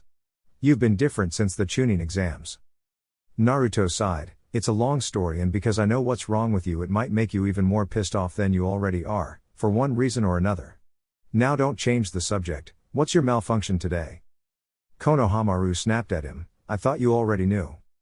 Naruto answered back snippily. I just want to hear it from you. Facing up to your own problems is the first step towards moving past them. Konohamaru looked up with tears in his eyes. What if I don't want to move past them? I don't want to move past my grandfather, boss. Naruto stayed silent and let Konohamaru speak. Everyone is moving on, going forward with everything. It's like he was never here, he was the Hokage boss. And everyone's going to forget about him. Naruto steeled himself. He really didn't feel like touching anything that involved Sarutobi with a 10-foot pole right then, but this kid needed him, and being a ninja means doing things that you don't want for the greater good. Look, Konohamaru, he was the Hokage for many years, longer than anybody else, he had a long reign, and he's done so much for this place. I'm sure everybody has a standout memory of him. Naruto then grumbled under his breath, Kami knows that I do. Naruto shook off that dark line of thinking. The point is that someone that has touched so many people can never truly just disappear. Trust me, brat, chances are that they'll be talking about him long after we're dead. You can go up to just about any of the ninja in this place and the majority of the civilians and they can probably give you some stories. Konohamaru started drying his eyes. What about you, boss? What kind of stories do you have of Grandpa? Naruto held back a frown. I don't think you're old enough to hear about my story of the old man. Maybe one day I can tell you, but it's better that I don't right now. Naruto patted Konohamaru on the head. Do you feel better now? Konohamaru nodded. Are you going to cry a bitch around me again anytime soon? Konohamaru shook his head. Good. Naruto picked the kid up and sent him off on his way. He made his way back to Tsunade's office where she had a massive Chunin picking up the mess left by Naruto going hard on the door. Seated behind what was soon to be her desk, she smirked upon seeing the young shinobi enter. Nice mess, Gaki. Why did you kick my door? Naruto raised an eyebrow. 2 reasons, you would have done it yourself eventually and. Honestly, I've wanted to do that for years, that just gave me an excuse. Naruto took a seat as the last of the mess was cleaned and the door was put back. Tsunade took on a business face when the door was shut. So what's going on with you and Jiraiya? You weren't speaking to him at all on the way back. Naruto locked eyes with the older blonde. Are you sure you want to hear this? It's not something really vital for you to know. And I'm also pretty sure it's a village secret, probably above me being the Kyuubi Jinchuriki. Tsunade's eyes widened momentarily before she smirked. Well, I'm going to be Hokage now, right? What's a village leader without a few dark little secrets? Naruto chuckled. Get comfortable because you're going to be sitting there for a while asking me questions and stuff. Tsunade frowned and pulled a bottle of sake from the desk. Naruto's sweat dropped. Wow, you certainly stashed that quickly, didn't you? Tsunade scoffed as she pulled out a cup. It's not mine, smartass. Sarutobi-sensei left it there before I ever even got here. Naruto sharply inhaled breath. That's right, the old man did train you 3 twisted Sannin, didn't he? That might make this an uncomfortable conversation. He snapped his head around. No Anbu guards? Tsunade shrugged. I'm not Hokage yet, kid, I still have to get through coronation first. It's just us for now. Naruto kept silent as he thoroughly checked the room before he looked at Tsunade once more. So did Uro-sennin tell you anything about me? Tsunade nodded. What do you know? Tsunade poured herself a cup. Other than the stuff that I already knew, he let me in on your base character and stuff.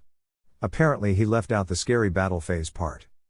Naruto clenched his hands together as he set his chin on them. That's because he didn't know about it.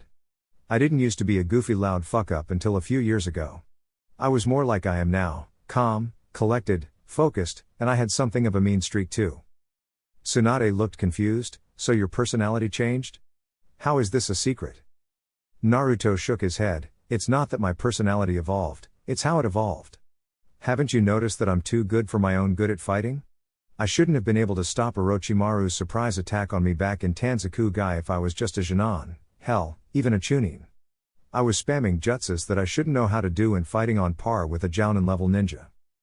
Tsunade flashed back to all of the things he had done since she had met him, and then she realized. Flashback. Tsunade's eyes drifted over to him. So who's the brat Jiraiya? Jiraiya looked at Naruto, who was wearing an unreadable expression, minus the twitching. This is Naruto Uzumaki, my new apprentice. Naruto's eyebrows shot up. Apprentice? Since when? Jiraiya smirked at the boy. Since you signed the Toad contract before the invasion, kid. Congratulations. Naruto grumbled and placed his face on his hands. Great. The guy that locked away my strength and skill wants to make amends and teach me how to fight again. XXX. Kabuto pointed at him accusingly. No way. From what I've seen and from the information on you, you're nothing. A low-level Jonin. Naruto chuckled. Well, that's what the Konoha records had on one Kabuto Yakashi also, if you'll recall. We all know how that turned out, right, Mr. Spy? If you were capable of it, then why wouldn't I be? I didn't even have to join any ranks and keep suspicion off like you did. All I had to do was not get caught. Naruto tapped his finger on his head. I had the plans for your invasion all up here way back then. Every move you had planned out over the long term was all up here. All of your bases, the info that was listed on your cursed seal, the true nature of Orochimaru's immortality jutsu, it's all here. The only reason your invasion had even half of a chance of even getting off of the ground was because of some unfortunate business that ended with me getting my memory and abilities sealed off before I could tell the necessary people. End flashback. Tsunade looked at Naruto and locked eyes with him, taking note of the scar over his right eye and how he was patiently waiting for the point to hit her. There was something done to you back then, and Jiraiya was the one who did it. Naruto smiled faintly. You're half right, Uro-sennin was the one who sealed me, but it was ordered by another. Sarutobi-Gigi really screwed me over back then. Tsunade's jaw was hanging. Sarutobi-sensei? Why? What happened to force him to seal you off? Naruto's eyes blazed over angrily. Nothing happened to force him to seal me. I was injured during a covert mission. Uro-sennin said he found me and brought me to the old man where they found out it was me. Apparently they thought I was some kind of threat, too strong for my age to be left alone. They didn't even wait for me to regain consciousness before they took me and locked away my strength and speed, my skills, my jutsu, my knowledge, everything. Tsunade was enthralled with the story. So what happened then? Why did the seal break? Did one of them take it off? Naruto shook his head. I had my mind regressed back to the time when I was 4 years old for all intents and purposes. I had to learn things like how to read all over again. I was mentally behind everybody else in the academy and everything. I broke the seal during the invasion, and since then it's been a matter of picking up the pieces and relearning everything. Those 3 jutsu that I used against Kabuto, I have tons of those were just the ones that I had the time to relearn, not even master. Tsunade still had a question: why did Sarutobi-sensei do it? Why did he think you were dangerous? Naruto leaned back in his chair. I can't tell you that. It would be a matter of total betrayal. It's not like it's that good of a secret, but let Uro-sennin be the one to tell you. I'm technically not even supposed to exist if you catch my drift. Tsunade nodded. One more thing. Where do you think you rank in the overall roster of my active shinobi? Naruto shrugged. How should I know? It's not like I've fought any of them to find out or anything. Naruto pointed out at her suddenly, but fuck being a Genin though. You know damn well I'm better than that, anything other than that will do right now. Tsunade smiled at him, noted. Now get out of my office, you're the only real ninja from this village that I've actually gotten to meet yet. She put away the sake and shooed him off. When he was out of sight she called out loudly, Shizune, call a meeting for me for all ninja the rank of Chunin and over after the coronation, we have so business to sort out. XXX. Naruto sat on his bed back in his apartment. He had decided to stop looking for Danzo. If Danzo wanted to see him he could easily find him, it's not like it was hard anymore. He didn't need anyone to sort the whole mess out anymore, meaning that honestly there was no reason to look for Danzo. His original goal was to be a ninja for Konoha. Sarutobi had proverbially blocked one path with a boulder, but instead of complaining that the way had been blocked, Naruto had followed the path the boulder had taken to find a completely new destination, to find his own way towards becoming one. Danzo had never made it a secret that he thought of Naruto as a tool, an expendable soldier.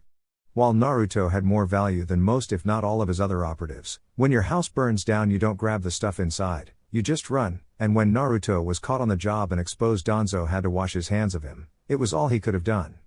Give them Naruto and cut your losses, the only thing a man like Danzo doing the things he was doing had as an option. He knew Jiraiya would be confronted by Tsunade about sealing him. He knew he'd tell her what he and Sarutobi had learned about Ni, and try to color her opinion.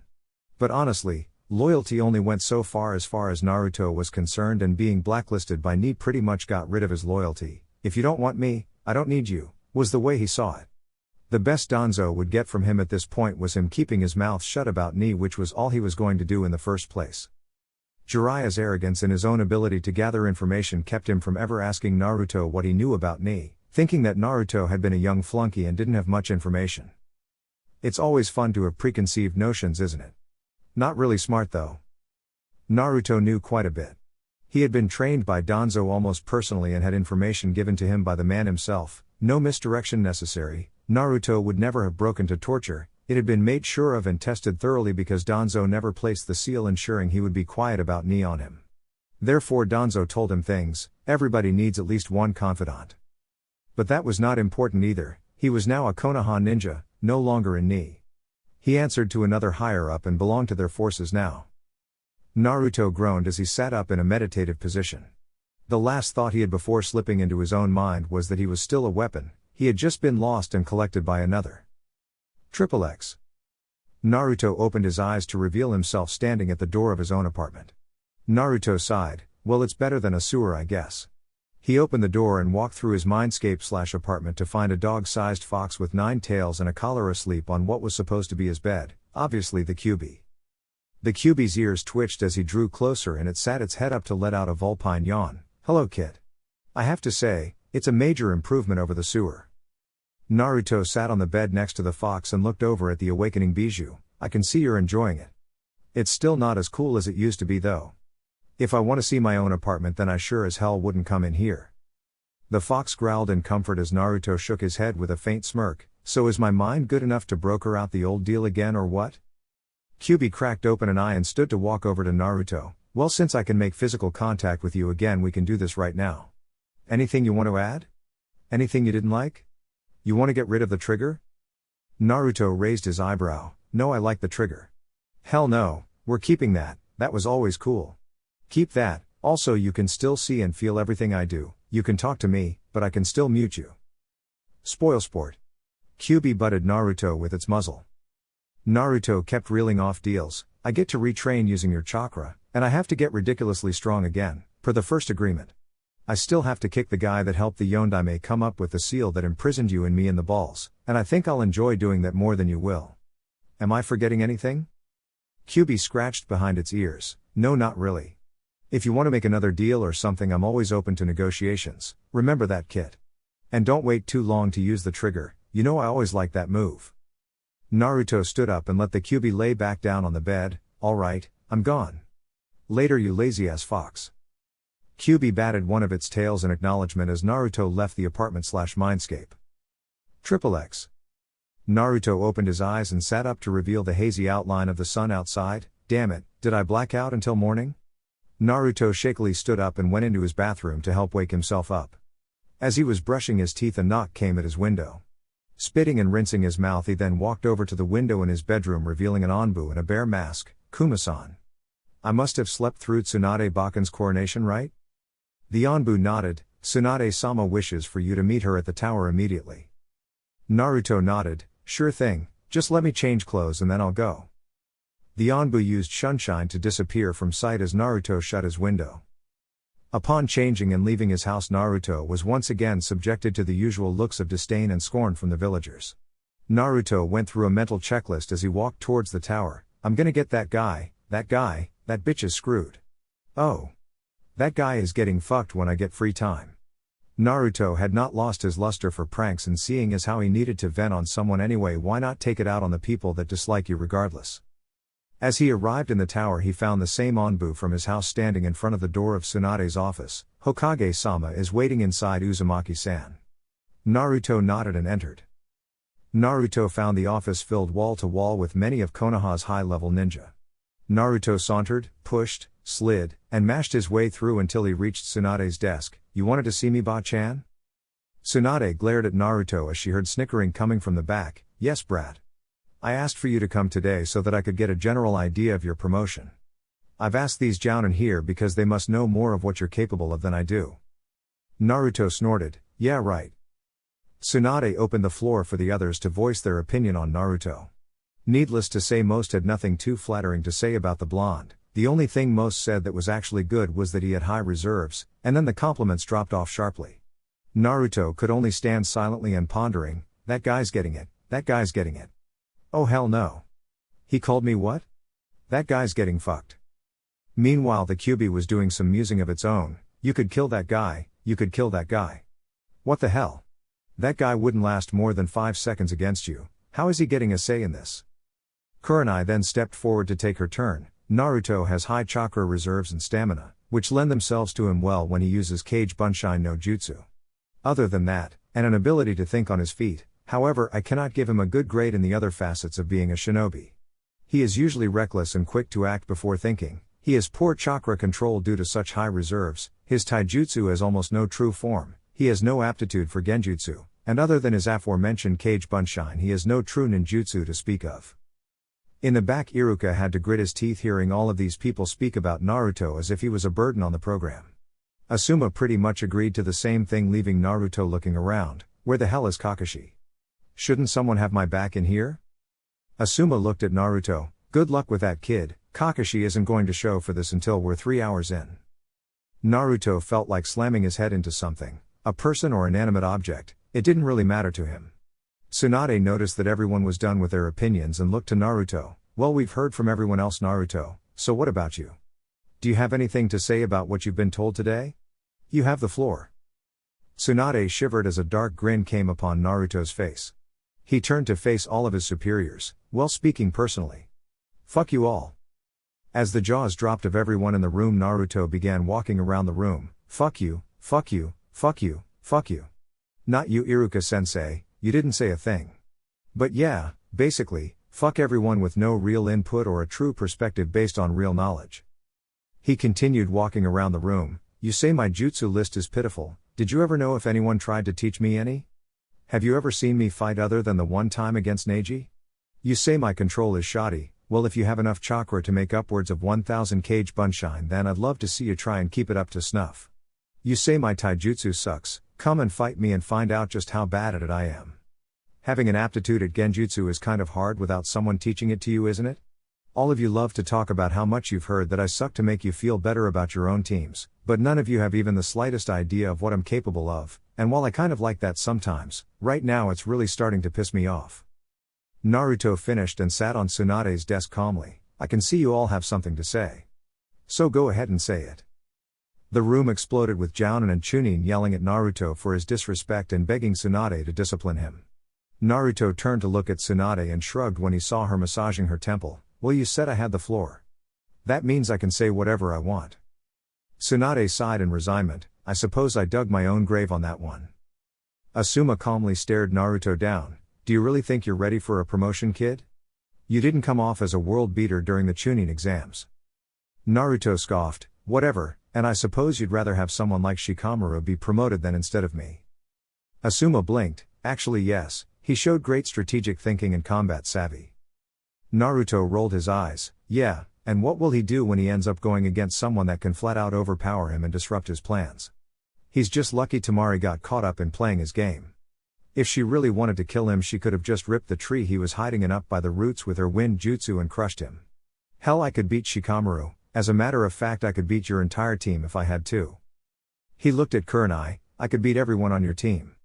Hell, I beat Kiba with my chakra and reflexes disrupted an hour after finishing the second stage of the exams with no downtime. Naruto shrugged. You know what, as a matter of fact I could probably beat Guy's team too. I already beat Neji. Rock Lee's hurt and if he ever recovers will need rehab before he could step to me, and Tenten, I'll beat her the way Temari did if she hasn't learned anything new. And don't even get me started on my team. Those teams are apparently the best, which means that there isn't a single goddamn Genin in this entire village that can beat me. Tsunade spoke up before they all broke into another uproar. That's quite a statement, brat. Care to back that up with action? Naruto smirked at Tsunade. Do you really want me to put 10 of your Genin in the hospital? You sure you can spare that kind of manpower? Tsunade couldn't help but return the smirk Naruto was giving her. Fine then. In 1 week you will fight Asuma's, Kurenai's, and Guy's Genin, in addition to the ones on your own team. If you can adequately impress, then you'll be promoted to Chunin. She spoke again as Naruto opened his mouth. We'll handle anything further if you can get a promotion from this test. Kurenai spoke up. Hokage-sama, you can't be serious. I don't know of any Genin that can take on 3 other Genin teams, let alone a rookie and the dead last of this year's graduates. Asuma nodded in agreement. The kid has never shown anything special. What makes you think that something like this is necessary? Ibiki stepped forward, having kept silent the entire time. This dead last, as you so eloquently put it, captured the Kazekage's children and took out an entire squad of Auto shinobi that had our own forces pinned down during the Suna Auto invasion. He at least deserves the chance to prove something to all of you that can't see past the titles that you all gave him in the first place. Naruto smiled. Note to self, do not bombscare Ibiki with horrible, guerrilla warfare as pranks.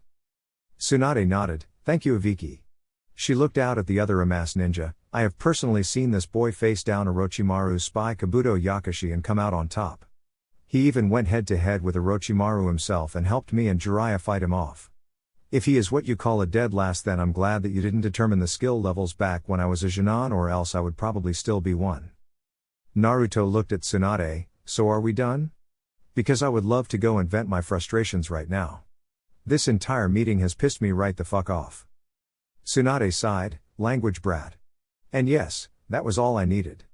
Be at the Chunin exam stadium at 10 a.m. next Monday for your fights. Naruto nodded and bowed to her before moving to open and jump out the window to begin racing along the rooftops. As soon as he left, the office broke into a smattering of talk. Mostly centered around the audacity of Naruto and how that demon brat was going to get slaughtered next week. Tsunade finally got fed up with it all. Silence. What does this look like? The Jounin lounge. Get out. As they began to leave, she called, Asuma, Kurenai, Guy, you 3 stay. They did as was told. The rules for the test will be roughly that he will fight each Genin 1 by 1. The other rules will be given on the day of the test. You can all get together to determine the order in which you want them to fight. You all need to inform your teams of my decision for next week. Prepare them well, trust me, they'll need every bit of training they can get. Asuma looked skeptical. It's just 1 Genin, Tsunade-sama. Even if we don't train them, he couldn't possibly beat more than 2 in a row. Tsunade gave up and shrugged. It's your team, Asuma, you can do whatever you feel you should with them. They're your responsibility. You're all dismissed. XXX. Naruto ran along the rooftops back to his home when a familiar presence landed behind him. Sasuke team, you're out of the hospital I see. Sasuke glared at Naruto's back. Fight me Dobi. Dobi huh? Naruto didn't turn to face him. You can fight me in a week like everybody else. Sasuke looked at him in confusion. Like everybody else? What are you talking about? Naruto shook his head. Go find Kakashi and ask him. And while you're at it, tell him I'm not going on any missions with you all until the week is up. Maybe. Naruto disappeared in a swirl of leaves, leaving Sasuke alone on the roof. He knows Sunshine? What have I been missing while I was in the hospital? How strong are you, Dobi? XXX. Naruto once again sat in his apartment meditating silently when his eyes snapped open and he flung a kunai just in time for a poof to go off in his house. Naruto, you should really be more careful with these things. Kakashi appeared holding the kunai as the smoke faded. You do know that we need to talk, right? Naruto motioned for Kakashi to have a seat as the white-haired man did as directed. Naruto had moved to a more comfortable position on the ground to sit. So what do you need, Kakashi? Kakashi-sensei. Naruto. Kakashi finished with an eye smile. Naruto snorted. The last person I called sensei actually taught me stuff. Go ahead and ask your question. Did Sasuke team talk to you yet? Kakashi sighed. Yes, and I've also heard from Hokage-sama about your test. Naruto, do you really think this is a good idea? Do you truly believe that you're ready for such a promotion? I mean, I can see that you've finally dropped the orange and that scar on you is a new touch, but it takes more than that to be a chunin. Naruto smirked. Then it's a good thing that I'll end up being more than a chunin when this is all over then, huh? Kakashi's eye widened. You can't be serious. Naruto gazed at Kakashi seriously. I'm dead serious. I'm no Jonin level ninja, I wouldn't even call myself chunin. Doing all of this kiddie crap has dulled my edge. When you're systematically fed garbage, that's what you eventually become, garbage. Kakashi was confused by the whole turn of events here. He expected to simply admonish Naruto for such a brazen act of disrespect, get him to cancel his test and be done with it, but the trend with Naruto these days seemed to be getting more questions and problems than answers and solutions. Naruto, what are you saying? All Jonin have to go through missions like the ones you take, we've been over this. Naruto chuckled, go and talk to Ba-chan, or even Uro-sennin about my skill level and listen to what they say. They've both got the closest inkling to what I can really do more than anyone, and the truth is, I'm not even as good as I should be. At first I thought it was just a work in progress, that if I just trained like I used to that it would come back to me, but I recently realized something. Naruto clenched his fists. I realized just how fucked up I am when I fought Kabuto when we went to go get Ba-chan. I was talking to the guy, instead of just running through him and moving on to more important matters. I was casually engaging him like it was a game, like we weren't both there to kill each other instead of me running through him like a buzzsaw, which was what I should have done. I should have been kill first, ask questions later. I realized this when I noted that he had gotten back up from the Rasengan. Naruto pointed out the window at Konoha, it's this place. When I was little that never would have happened, I would have just killed him and moved along. This place's arrogance rubs off on you. The academy stresses stealth, but apparently stealth isn't good enough for a Konoha ninja once they graduate, seeing as how I've yet to actually meet one that actively uses it in fights. Kakashi took offense to that. Naruto, Konoha's will of fire stresses protecting your fellow villagers and comrades above all else.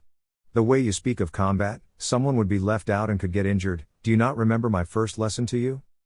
Naruto scoffed, more like your only lesson, but who's counting? Yes, Kakashi, but sometimes a weapon can protect better from the shadows than out in the light. You all specialize in open area fighting. You all are just glorified samurai with special techniques for the most part. Naruto sighed and stood when he felt Kakashi's glare on him. Fine, nothing I say is going to make you change the way you think, so I'll just use the week off that I told you I was going to take. Naruto grabbed the weapons and items he sealed in his scrolls, his sword, and headed towards the door. Kakashi noted that he looked like he was going on a mission. Naruto, where are you going? Naruto looked back at him, a smile faintly playing on his lips. I'm going to get something very important to me back. Don't even bother to try and look for me either. If you want to talk to me, leave a message here or wait until I get back in on Monday to try to speak to me. Naruto stopped at the door before shutting it. You can try to find me, but you'll just be wasting your time, because if you can actually find me, then this week was a waste. Naruto shut his door, leaving one confused scarecrow inside. XXX. 1 week later. Every single solitary soul in Kanahagakure no Sato was on edge and watching around every corner for their own safety. It seemed like the prankster of hell had returned with a fiery vengeance, only no one could prove it was him this time. The pranks over the course of 5 days were reminiscent of the days of yore, but only cranked up substantially for a select few others. Day 1, it was quiet. Nothing really happened to anyone on this day with the exception of one lone pervert at the hot springs, who was stripped, tied up, and had pervert spray painted on him before being thrown inside of the woman's baths. Oddly enough, he was already crying about his testicles before the women even laid a finger on him in retribution. Day 2 was noted by a coded message sent out to the Hokage stating intent to pester and disorient the village into oblivion. It stated that she was not a victim, and to handle this like she would anything else, so she simply pulled out a bottle of sake and went about her day. The first true shots were fired early that morning, however, when the owners of stores and restaurants in the villages inexplicably found their stock and inventory switched out with each other, everything, even the stuff in storage and lockup. Restaurants found food switched with clothing, leather, and other goods needed to make clothes. Shinobi outfitters found their weaponry and armor replaced with flowers or canned goods. The entire day for them was spent figuring out who had what from whose store. Needless to say, the Merchants Guild had more work to do on this day than any other. The walls of the hot springs separating the men's and women's sides were blown down randomly during the day, much to one side's delight and the other's chagrin. The academy had their targets' bullseyes packed to the brim with mass amounts of kunai and shuriken stuck to them. Inside each classroom had the definition of stealth written on each chalkboard, and each student's seat had a handwritten and copied pamphlet on how to develop true sneaking skills. No teacher at the school's desk was free of nasty trappage, ranging from silly string, to stink bombs, to paint and glitter mini cannons, with the exception of one Iruka Umino who had a sealed, steaming bowl of ramen within his, chopsticks helpfully included. Day 3, at 5 p.m. in the evening, the Jounin lounge had been riddled with pranks. At the lounge, the common area refrigerator was filled with urine samples swiped from the hospital, replacing all of the things that had been stored within. Starch was injected into the couch cushions, making them hard, lumpy and uncomfortable. A space heater had been hidden in all 4 corners of the room, eventually making the room stiflingly hot, and unfortunately for all who were within at the time, the tops of the ceiling fan blades had been coated in itching powder. Day 4, apparently the prankster had a wild hair up his ass on this day because he was getting ballsy enough to make attempts on the clans of the village. The Inuzuka clan kennels were a miserable place to be, as the prankster had swiped a vial of pheromones from the vet's office and let it go within the kennels of the Ninken. The poor Genon squads that were hired that day to walk the dogs were subjected to a sight better left to a twisted nature documentary of some sort. Entire teams were mentally scarred from the scenes. The Aburame clan was heckled repeatedly for hours by their Kikaiku, repeatedly reacting to a delicious source of chakra being flared on their grounds in different areas randomly and blatantly. When they arrived on the scene to check it out, they couldn't even find the faintest of signatures. The final massive flare-up, however, scared the shit out of them, being something reminiscent of the night the Kyubi attacked 12 years ago. The Nara clan's deer had all been removed from their grounds and spread out all over Konoha. Now, while the deer were just as easygoing as the clansmen and wouldn't move too far from where they were placed, it was still damn troublesome for the ones sent out to retrieve them. The Hyuga clan grounds ended up having flash bomb traps set up over random areas of mass traffic. Doorways, hallways, the waiting room outside of the clan head's office, all of them and more. Every Hyuga ended up being flashed at least once during the day. Those that thought that activating their Byakugan while roaming the halls to find the bombs before they went off would be a good idea not only failed miserably, they ended up getting it worse that way. The most unnecessary and shining example of overkill that could be provided took place at the Uchiha clan main building where one Sasuke Uchiha resided. From the second his foot hit the floor that day, he instantly tripped a wire that activated a mass of smoke bombs that filled the house room by room. As he went to brush his teeth, he ended up heaving in the toilet due to the fact that his toothpaste had been switched with a tube of raw ground beef. All of Sasuke's shirts had an iron-on emblem of a heart on the front of them, even the undershirts. Seeing this, he scoffed and decided since he was staying at home that day to train, he didn't need a shirt. As he walked into the kitchen, he was blasted with a hidden glitter cannon. Glitter is mother fair, so you just have to imagine this.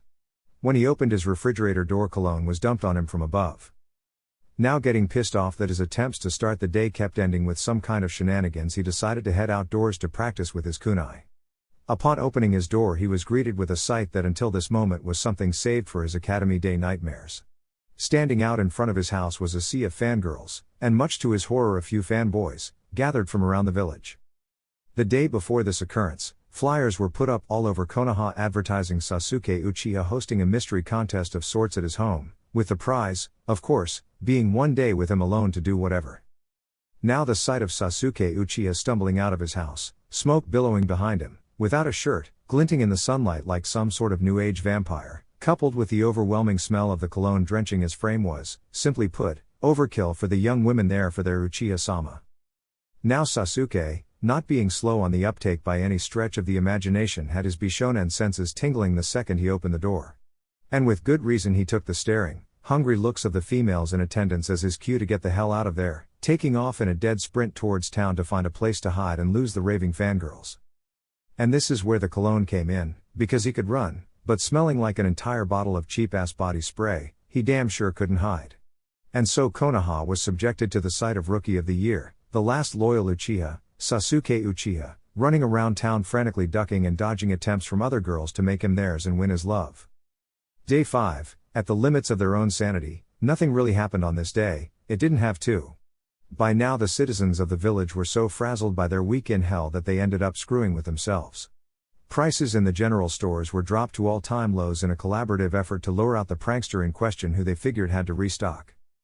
They were wrong, and simply ended up getting mobbed all at once by artisans ordering raw materials in bulk after having everything ruined by the prankster, young kids rolling through with pockets full of cash and a sweet tooth, and pretty much everybody in Konoha that liked to take advantage of a good deal. They lost more money than they really made, the prices were so low. The ninjas sent to patrol and watch out for suspicious activities were at the end of their rope, so much so that in addition to turning on each other and hatching crackpot theories about whodunit they had taken to harassing the general public. The bags under their eyes showing that they hadn't gotten any good sleep over this in days. By the end of the reign of terror, the only people not touched by the spree of pranking in some way were Tsunade herself, Shizune, Konohamaru and his 3 friends, the ninja outfitting shop owned by Tenten's family, Tuchi and Ayame Ichiraku, and Iruka Umino. The final prank was harmless compared to the rest of the week's activities. It consisted of every face on the Hokage monument with wide eyes painted on looking out towards the Chunin exam stadium with stupid grins on their faces, with sundry sweets and refreshments being painted around their faces. Over their heads hung a massive banner stating simply, 10 a.m. Chunin exam stadium, running the gauntlet. The people that wandered into the Chunin exam stadium for the test they were informed was going to happen were surprised to see one Naruto Uzumaki, already sitting down in the center of the arena, decked out in a dark red muscle shirt and pants, hideate as a belt, seemingly in a meditative state. As more and more people filed in, a smattering of comments regarding why the demon brat was here and what the test was exactly. Naruto was seated under the tree in the arena currently resting. The 5 days of pranks prior to this were him actually training himself. He had been neglecting the basics of his ninja arts in exchange for power and jutsu, something he blamed on his other side. After fighting Kabuto and remembering how he used to be, he remembered the words told to him in his formulative years: the ninja with stealth and surprise on his side should be able to win without ever using a single jutsu.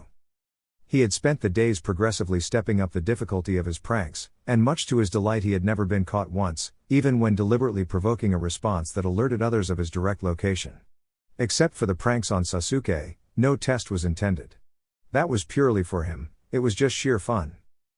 Around 9 o'clock the familiar bare-masked Anbu of Tsunade's arrived next to him. Naruto stood up to properly greet the man. "Hello Kuma-san. Ba-chan send you to get me again?" The Anbu nodded. "Yes, Hokage-sama would like to know if you would like her to tell you the rules of engagement prior to the beginning of your test?"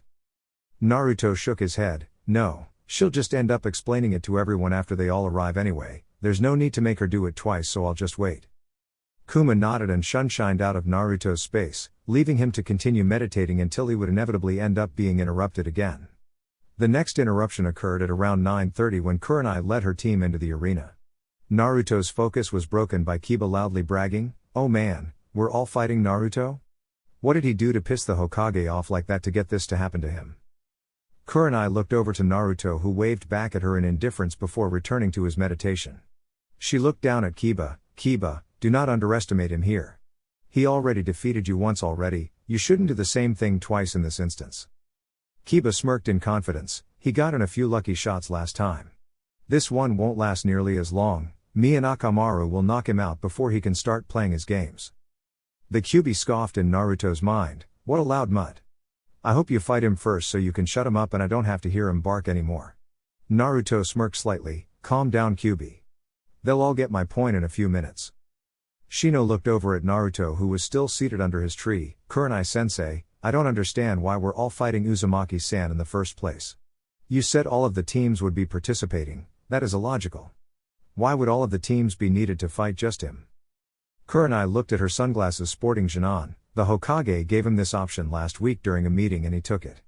I don't understand just why it's happening in the first place, but all you can do is fight him at your best.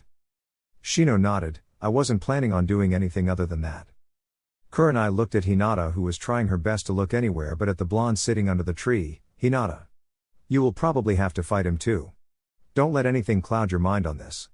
If you don't fight him seriously, then there is a good chance that he will defeat you. Hinata nodded, but her mind was a wreck. I have to fight Naruto-kun. I can't possibly bring myself to do anything to hurt him. What would I do if I injured him? Would I ever have a chance with him then? Soon after the entrance of Team 8, Asuma brought his own Jinan team into the fold, with Shikamaru leading the pack. This is so troublesome. Why are we here? You got all gung-ho today about dragging us to the arena. Asuma took a drag of his cigarette as he brought his Jinan over near Kurenai. You're here to fight Naruto. He'll be taking you all on one at a time, so it shouldn't be too much trouble if the order works out the way it should. Ino looked over to her fellow blonde sitting under the tree. Naruto? Why would we all be fighting Naruto? What's the point? He might be able to beat one of us, maybe two, but that's pushing it. There's no way he can beat our entire team. Kurenai chimed in. He's not really fighting your entire team, he's really supposed to be fighting everyone, your team, my team, Guy's team, and Kakashi's other kids. Seeing the stunned looks on the faces of Team 10, she glared at Asuma. You didn't tell them this was happening? Asuma shrugged. Like Ino said, there's no way he could beat any more than two of them at the most. Shikamaru muttered out another troublesome while Choji stood next to him eating chips.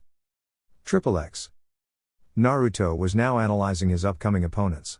He noticed that Shikamaru and Shino were subtly doing the same of him and he mentally groaned. Man, I hope the dumb, stupid ones fight me first so I can get them out of the way.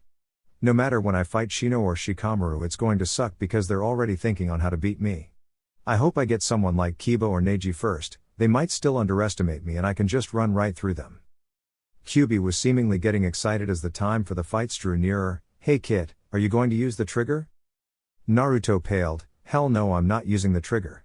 Not here in front of all of these people, and not on Jinan. Are you insane? That would kill them. Naruto could feel the grin on the Kyubi's face. I know. Naruto shook his head free of thoughts just as an unmistakable shade of green entered the scene. XXX. Guy, glistening smile included, ambled into the stadium with Rock Lee on crutches, an uncaring-looking Neji, and Tenten who actually waved at Naruto. Eyes widening, as he didn't really expect that, he gave her a small smile and waved back to her.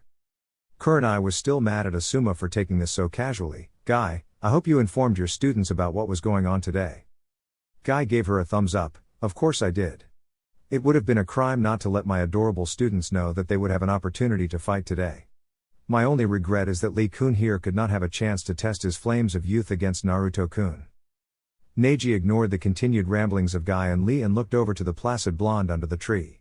Taking note of his new look and the sword strapped to his back, Neji narrowed his eyes. Why are we all here, just to fight Naruto?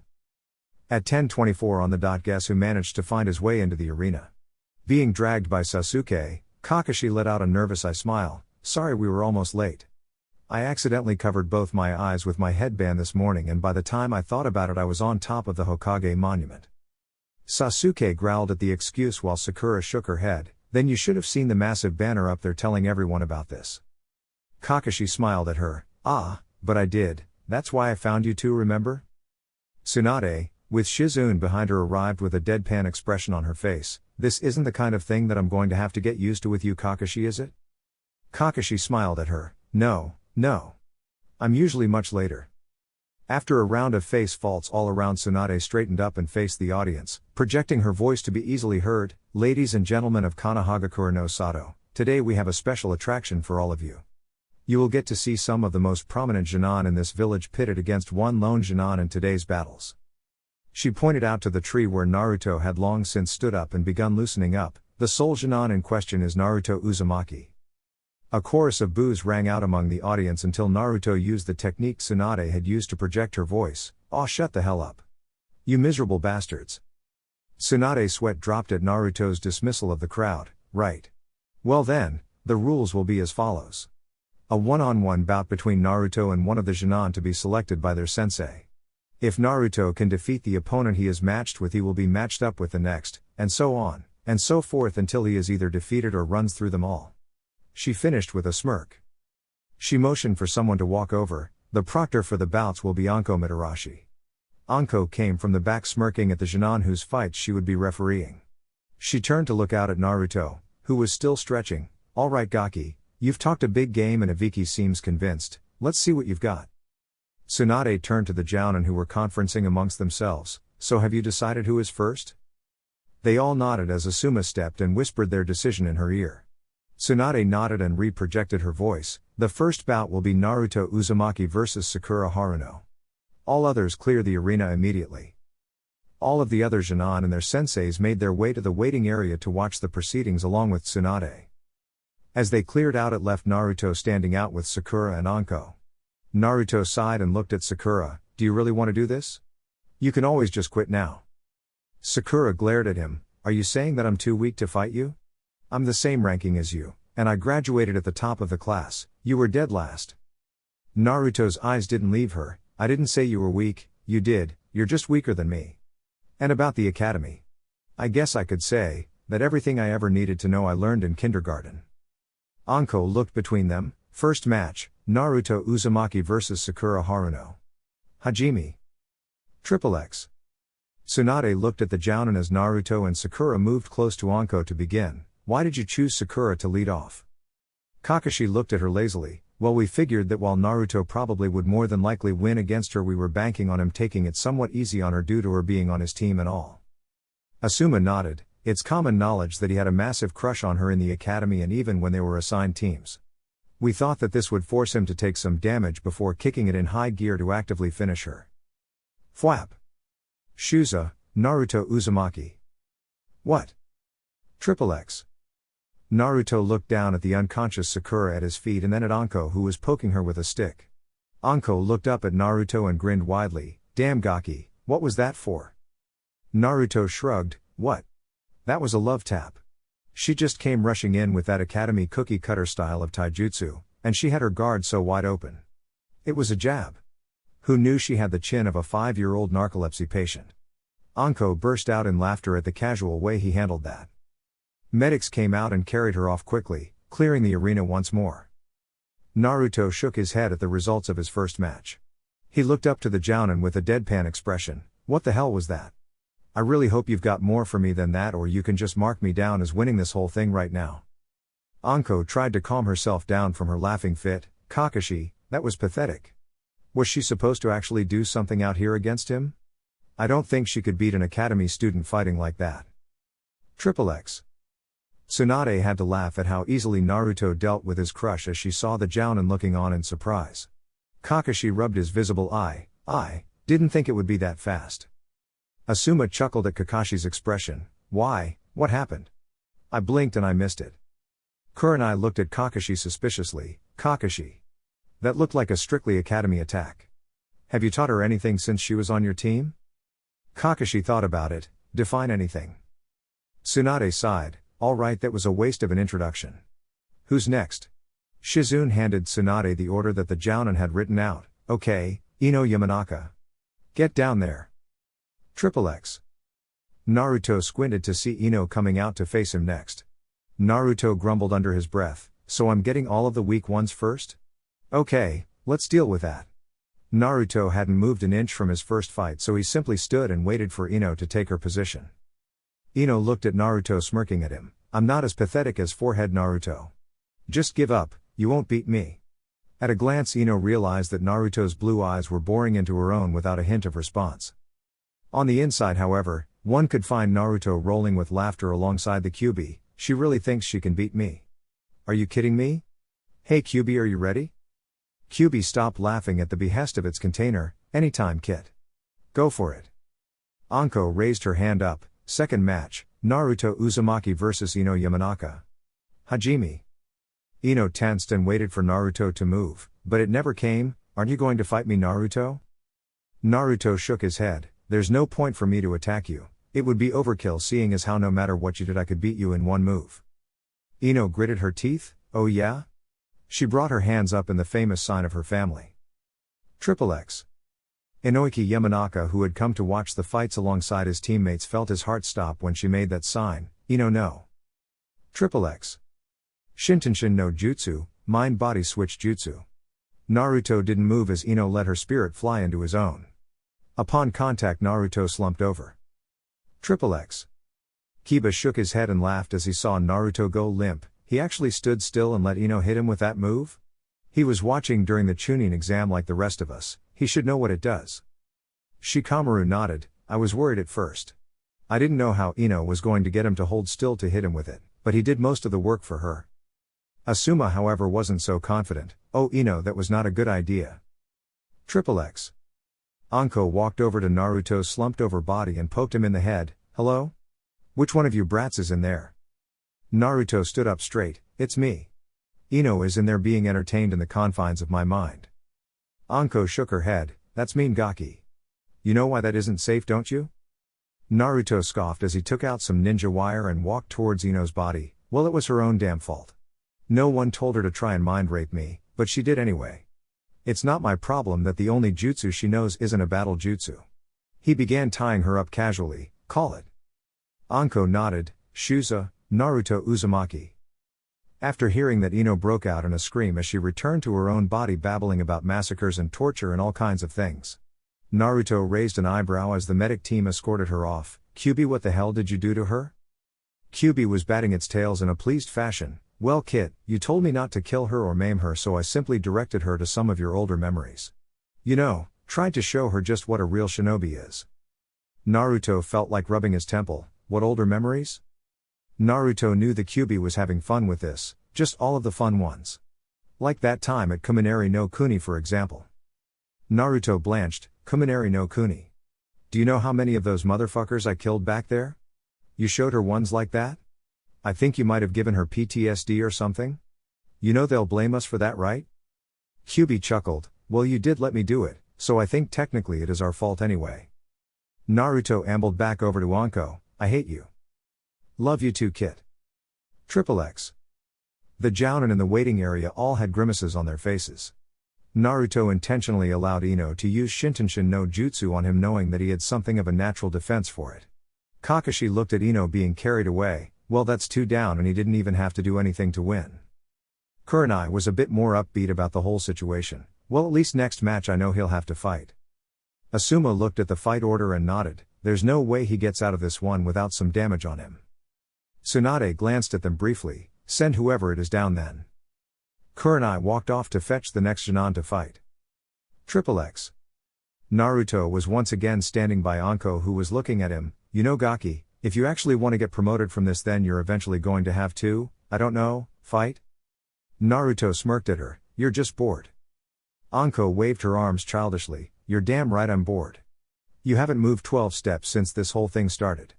I expected some action. You've just ended up fighting 2 little girls that I could beat while I was hogtied. Naruto frowned. Well yeah, they suck. That's why I didn't try fighting them. Why waste energy beating them when I could let them beat themselves? Anko pouted. I wish someone would come out here to kick your ass so I can enjoy myself. Naruto chuckled. Keep on dreaming, Snake Lady. I'm doing this to prove a point if you didn't know. I'm proving that they can't beat me. That kind of implies that none of them are going to get a good fight out of me. Naruto noticed someone coming from the tunnel for his next fight. X. Choji and Shikamaru watched Ino being carried off after Naruto was declared the winner. Choji was watching in shock as Naruto had shrugged off her family technique like it was nothing. Shikamaru, what just happened? Ino hit him with Shintenshin, didn't she? Shikamaru nodded. Yeah, she hit him head on. She was in there good. He must have a strong will, like Sakura had to break out of it or something. Choji nodded. But what about all of that stuff she was screaming? Slaughters, tortures, beatings? What does all of that stuff mean? Shikamaru watched Naruto retake his spot. I don't know, but we have a real concern right now. We don't know who's fighting him after this. Look at him, he hasn't had to do anything at all and he's already won 2 fights. Asuma walked up behind them and placed a hand on their shoulders. Don't worry guys, he's fighting Kiba next. Even if he doesn't lose, Kiba will wear him down enough for the next fight. XXX. Kiba was smirking as he set Akamaru down beside him. Finally, time for my rematch, Naruto. You won last time, but you can't do it twice. I'm getting my win back. Naruto said nothing and looked to Anko to start the fight. Match 3, Naruto Uzumaki vs Kiba Inuzuka. Hajime. Shikyaku no Jutsu, 4 legs technique. Kiba crouched down on all fours as his features became even more feral. This was all well and good for about 3 seconds until a blue shinobi sandal implanted itself under his chin and sent him flying backwards. Akamaru ran to his master, barking frantically as Kiba slowly pulled himself to his feet. Kiba shakily stood up. Yeah, I'm alright boy, he just caught me off guard. He looked up to reveal that Naruto was nowhere in sight. Kiba chuckled before jumping out of the way as a pair of hands broke through the ground he was standing on. Kiba laughed as he dodged the hands. I thought I told you last time. I can smell you, Dobi. You can't sneak up on me. His gloating was cut short as a sharp pain in his back sent him flying forward. Looking up from the ground, he saw Naruto standing with his leg extended in a kick. He turned towards the underground figure to see the hands explode into smoke. Kiba stood up and glared at him. I had your scent. Where were you? There was no way you could get the drop on me. Naruto lowered his leg and gazed out coolly at Kiba. You should quit out of principle. If this was a real fight, then I would have killed you just now. Kiba growled at Naruto while he just looked at him. Just because you can identify that I'm in the area means jack shit if I'm too fast for you to pinpoint my location. Kiba hurriedly grabbed a pill from his pocket and threw it at Akamaru, remembering his opening troubles when it came to moving too slow. The little dog turned red after swallowing the pill while Kiba provided him some of his chakra, Jujin Bunshine, man-beast clone. Kiba pulled out his smoke bombs and threw them at Naruto, engulfing him in smoke. Remember this, Naruto? Well, here we go again. Kiba and the transformed Akamaru ran at the smoke and jumped towards it, Gatsuga, dual piercing fang. After the twin drills tore through the smoke until it dissipated, Kiba and Akamaru stood in the smoke, sans Naruto, dumbfounded. And surrounded by kunai. Naruto came from his spot in the tree over to them. Kiba saw him walking up with his hands in a hand sign and tried to charge and attack him before running into an invisible barrier that threw him back and numbed his body. What the hell is this? Naruto made some more hand signs before stopping halfway through the last one. You should surrender. This is going to suck for you. Kiba bared his teeth at him. Answer me. What did you do? Naruto shook his head. It's not what I did, it's what I'm going to do. Last chance. I'm not supposed to really be trying to kill you guys, and this jutsu has the potential to do it. Kiba and Akamaru just kept trying to break through his barrier. Naruto shrugged and made the last hand sign. Your funeral, Raiten, Denki Hokai, lightning release, electric implosion. The electric prison glowed white within until it was blindingly bright before the sounds of sharp crackling rang out. Naruto held the final hand sign for 10 seconds before he finally released it, revealing Kiba and Akamaru both unconscious and suffering from electric burns. Naruto walked over and picked up his kunai as Anko checked Kiba and Akamaru's vitals. She sighed in relief upon finding they were still alive and looked at Naruto, who was pocketing his kunai. Naruto shrugged. What? I asked him if he wanted to surrender. Did he think that anything I did from that point wouldn't mess him up? Anko gave him a dry look. You know you kids aren't supposed to kill each other out here. Naruto gave her one in response. He's still breathing, isn't he? If I wanted to kill him, you could have replaced those kicks I landed at the start with my sword. Anko shook her head and smirked. Shuza, Naruto Uzumaki. Naruto glanced at Kiba being placed on a stretcher and returned to the center of the arena, and that's roughly 1/3 of them down. Naruto turned up towards the jounin and gestured towards Kiba, who was being carried off. Get the point yet? Because before I could swear that you all missed it. XXX. Kunai was stunned. The first time Naruto beat Kiba, it was surprising. She had thought it impossible then, but now more than realized that he was capable of it. It was how easily he beat Kiba this time around. Kiba didn't lay a finger on him the entire time. Kunai clutched the order sheet as she marked off Kiba's name. Tsunade noticed that the crowd was perplexed. They had all been told that Naruto had no talent as a ninja, and here he was decimating the best ninja in his class, all of whom except one belonged to prominent clans. Kakashi moved closer to Tsunade. Tsunade-sama, it seems like you expected this to happen. Is there something that you know that we all don't? Tsunade grinned smugly at Kakashi. Why Kakashi? Isn't he on your team? Shouldn't his Jounin sensei have an idea of what goes on with his students? Kakashi was not in the mood for games, Tsunade-sama, seriously. This Naruto is nothing like the one I was conditioned for when he was assigned to my squad. Something has happened and I can tell you know what is going on. Tsunade turned to Kakashi and gave him a serious look. Listen Hitake, all I am at liberty to really say about the matter is that Naruto has rediscovered his potential. This is the real Naruto. If you want to find out about him then go and ask him yourself. If this keeps up he won't be yours to command for much longer anyway. XXX. Naruto immediately put his game face on when he realized who he was to fight next. Okay, Pop Warner time is over, time to get serious. Shino walked out calmly from the back with his hands in his pockets as he moved up to Anko in a calculated manner. Anko elbowed Naruto in a teasing fashion. Well now Wonder Gaki. How are you going to handle this one? No clue. With those bugs on him I won't be able to hide. I wouldn't be surprised if he had one on me already. Naruto spoke under his breath as Shino drew close. I'll let you know when I figure it out myself. Shino stopped in front of Naruto as Anko looked between them. Fourth match, Naruto Uzumaki vs Shino Aburame. Hajime. Shino snapped his arms out in his taijutsu stance as did Naruto out of obligation. Naruto stared him down intently as he could feel Shino doing the same from behind his sunglasses. Both boys simply waited for the other to move in order to prepare a counter.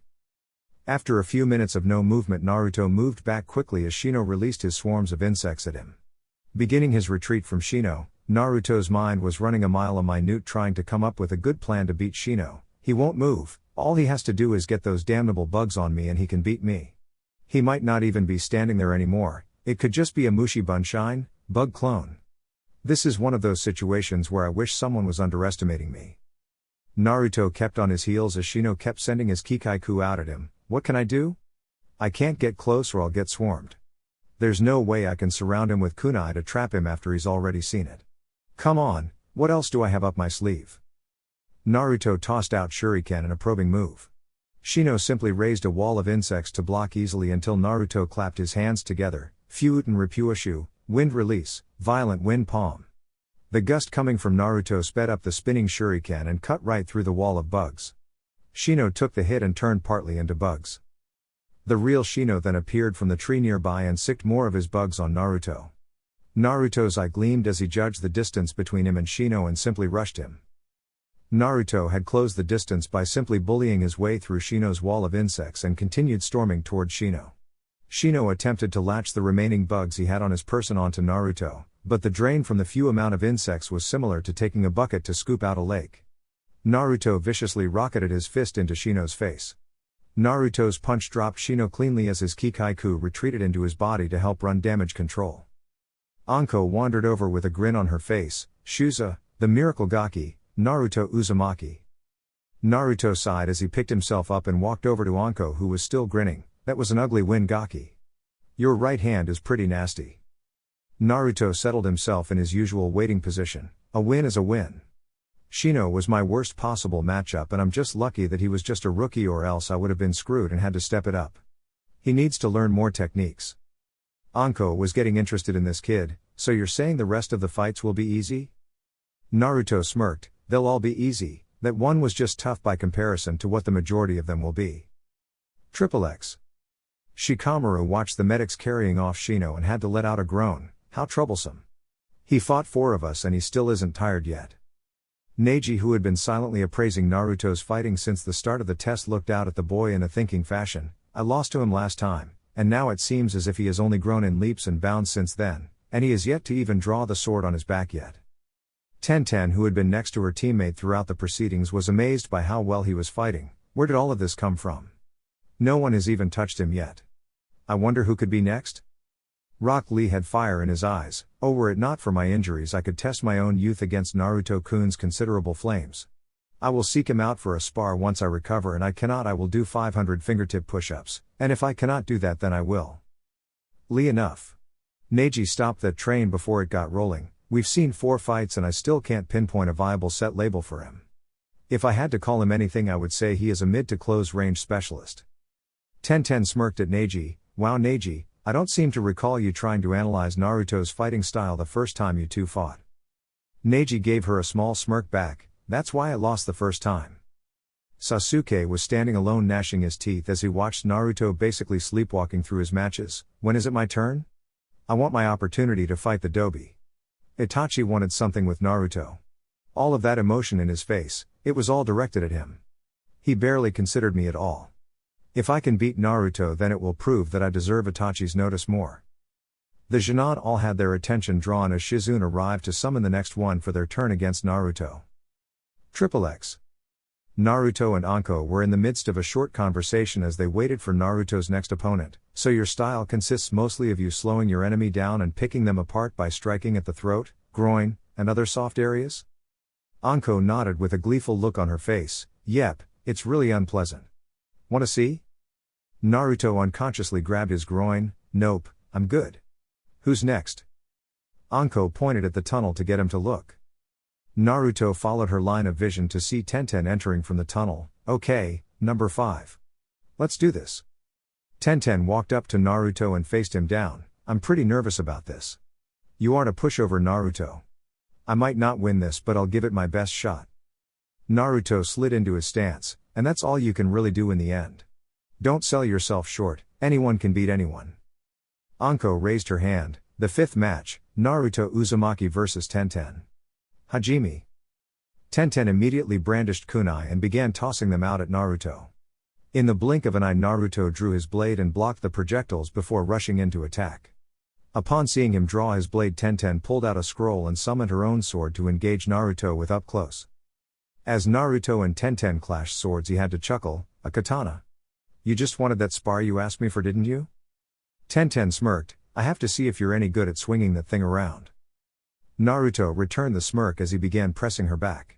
Tenten planted her feet but ended up being pushed through the dirt. Gah, this strength. It's ridiculous. He might be stronger than Lee. Tenten lashed out with a kick as she chose to break off their contact that Naruto slapped aside with the flat of his blade. That's your leg, Tenten. Don't be so quick to attack, it pays to be somewhat patient. Tenten growled and ran back in to trade steel with Naruto again. Every stroke of her blade was blocked or parried and Naruto refused to take advantage of the openings that followed. Tenten disengaged and stomped on the ground in frustration. Why are you so good at this?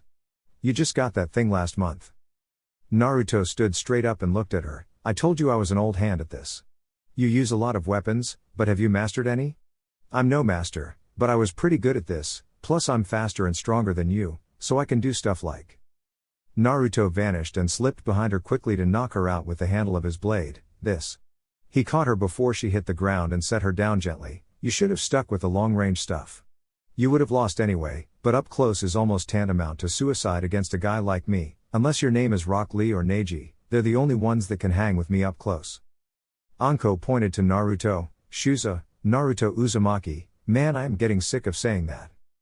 Naruto smirked at Anko. Well then convince the other 5 Genin to quit. Anko shook her head. You took your sweet time with that one gaki, why not just do that from the start? Naruto shrugged. Hey, I get bored too, you know. She had a sword, I did too, it clicked. Or clanged. Who's left anyway? X.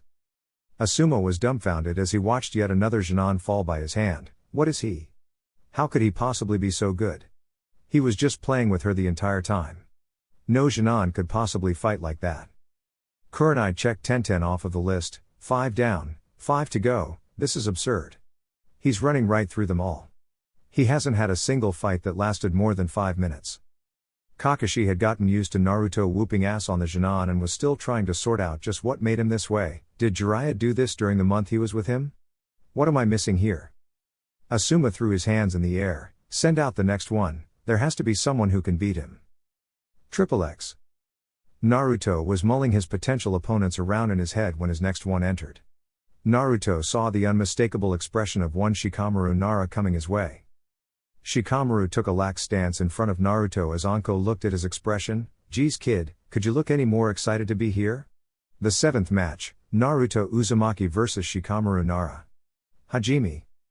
Shikamaru scratched his head and made his rat seal. That's because I don't want to be here. There's no reason to fight here. At least during the Chunin exams I had to fight to avoid getting hurt, to get my team to the next stages, and if I had been motivated, fight to get promoted. There's no reason to fight you, there's nothing to gain or lose. This whole thing is so troublesome. Naruto put his hand on his neck and rolled it around. So. Quit. Shikamaru shrugged, alright, later. Shikamaru turned and headed back up the tunnel waving over his shoulder.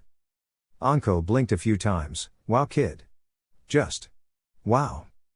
Naruto blinked at Shikamaru's retreating form. Holy crap, I just took a freaking shot in the dark. I had no idea that would actually work, I'm awesome. Anko snapped out of her stupor. Right, well. Shuza, Naruto Uzumaki. XXX. In the stands, Choza Akimichi and Inoiki Yamanaka sweat dropped at the results of the fight. Choza looked over to his longtime partner Shikaku. Your boy is more like you than you care to mention, Shikaku. Shikaku shrugged. Hey, have you been watching this crap like I have? He didn't have a chance to win and he knew it. Naruto gave him a way out. The kid must be getting tired of this. Inoiki nodded. We've already determined that he can wipe the floor with all of our kids, so why are we still here? Choza chuckled. Speak for yourselves. He still hasn't fought Choji yet. There are still kids that can fight. This isn't over by a long shot. XXX. Tenten, who had woken up shortly after her fight with Naruto, looked at Shikamaru with a twitching eyebrow. You quit. Shikamaru yawned as he made his way to the railing. I didn't see any reason to fight. Neji frowned at his attitude. To prove yourself to all of the ninja and people in attendance. For your clan's honor. Shikamaru looked over at Neji lazily. There's no point. You might think all of that clan honor stuff is a big deal, but me, not so much. I didn't want to do this in the first place, and seeing how he's handled everyone else so far just solidified the fact that I really don't want to fight that kid. Sasuke scoffed. You're just too lazy to fight. Shikamaru glared at Sasuke. I did fight. I trapped him in Kage Main no Jutsu, Shadow Possession Jutsu, the second the fight started. When he rolled his neck he didn't show any resistance at all. My control over the technique isn't enough for me to keep a hold over a certain amount of brute force. The light out here was too much for me to use it effectively. It's around noon, and he didn't even blink. That jutsu is all I had on him. I couldn't have one. XXX. Asuma was hitting his head on the wall. Damn Shikamaru. I should have known he would do that shit. Why didn't I put him on sooner? Tsunade was hanging on the railing laughing. Well, at least he knows when he's outmatched. Maybe he should be a Chunin Asuma? Kurenai checked his name off. 6 down, 4 to go. Her eyes widened when she saw who was next on the list. Oh no. I didn't think it would get this far. XXX. Jan. Ken. Pan. Anko pouted at the results. You brat. Naruto slapped Anko's closed fist. It's not my fault you always choose rock, Anko. Anko kissed her fist. Ah, good old rock, nothing beats that. Naruto's sweat dropped. Yeah, sure. Why not?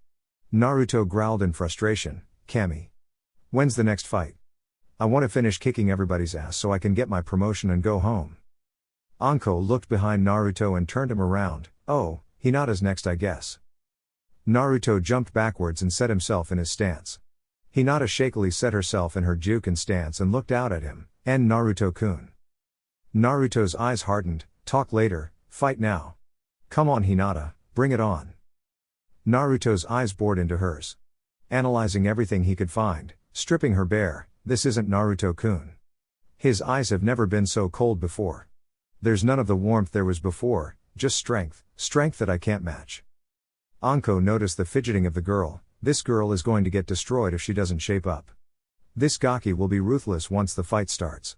She lifted her hand. 7th match, Naruto Uzumaki vs Hinata Hyuga. Hajime. Naruto wasted no time and dashed in to deliver a hook to Hinata's body and a sidekick to her head, sending her to the ground quickly. Hinata laid on the ground with her eyes welling with tears. Naruto-kun. Could you really hurt me like this? What happened to you? Get up. Her eyes turned onto the boy in question who was patiently standing and waiting for her to get up to continue. There is no way that was enough to put you down, so get up and fight me. Don't lay down and quit. I can accept that from Shikamaru but not you. I thought you had more in you than that. He began pacing as she remained on the ground. I remember watching you fight Neji, and I remember how you fought him. Yes, he was more skilled than you, but you showed fire, you showed that you have drive, and you showed that you have the courage to fight. He stopped and looked at her. Not now, I have to say. She locked eyes with him again and tried to find the Naruto she had come to love during the days in the academy and again found nothing. none of the upbeat, positive, bright Naruto she had known back then. This one was serious, professional, with the eyes of someone who knew just what kind of world he was living in. The scar simply added on to that. She began to stir from the ground and looked at him defiantly. "You're not Naruto-kun." Naruto jerked an eyebrow. "Excuse me?" Hinata's eyes sharpened as she raised her voice. "You're not Naruto-kun." Naruto-kun never acted like this, never spoke down to people, he would never use techniques like he used on Kiba-kun. "Who are you?" Naruto's eyes narrowed at her insinuation. "Oh, I get it. I don't have my head in the clouds and can see things around me for what they are, so I'm not Naruto. I can find people's flaws and will actually comment on them openly, so I'm not Naruto. I'm actually skilled enough to use more techniques than Cage Bunshine and they don't put me in direct danger, so I'm not Naruto." Naruto saw her falter with every word he made. "I know why you're so upset about it." Her eyes widened. Does he really know? How did he find out? Naruto nodded to himself. "You probably saw me as I was in the academy and liked my never say die attitude, how I always got back up and shrugged off what everyone did and said to me. You figured, there's no way anyone can take all of that and still smile and keep on trying. So you thought I was strong." Naruto saw her react as if solidifying his thoughts. Well, that statement would be accurate. No one can keep on going through all of that and keep smiling, unless you're brain dead or something. Her reaction was priceless. His jaw dropped before she began speaking rapidly, trying to rescind the previous thought. Naruto raised a hand for her to stop. "This is me. I'm still strong like I was back then, I'm just not willing to take bullshit like I was back then. Taking people's shit and coming back for more with a grin doesn't make you strong, it makes you stupid and weak. The reason people like you and people like me tend to want to get strong is to prove others wrong to spite them, or to get strong enough that no one ever tries to fuck with you again." Naruto pointed at her. "That's what you want. You want strength for the second reason. You do, even if it's subtle. You never want anyone to treat you the way Neji treated you during the preliminaries again, which by the way you act and the way you almost took it laying down must happen regularly. You want to be left to do things your own way, for those in stations above you to just let you be to live your life, but you quit. You saw me taking all my lumps in the academy and getting back up and you didn't want to put the work in anymore, you wanted to settle for the strength to just deal with what life handed you. You didn't know that it's impossible for a human being to take that the way I did, and I became an ideal to you, an unreachable paragon." Hinata looked up with tear-filled eyes. "No, that's not true. It isn't. I looked up to you as someone to be like, someone to strive after." Naruto rolled his eyes. "Like a paragon?" Hinata shook her head. "No, not like that. It's because I admire you." Naruto caught on and spoke lowly. "You don't admire me, Hinata. You admire the idea of me, or the old me I should say. If you had me then you thought that it wouldn't matter if you could never get the desire you had of just being able to deal, that if you had me that I could lend you enough of my own to get you by. Don't do that. I'm not your golden ticket, I'm not the answer to your problems, I'm just a guy with a sword and a whole can of whoop ass." He spoke up now. "If you want me to teach you how to fight, or how to get stronger, I can't do that, and I can't take your problems away from you. Do you know why?" Hinata shook her head. Tears were just about to fall. Naruto smiled sadly. "Because you can't respect someone that kisses your ass. Hinata, you didn't even try to fight my reasoning for why you thought you saw something in me, you were too afraid to go against me.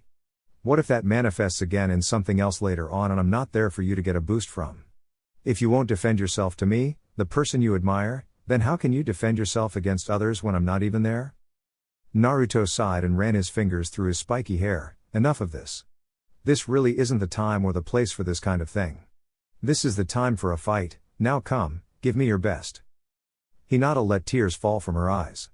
Naruto had yet to slip into his uncaring phase before he saw them hit the ground. "Hinata."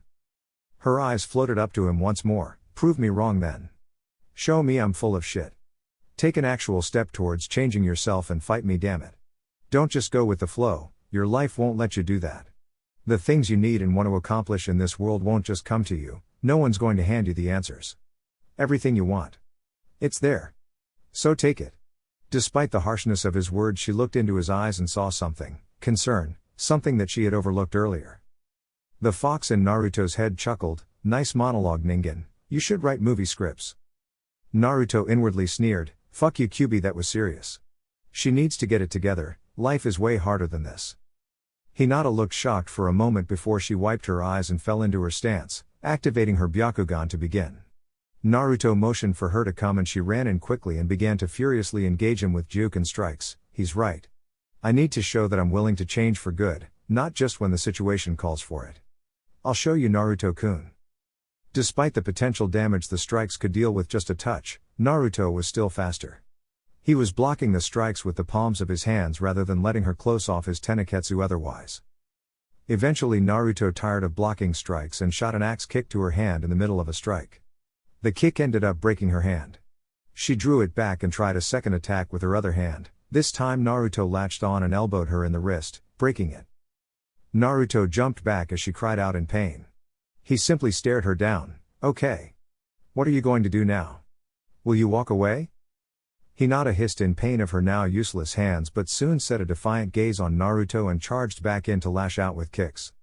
Naruto was pleasantly surprised with her last-ditch attacks and marveled at the fact that she was flexible enough to launch certain kicks that he knew shouldn't have been possible for the angles he was moving to. Naruto nodded to himself and slapped one of her kicks down to the ground and ducked down before delivering a rising palm strike under her chin, sending her flying and slipping her into unconsciousness. That's better, now let's see if you can keep that spirit this time around. As her body hit the ground Naruto sighed and walked towards Anko who simply nodded. Shusa, Naruto Uzumaki. Naruto retook his position by Anko who was frowning at him. Nai-chan is going to kill you when this is all over, you know that right? She loves that little girl like a daughter. Naruto looked up at Kunai who was glaring heavily at him. He could have sworn she was trying to cast a genjutsu on him via eye contact but he shook it off. Well then I should never have had to do that. She should have gotten her on track way before she fought me here. Except for Tenten, all of these girls need a reality check if my ass kickings didn't already do it.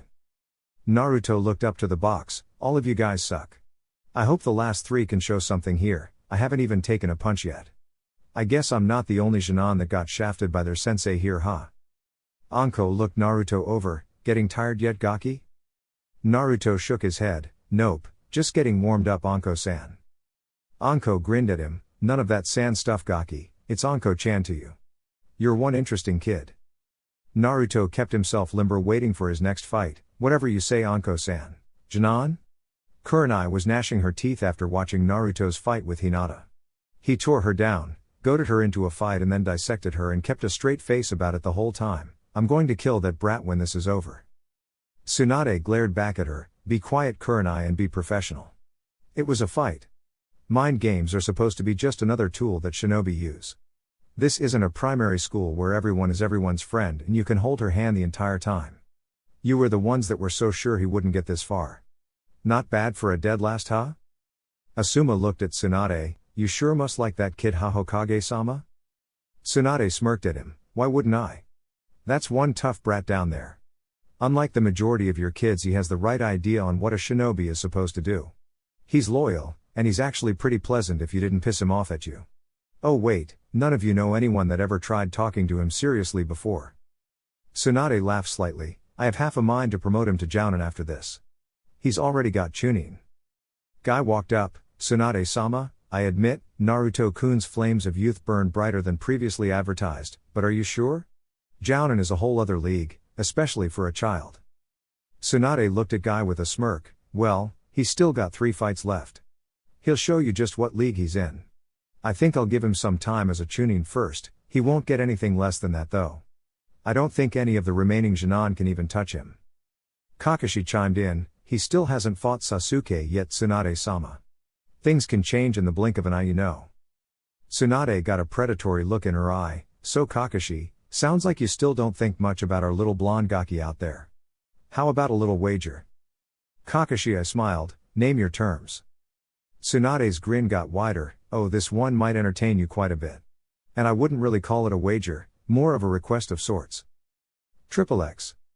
In the crowd, the recently released Sand siblings were in attendance, stopping off to watch the event going on in the stadium before returning to their home, their time as POWs now over. Taking their seats, they were curious as to what was going on. Kankuro noticed Gaara watching down on the field intently. Looking down there himself, he saw Naruto standing alone with Anko down in the center. Isn't that the kid that caught us? Tamari squinted before widening her eyes in surprise. It is.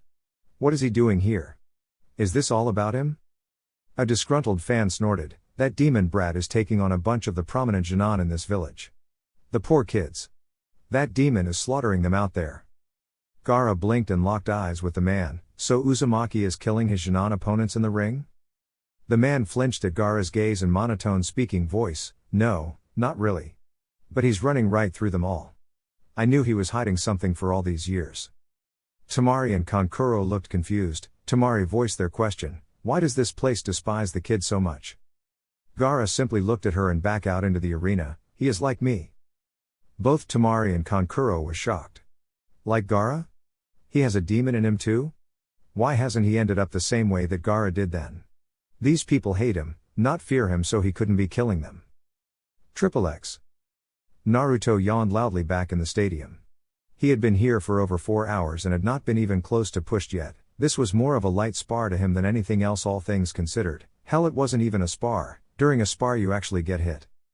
Naruto shut his mouth from his massive yawn and smacked his lips. I'm bored, Anko-san. This is boring. I'm tired of beating up on these kids already.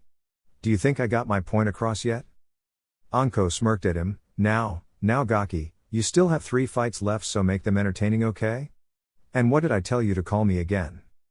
Naruto rolled his eyes and spoke in monotone. Anko-chan. Or? Naruto sighed tiredly. Anko-sama. Anko smiled sweetly at him. Good boy, I knew you could do it. Look alive, kid, next victim up. At Anko's behest, Naruto found Neji making his way into the arena with his usual gait. Naruto and Neji faced each other down and stared at each other intensely. Neji smirked at the blonde. One more time? Naruto chuckled. One more time. Anko licked her lips in anticipation of the coming battle, the 8th match. Naruto Uzumaki vs Neji Hyuga. Hajime. Neji activated his Byakugan and sprung at him suddenly, beginning striking at Naruto rapidly. Naruto didn't feel like risking his chakra by blocking this time, so he opted to simply dodge and put some distance between himself and the Hyuga prodigy. This was easier said than done, however, as Neji was dogged in his pursuit, and any attempts to move without properly breaking Neji's chain of combinations could result in some painful Hyuga jabs in his near future. Naruto shot out a punch at the same time Neji went for a finger jab. Neji diverted his strike over Naruto's fist and dipped it in time to hit him in the wrist. Naruto saw this as his opportunity to move and jumped back, shaking his wrist out to get the feeling back into it. Neji kept his focus solely on Naruto, and easily realizing the threat that any time Naruto could have to think and plan was bad, rushed back in. Naruto formed a cage bunshin and kawarimi'd with it in time for Neji to hit a palm strike to the bunshin's chest, destroying it and allowing Naruto ample breathing room to back away. Neji set himself in his ready stance and let out a breath. I will defeat you this time, Naruto. I am not taking you lightly this time around, you have my full attention. Naruto pulled the sword from his back. That's nice, but you can pay me all the attention that you want. You still won't beat me. I'm not the same one-dimensional guy that I was at the Chunin exams. He set himself down and ran at Neji. Neji began ducking and dodging Naruto's slashes. Naruto sheathed his sword suddenly following one of his slashes and grabbed Neji by his ponytail that was flailing about in the melee. With a malicious smirk on his face, he jerked around and tossed Neji over his shoulder, slamming him hard to the ground by his hair. Neji held his scalp on the ground while Anko cackled in the background. That ripped a few out by the roots, didn't it? Neji rubbed his head as he stood up. That wasn't very honorable, Naruto. Naruto shrugged. We're ninja, honor is for samurai and dead men. I'd rather be an ignoble winner than an honorable loser. Neji slipped back into his stance. That may be, but you are in range of my field of divination. A sigh came from Naruto's mouth. Fuck. Neji dashed in and began his assault. Haki. 2 palms. Naruto dodged the first 2 strikes. Neji kept going. 4 palms. Naruto kept dodging as Neji picked up the pace. 8 palms. 16 palms. 32 palms. Naruto kept narrowly keeping out of reach of the rapid-fire strikes. 64 palms. Naruto's eyes widened as he saw that Neji wasn't stopping his assault. The blistering speed of his hands had Naruto actually worrying about getting hit. Finally Neji clipped him and began tagging him with shots. Haki Hyaku Nayuhachi Sho, 8 trigrams 128 palms. Naruto was knocked to the ground as Neji stood straight up looking down on him. XXX. Asuma let out a breath that he didn't know he was holding. Finally, someone beat the kid. It took long enough though, I kind of thought he was going to finish there for a minute. Kurenai shook her head. You forgot, didn't you? Kakashi and Asuma looked at her curiously and she groaned, "People really don't pay attention to him, do they? This already happened last time. And last time Neji hit him more than he did this time." Asuma dropped his cigarette while Kakashi still looked puzzled. "Neji did something like this the first time they fought? Well, how did he get up to win?" XXX. Neji turned to speak to Anko. Neji stopped however upon hearing a bored sigh coming from Naruto. "Whoopee, more palms. Yay. Man, you Hyugas are seriously a bunch of one-trick ponies." Neji turned to see a dry expression on Naruto's face. "What are you saying, Naruto? You should be beaten after that." Naruto smirked at him. "Deja vu, isn't it?" Neji's eyes widened as the same malicious feeling from last time as Naruto kipped back up to his feet. Just as quickly the feeling faded. And let out a vulpine smirk. "You barely hit me. I'd say out of 128 strikes you hit me maybe 20 or so times. Last time you hit all 64 of your other technique and I shook it off. I'm immune to your juke and unless you strike for organs or something, and even then it'd better be a kill shot or I'll just keep coming." Neji tensed up. "Well then why did you dodge my earlier strikes if you can just take them? When I hit I still had to have disrupted your tenketsu." Naruto nodded. "Yes, but you forget, I can just open them back up. I already did. Hurts like hell though. That's why I dodged, those things hurt." Neji was on immediate alert as Naruto charged back in. Luckily Neji performed his kaiden prior to Naruto reaching him. Naruto was thrown back and scoffed, "You want to try that again?" As he drew the sword from his back Neji prepared for another rotation. Naruto dashed in as Neji began to spin. Naruto channeled wind chakra into the blade of his sword and split right through Neji's shell of chakra, bursting out the other side. Neji stood still for a moment before dropping to the ground as blood shot from the wounds that appeared on his chest and back. Naruto ignored the outraged cries of the people. "Ultimate defense my ass." Naruto walked over to Neji and placed the blade by his throat. Neji looked up at him with difficulty. "How?" Naruto looked down at him. "Don't worry about it. Sleep."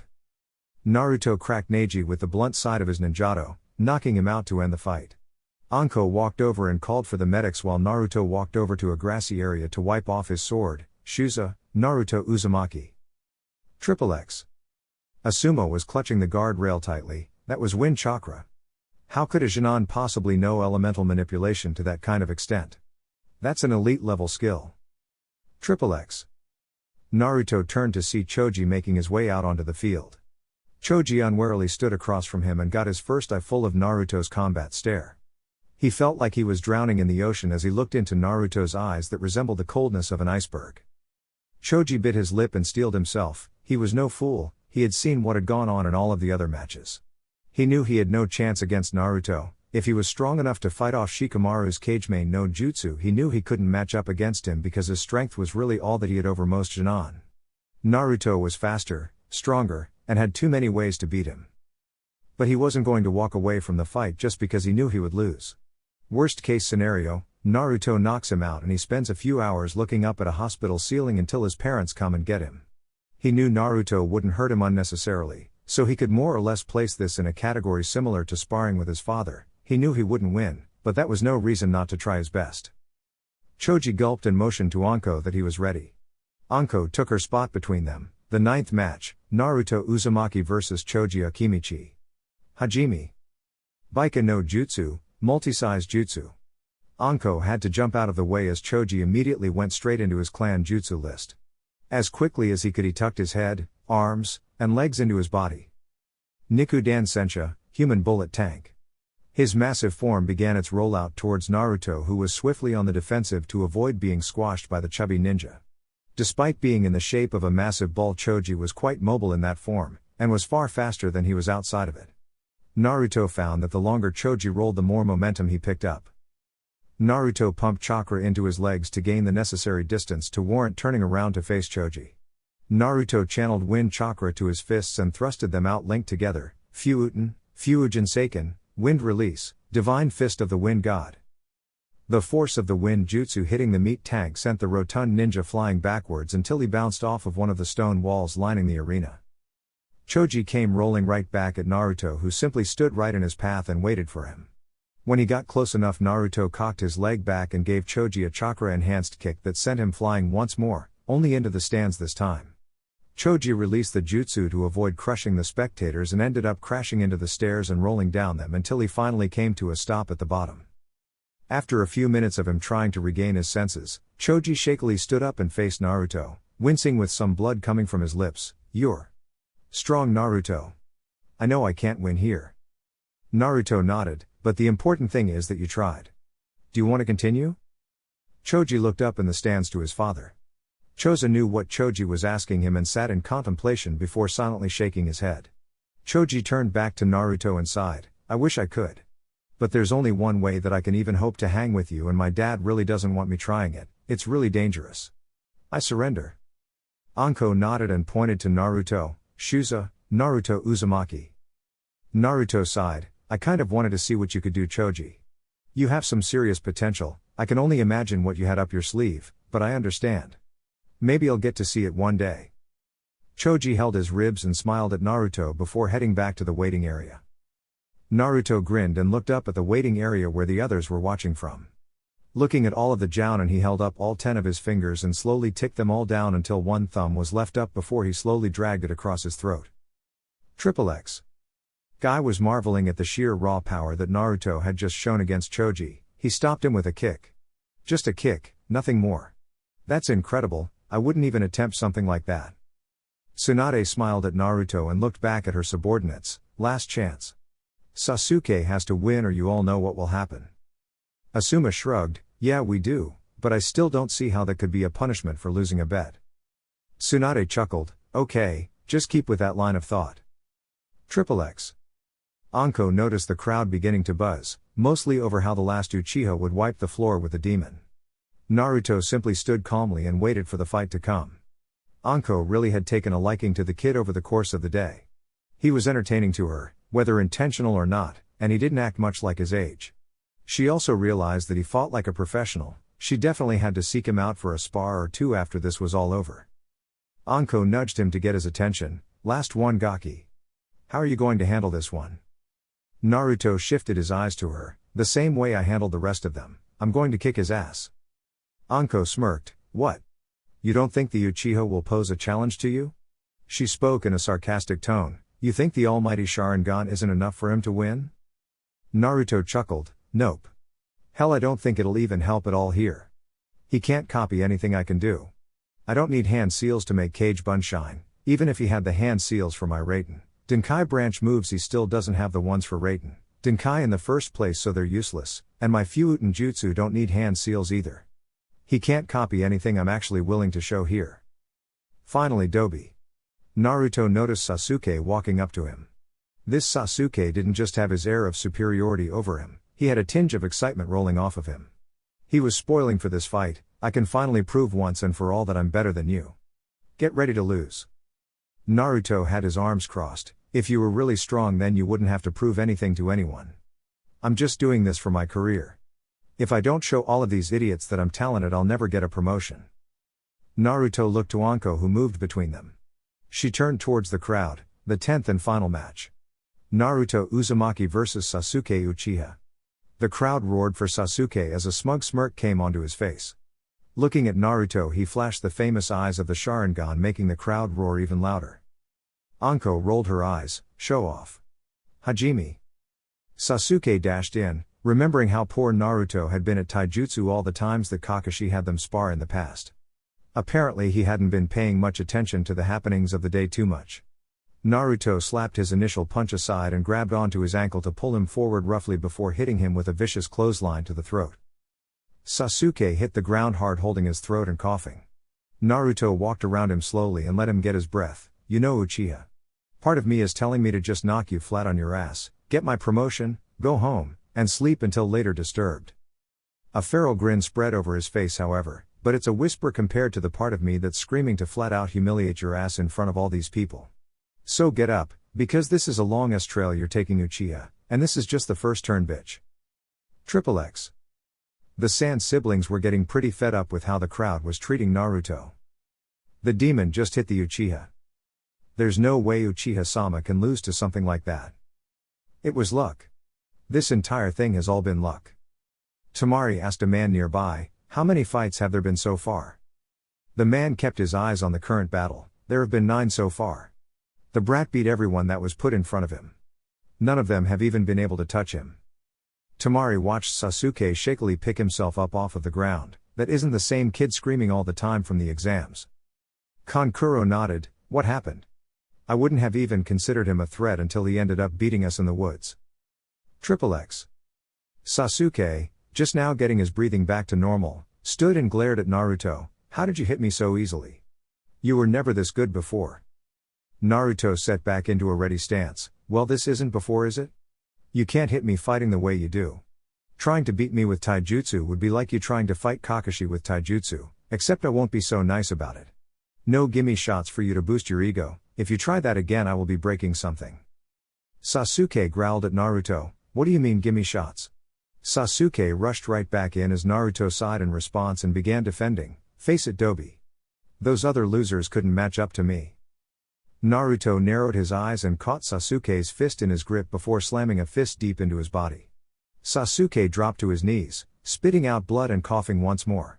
Naruto punted him in the ribs and sent him rolling for a few feet. I meant what I said. When Kakashi trained you during the month before the finals, he said he worked on your taijutsu and speed. How hard did he hit you? What was the hardest that Kakashi hit you? Naruto picked up Sasuke by his collar and smashed him in the face once more. Did he ever hit you so hard that he hurt himself? Did he ever hit you so hard you actually lost consciousness for more than a day? If your answer is no, then you're way more under me than I thought. Naruto held him by his collar as Sasuke struggled to get out. Sasuke managed to reel off a shot that hit Naruto in the face, but all it did was force Naruto to turn his head. Naruto quirked his mouth before head-butting Sasuke in the face, sending him falling to the ground holding his now broken nose. Sasuke looked up to Naruto, blood coming through his finger and tears forming in his eyes. Naruto shot a cold gaze downward. You think you're strong, but you're not as good as you think. You've been led to believe that you're Kami's gift to Konoha, but you're not. You're just another Genin with a bloodline, and that doesn't make you special at all. All you had over everyone else was a leg up and an entire village at your back. Sasuke stood back up glaring with death in his eyes at Naruto, who scoffed at his attempt at killing intent. I'm done talking to you. Let me show you what I mean the hard way. As Naruto finished speaking, Sasuke jumped away, not really wanting to get in close with Naruto again. Sasuke flipped through hand signs and put his fingers to his mouth. Kaden, Gukakyu no Jutsu, Fire Release, Grand Fireball Jutsu. The fireball launched at Naruto, who didn't move. The fireball collided with Naruto, much to the approval of the crowd, who up until that point were sitting on their hands. Sasuke smirked at the ruin he had created until the fire cleared and a charred log was left behind, remnants of a kawarimi. Sasuke scanned the immediate area swiftly, preparing his body for any response that it could take. He turned his head as he saw Naruto emerge from the tree in the arena, rushing at him. As he turned to react, he took a sharp blow in one of his blind spots, revealing another Naruto that was currently pummeling him. The first Naruto who had gotten his notice had dispelled while the other Naruto attacked. Sasuke was reeling from the pummeling that was taking place. The Sharingan was once again proven useless against an opponent that was far faster than he was. It actually made it worse, seeing a punch coming and not being able to defend it chipped away at Sasuke's confidence, but in this case he was seeing entire combinations coming and still ended up taking them. The dull thump of Sasuke hitting the ground again rang out as Naruto burst into smoke.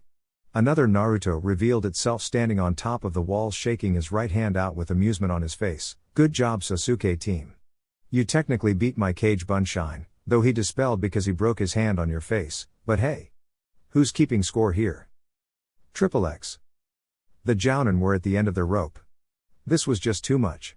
Guy was hunched over the rail, his head arched out towards the battle, a Cage Bunshine. He was doing that kind of damage with just one Cage Bunshine.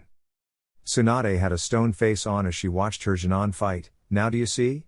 Did him running through all of your teams get the point across, or do you need more evidence to support his promotion?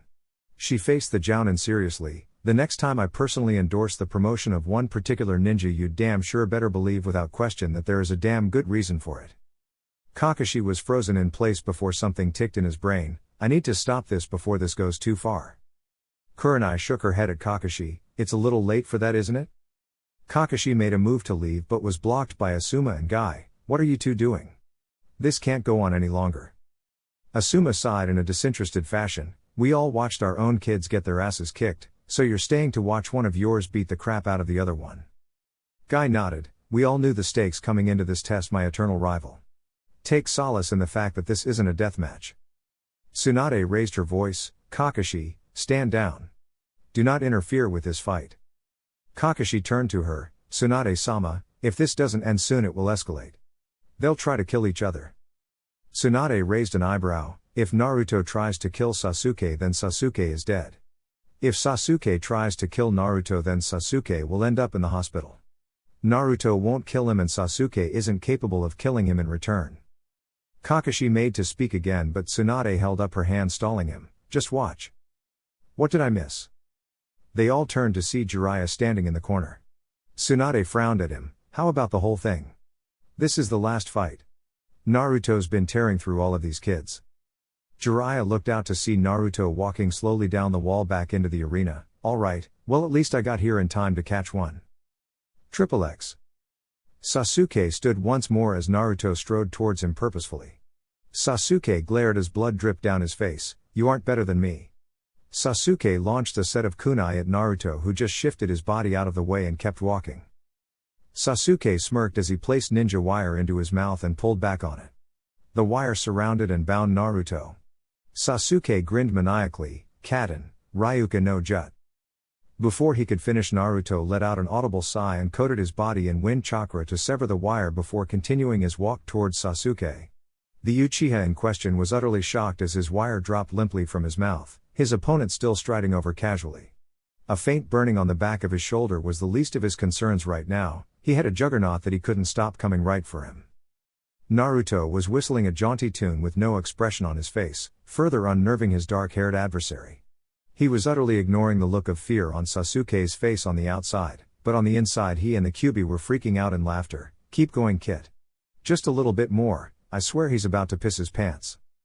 Naruto kept his poker face on, I know, but what else can I do to fuck with him? I already made 2 of his best jutsu look worthless and beat the piss out of him. Unless he's stupid enough to try Chidori, I don't think there's any more to do to him. Oh well, time to knock him out. Naruto's footsteps might as well have been thudding off of the ground for all the good it was doing Sasuke to see him coming. His fight or flight mechanism kicked in with a vengeance. What is he? This can't be the same Naruto. Fight him, Sasuke. What? He's been overwhelming me from the start. He's stronger. You have more power than him. Let it out, show them all your strength. I will. Give me more power. Let your rage take over. He is an obstacle to you. Remove him. Who does he think he is? I'm Sasuke Uchiha. He's a nobody. He's still the same dobe he's always been. Naruto stopped his walk as he saw black marks spread across the right half of Sasuke's body. Naruto snorted, that damn seal again. I'm really starting to hate seals. Naruto saw Tsunade signal her Anbu out of the corner of his eye, Ba-chan no. Let me finish this. It's still my fight. XXX. Tsunade nodded and gave the signal to her Anbu to back off. Kakashi ran up to her, Tsunade-sama. Stop the fight. Sasuke is giving in to the seal, we have to stop him. Jiraiya put a hand on Kakashi's shoulder and shook his head, Kakashi, that kid has more experience with that seal than anyone else in Konoha except Anko. He knows what he's doing. Just watch and wait. Kakashi looked out nervously at the battle down below, Sensei, what would you have done in this situation? XXX. Anko-chan stop. Naruto noticed Anko moving to restrain Sasuke until he spoke up, let him get up and fight. Anko looked at Naruto as if he had 2 heads, kid that's Orochimaru's seal. That tainted thing feeds off of his darkness and amplifies his powers. This isn't a regular fight anymore. Naruto nodded, I know, but just stay out of this for me.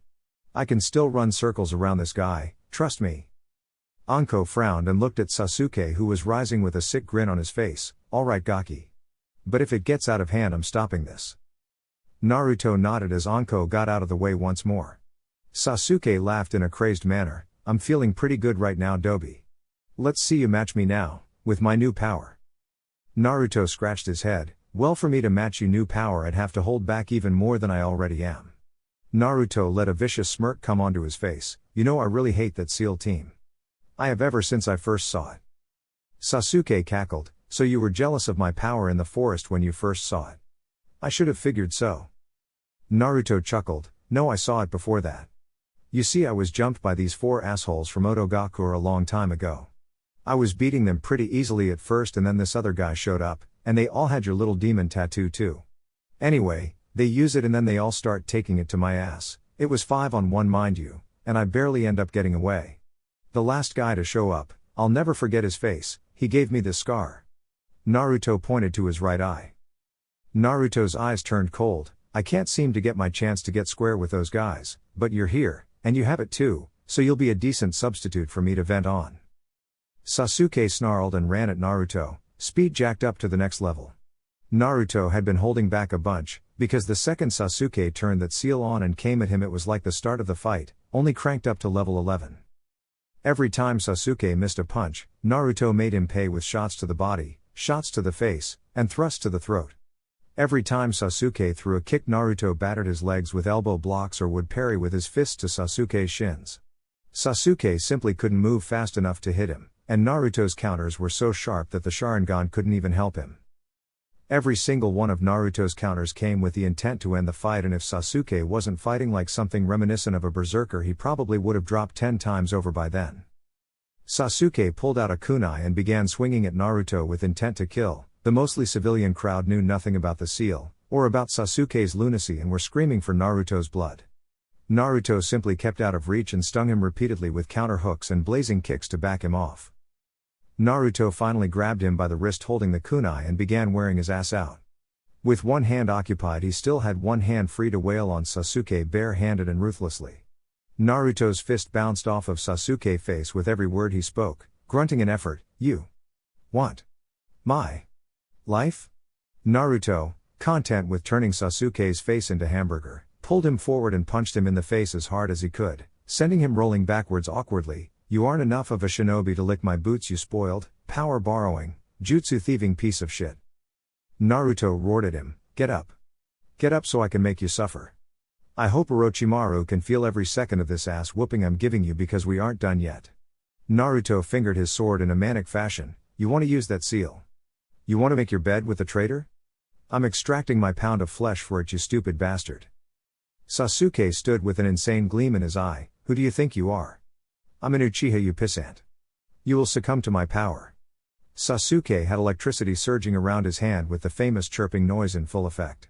Sasuke began a full-on rush straight at Naruto. "Die damn you. Chidori, 1,000 birds." Naruto gave a grin that chilled the heart of even the most hardened shinobi in attendance as he set his sword in a waiting stance. "Come on down, Uchiha. I've got a little friend that wants to meet you. No jutsu necessary, my friend." Sasuke rushed Naruto down and thrust at his arm, a bursting flash of sparks indicating that he made contact, before coming to a stop on the other side of the whiskered blonde, a smirk on his lips. A short wind rolled through the arena as everyone was standing at attention. Naruto stood straight up and swung his sword to the side as he walked away. Sasuke stood still until blood bursted from his right arm like a sprinkler. He fell to the ground clutching the arm that had been turned into cold cuts, seemingly by Naruto's sword. Anko blocked out his wails of anguish and agony as he writhed on the ground. Anko pointed to Naruto for the final time. "Shusa, Naruto Uzumaki." The crowd remained silent as the only sounds going through the stadium were the billowing wind and Sasuke's cries. The medics hustled out double time to staunch the bleeding from what was remaining of Sasuke's arm and carry him to get emergency treatment. Anko caught up to him and saw an uncaring look on his face as he went to sit under the tree. "Hey Anko-chan." Anko jerked her thumb in Sasuke's direction. "A little much, wouldn't you say, Gaki?" Naruto looked at Sasuke being carried off. "Nah, builds character. He's lucky he's still even got that arm." Anko shook her head. "What the hell was that anyway? You beat that jutsu with a sword." Naruto grinned up at her and showed her the bloody sword. "Wind manipulation. I love my element so much, it's so efficient. Wind trumps lightning, and his control over Chidori was shit in the first place, so he never had a chance." As all of the Genin that had not required hospitalization, the Jounin sensei, Jiraiya, and Tsunade made their way over to him. Naruto was currently sitting in the shade while wiping the blade on the grass. Asuma walked up to him first. "How do you know about elemental manipulation? That isn't something that a Genin should know. When did you learn it?" Naruto quirked an eyebrow. "If I told you, it wouldn't matter because you wouldn't believe me. I can do it, I can control it, end of story." He sheathed the sword back onto his back and sat patiently. Kurenai frowned at him. You were unnecessarily brutal against your opponents. She crossed her arms under her bosom. You seriously damaged more than a few of your fellow Jinan. Naruto glared at her. It's called efficiency. What kind of jounin are you calling that brutal? I was going easy on them. I could have killed all of them, Sasuke included. As a matter of fact, with the exception of Sasuke and maybe Kiba, I didn't even hurt any of them that badly, so what are you on about? She glared at him and he gave her one right back, unflinching. He stood up and tried to get around them. If you're all just going to bitch about how I fought today, then save it. I won, they lost, I own them all. He turned to the kids close by. No offense, but come on, you've got to admit it. Kakashi stepped forward. Naruto, what you did to Sasuke? Naruto was about to open his mouth to bitch Kakashi out until he finished his sentence. I completely understand. Naruto's eyes widened in surprise as Kakashi put his hand on his head. Chidori is a killing technique. I'm sorry. I made him promise to never use it against a comrade and he tried it against you. You did what you had to in order to defend and win. The fact that you left him alive in the first place shows me you value comrades. Naruto shrugged. I don't really consider Sasuke a friend or anything, but as long as we have the same headband I have a duty to keep him alive. What about the cursed seal? Kakashi's eye widened this time. You know what it is? Naruto nodded. I've had a run-in or two with Orochimaru too, remember? He didn't need Kakashi knowing he stole information directly from Otto's base in his years prior. Jiraiya walked up. I need to do some more research on it. I still don't know how to remove it yet. Maybe if I study Sasuke's I can get some new information. Sorry, Anko.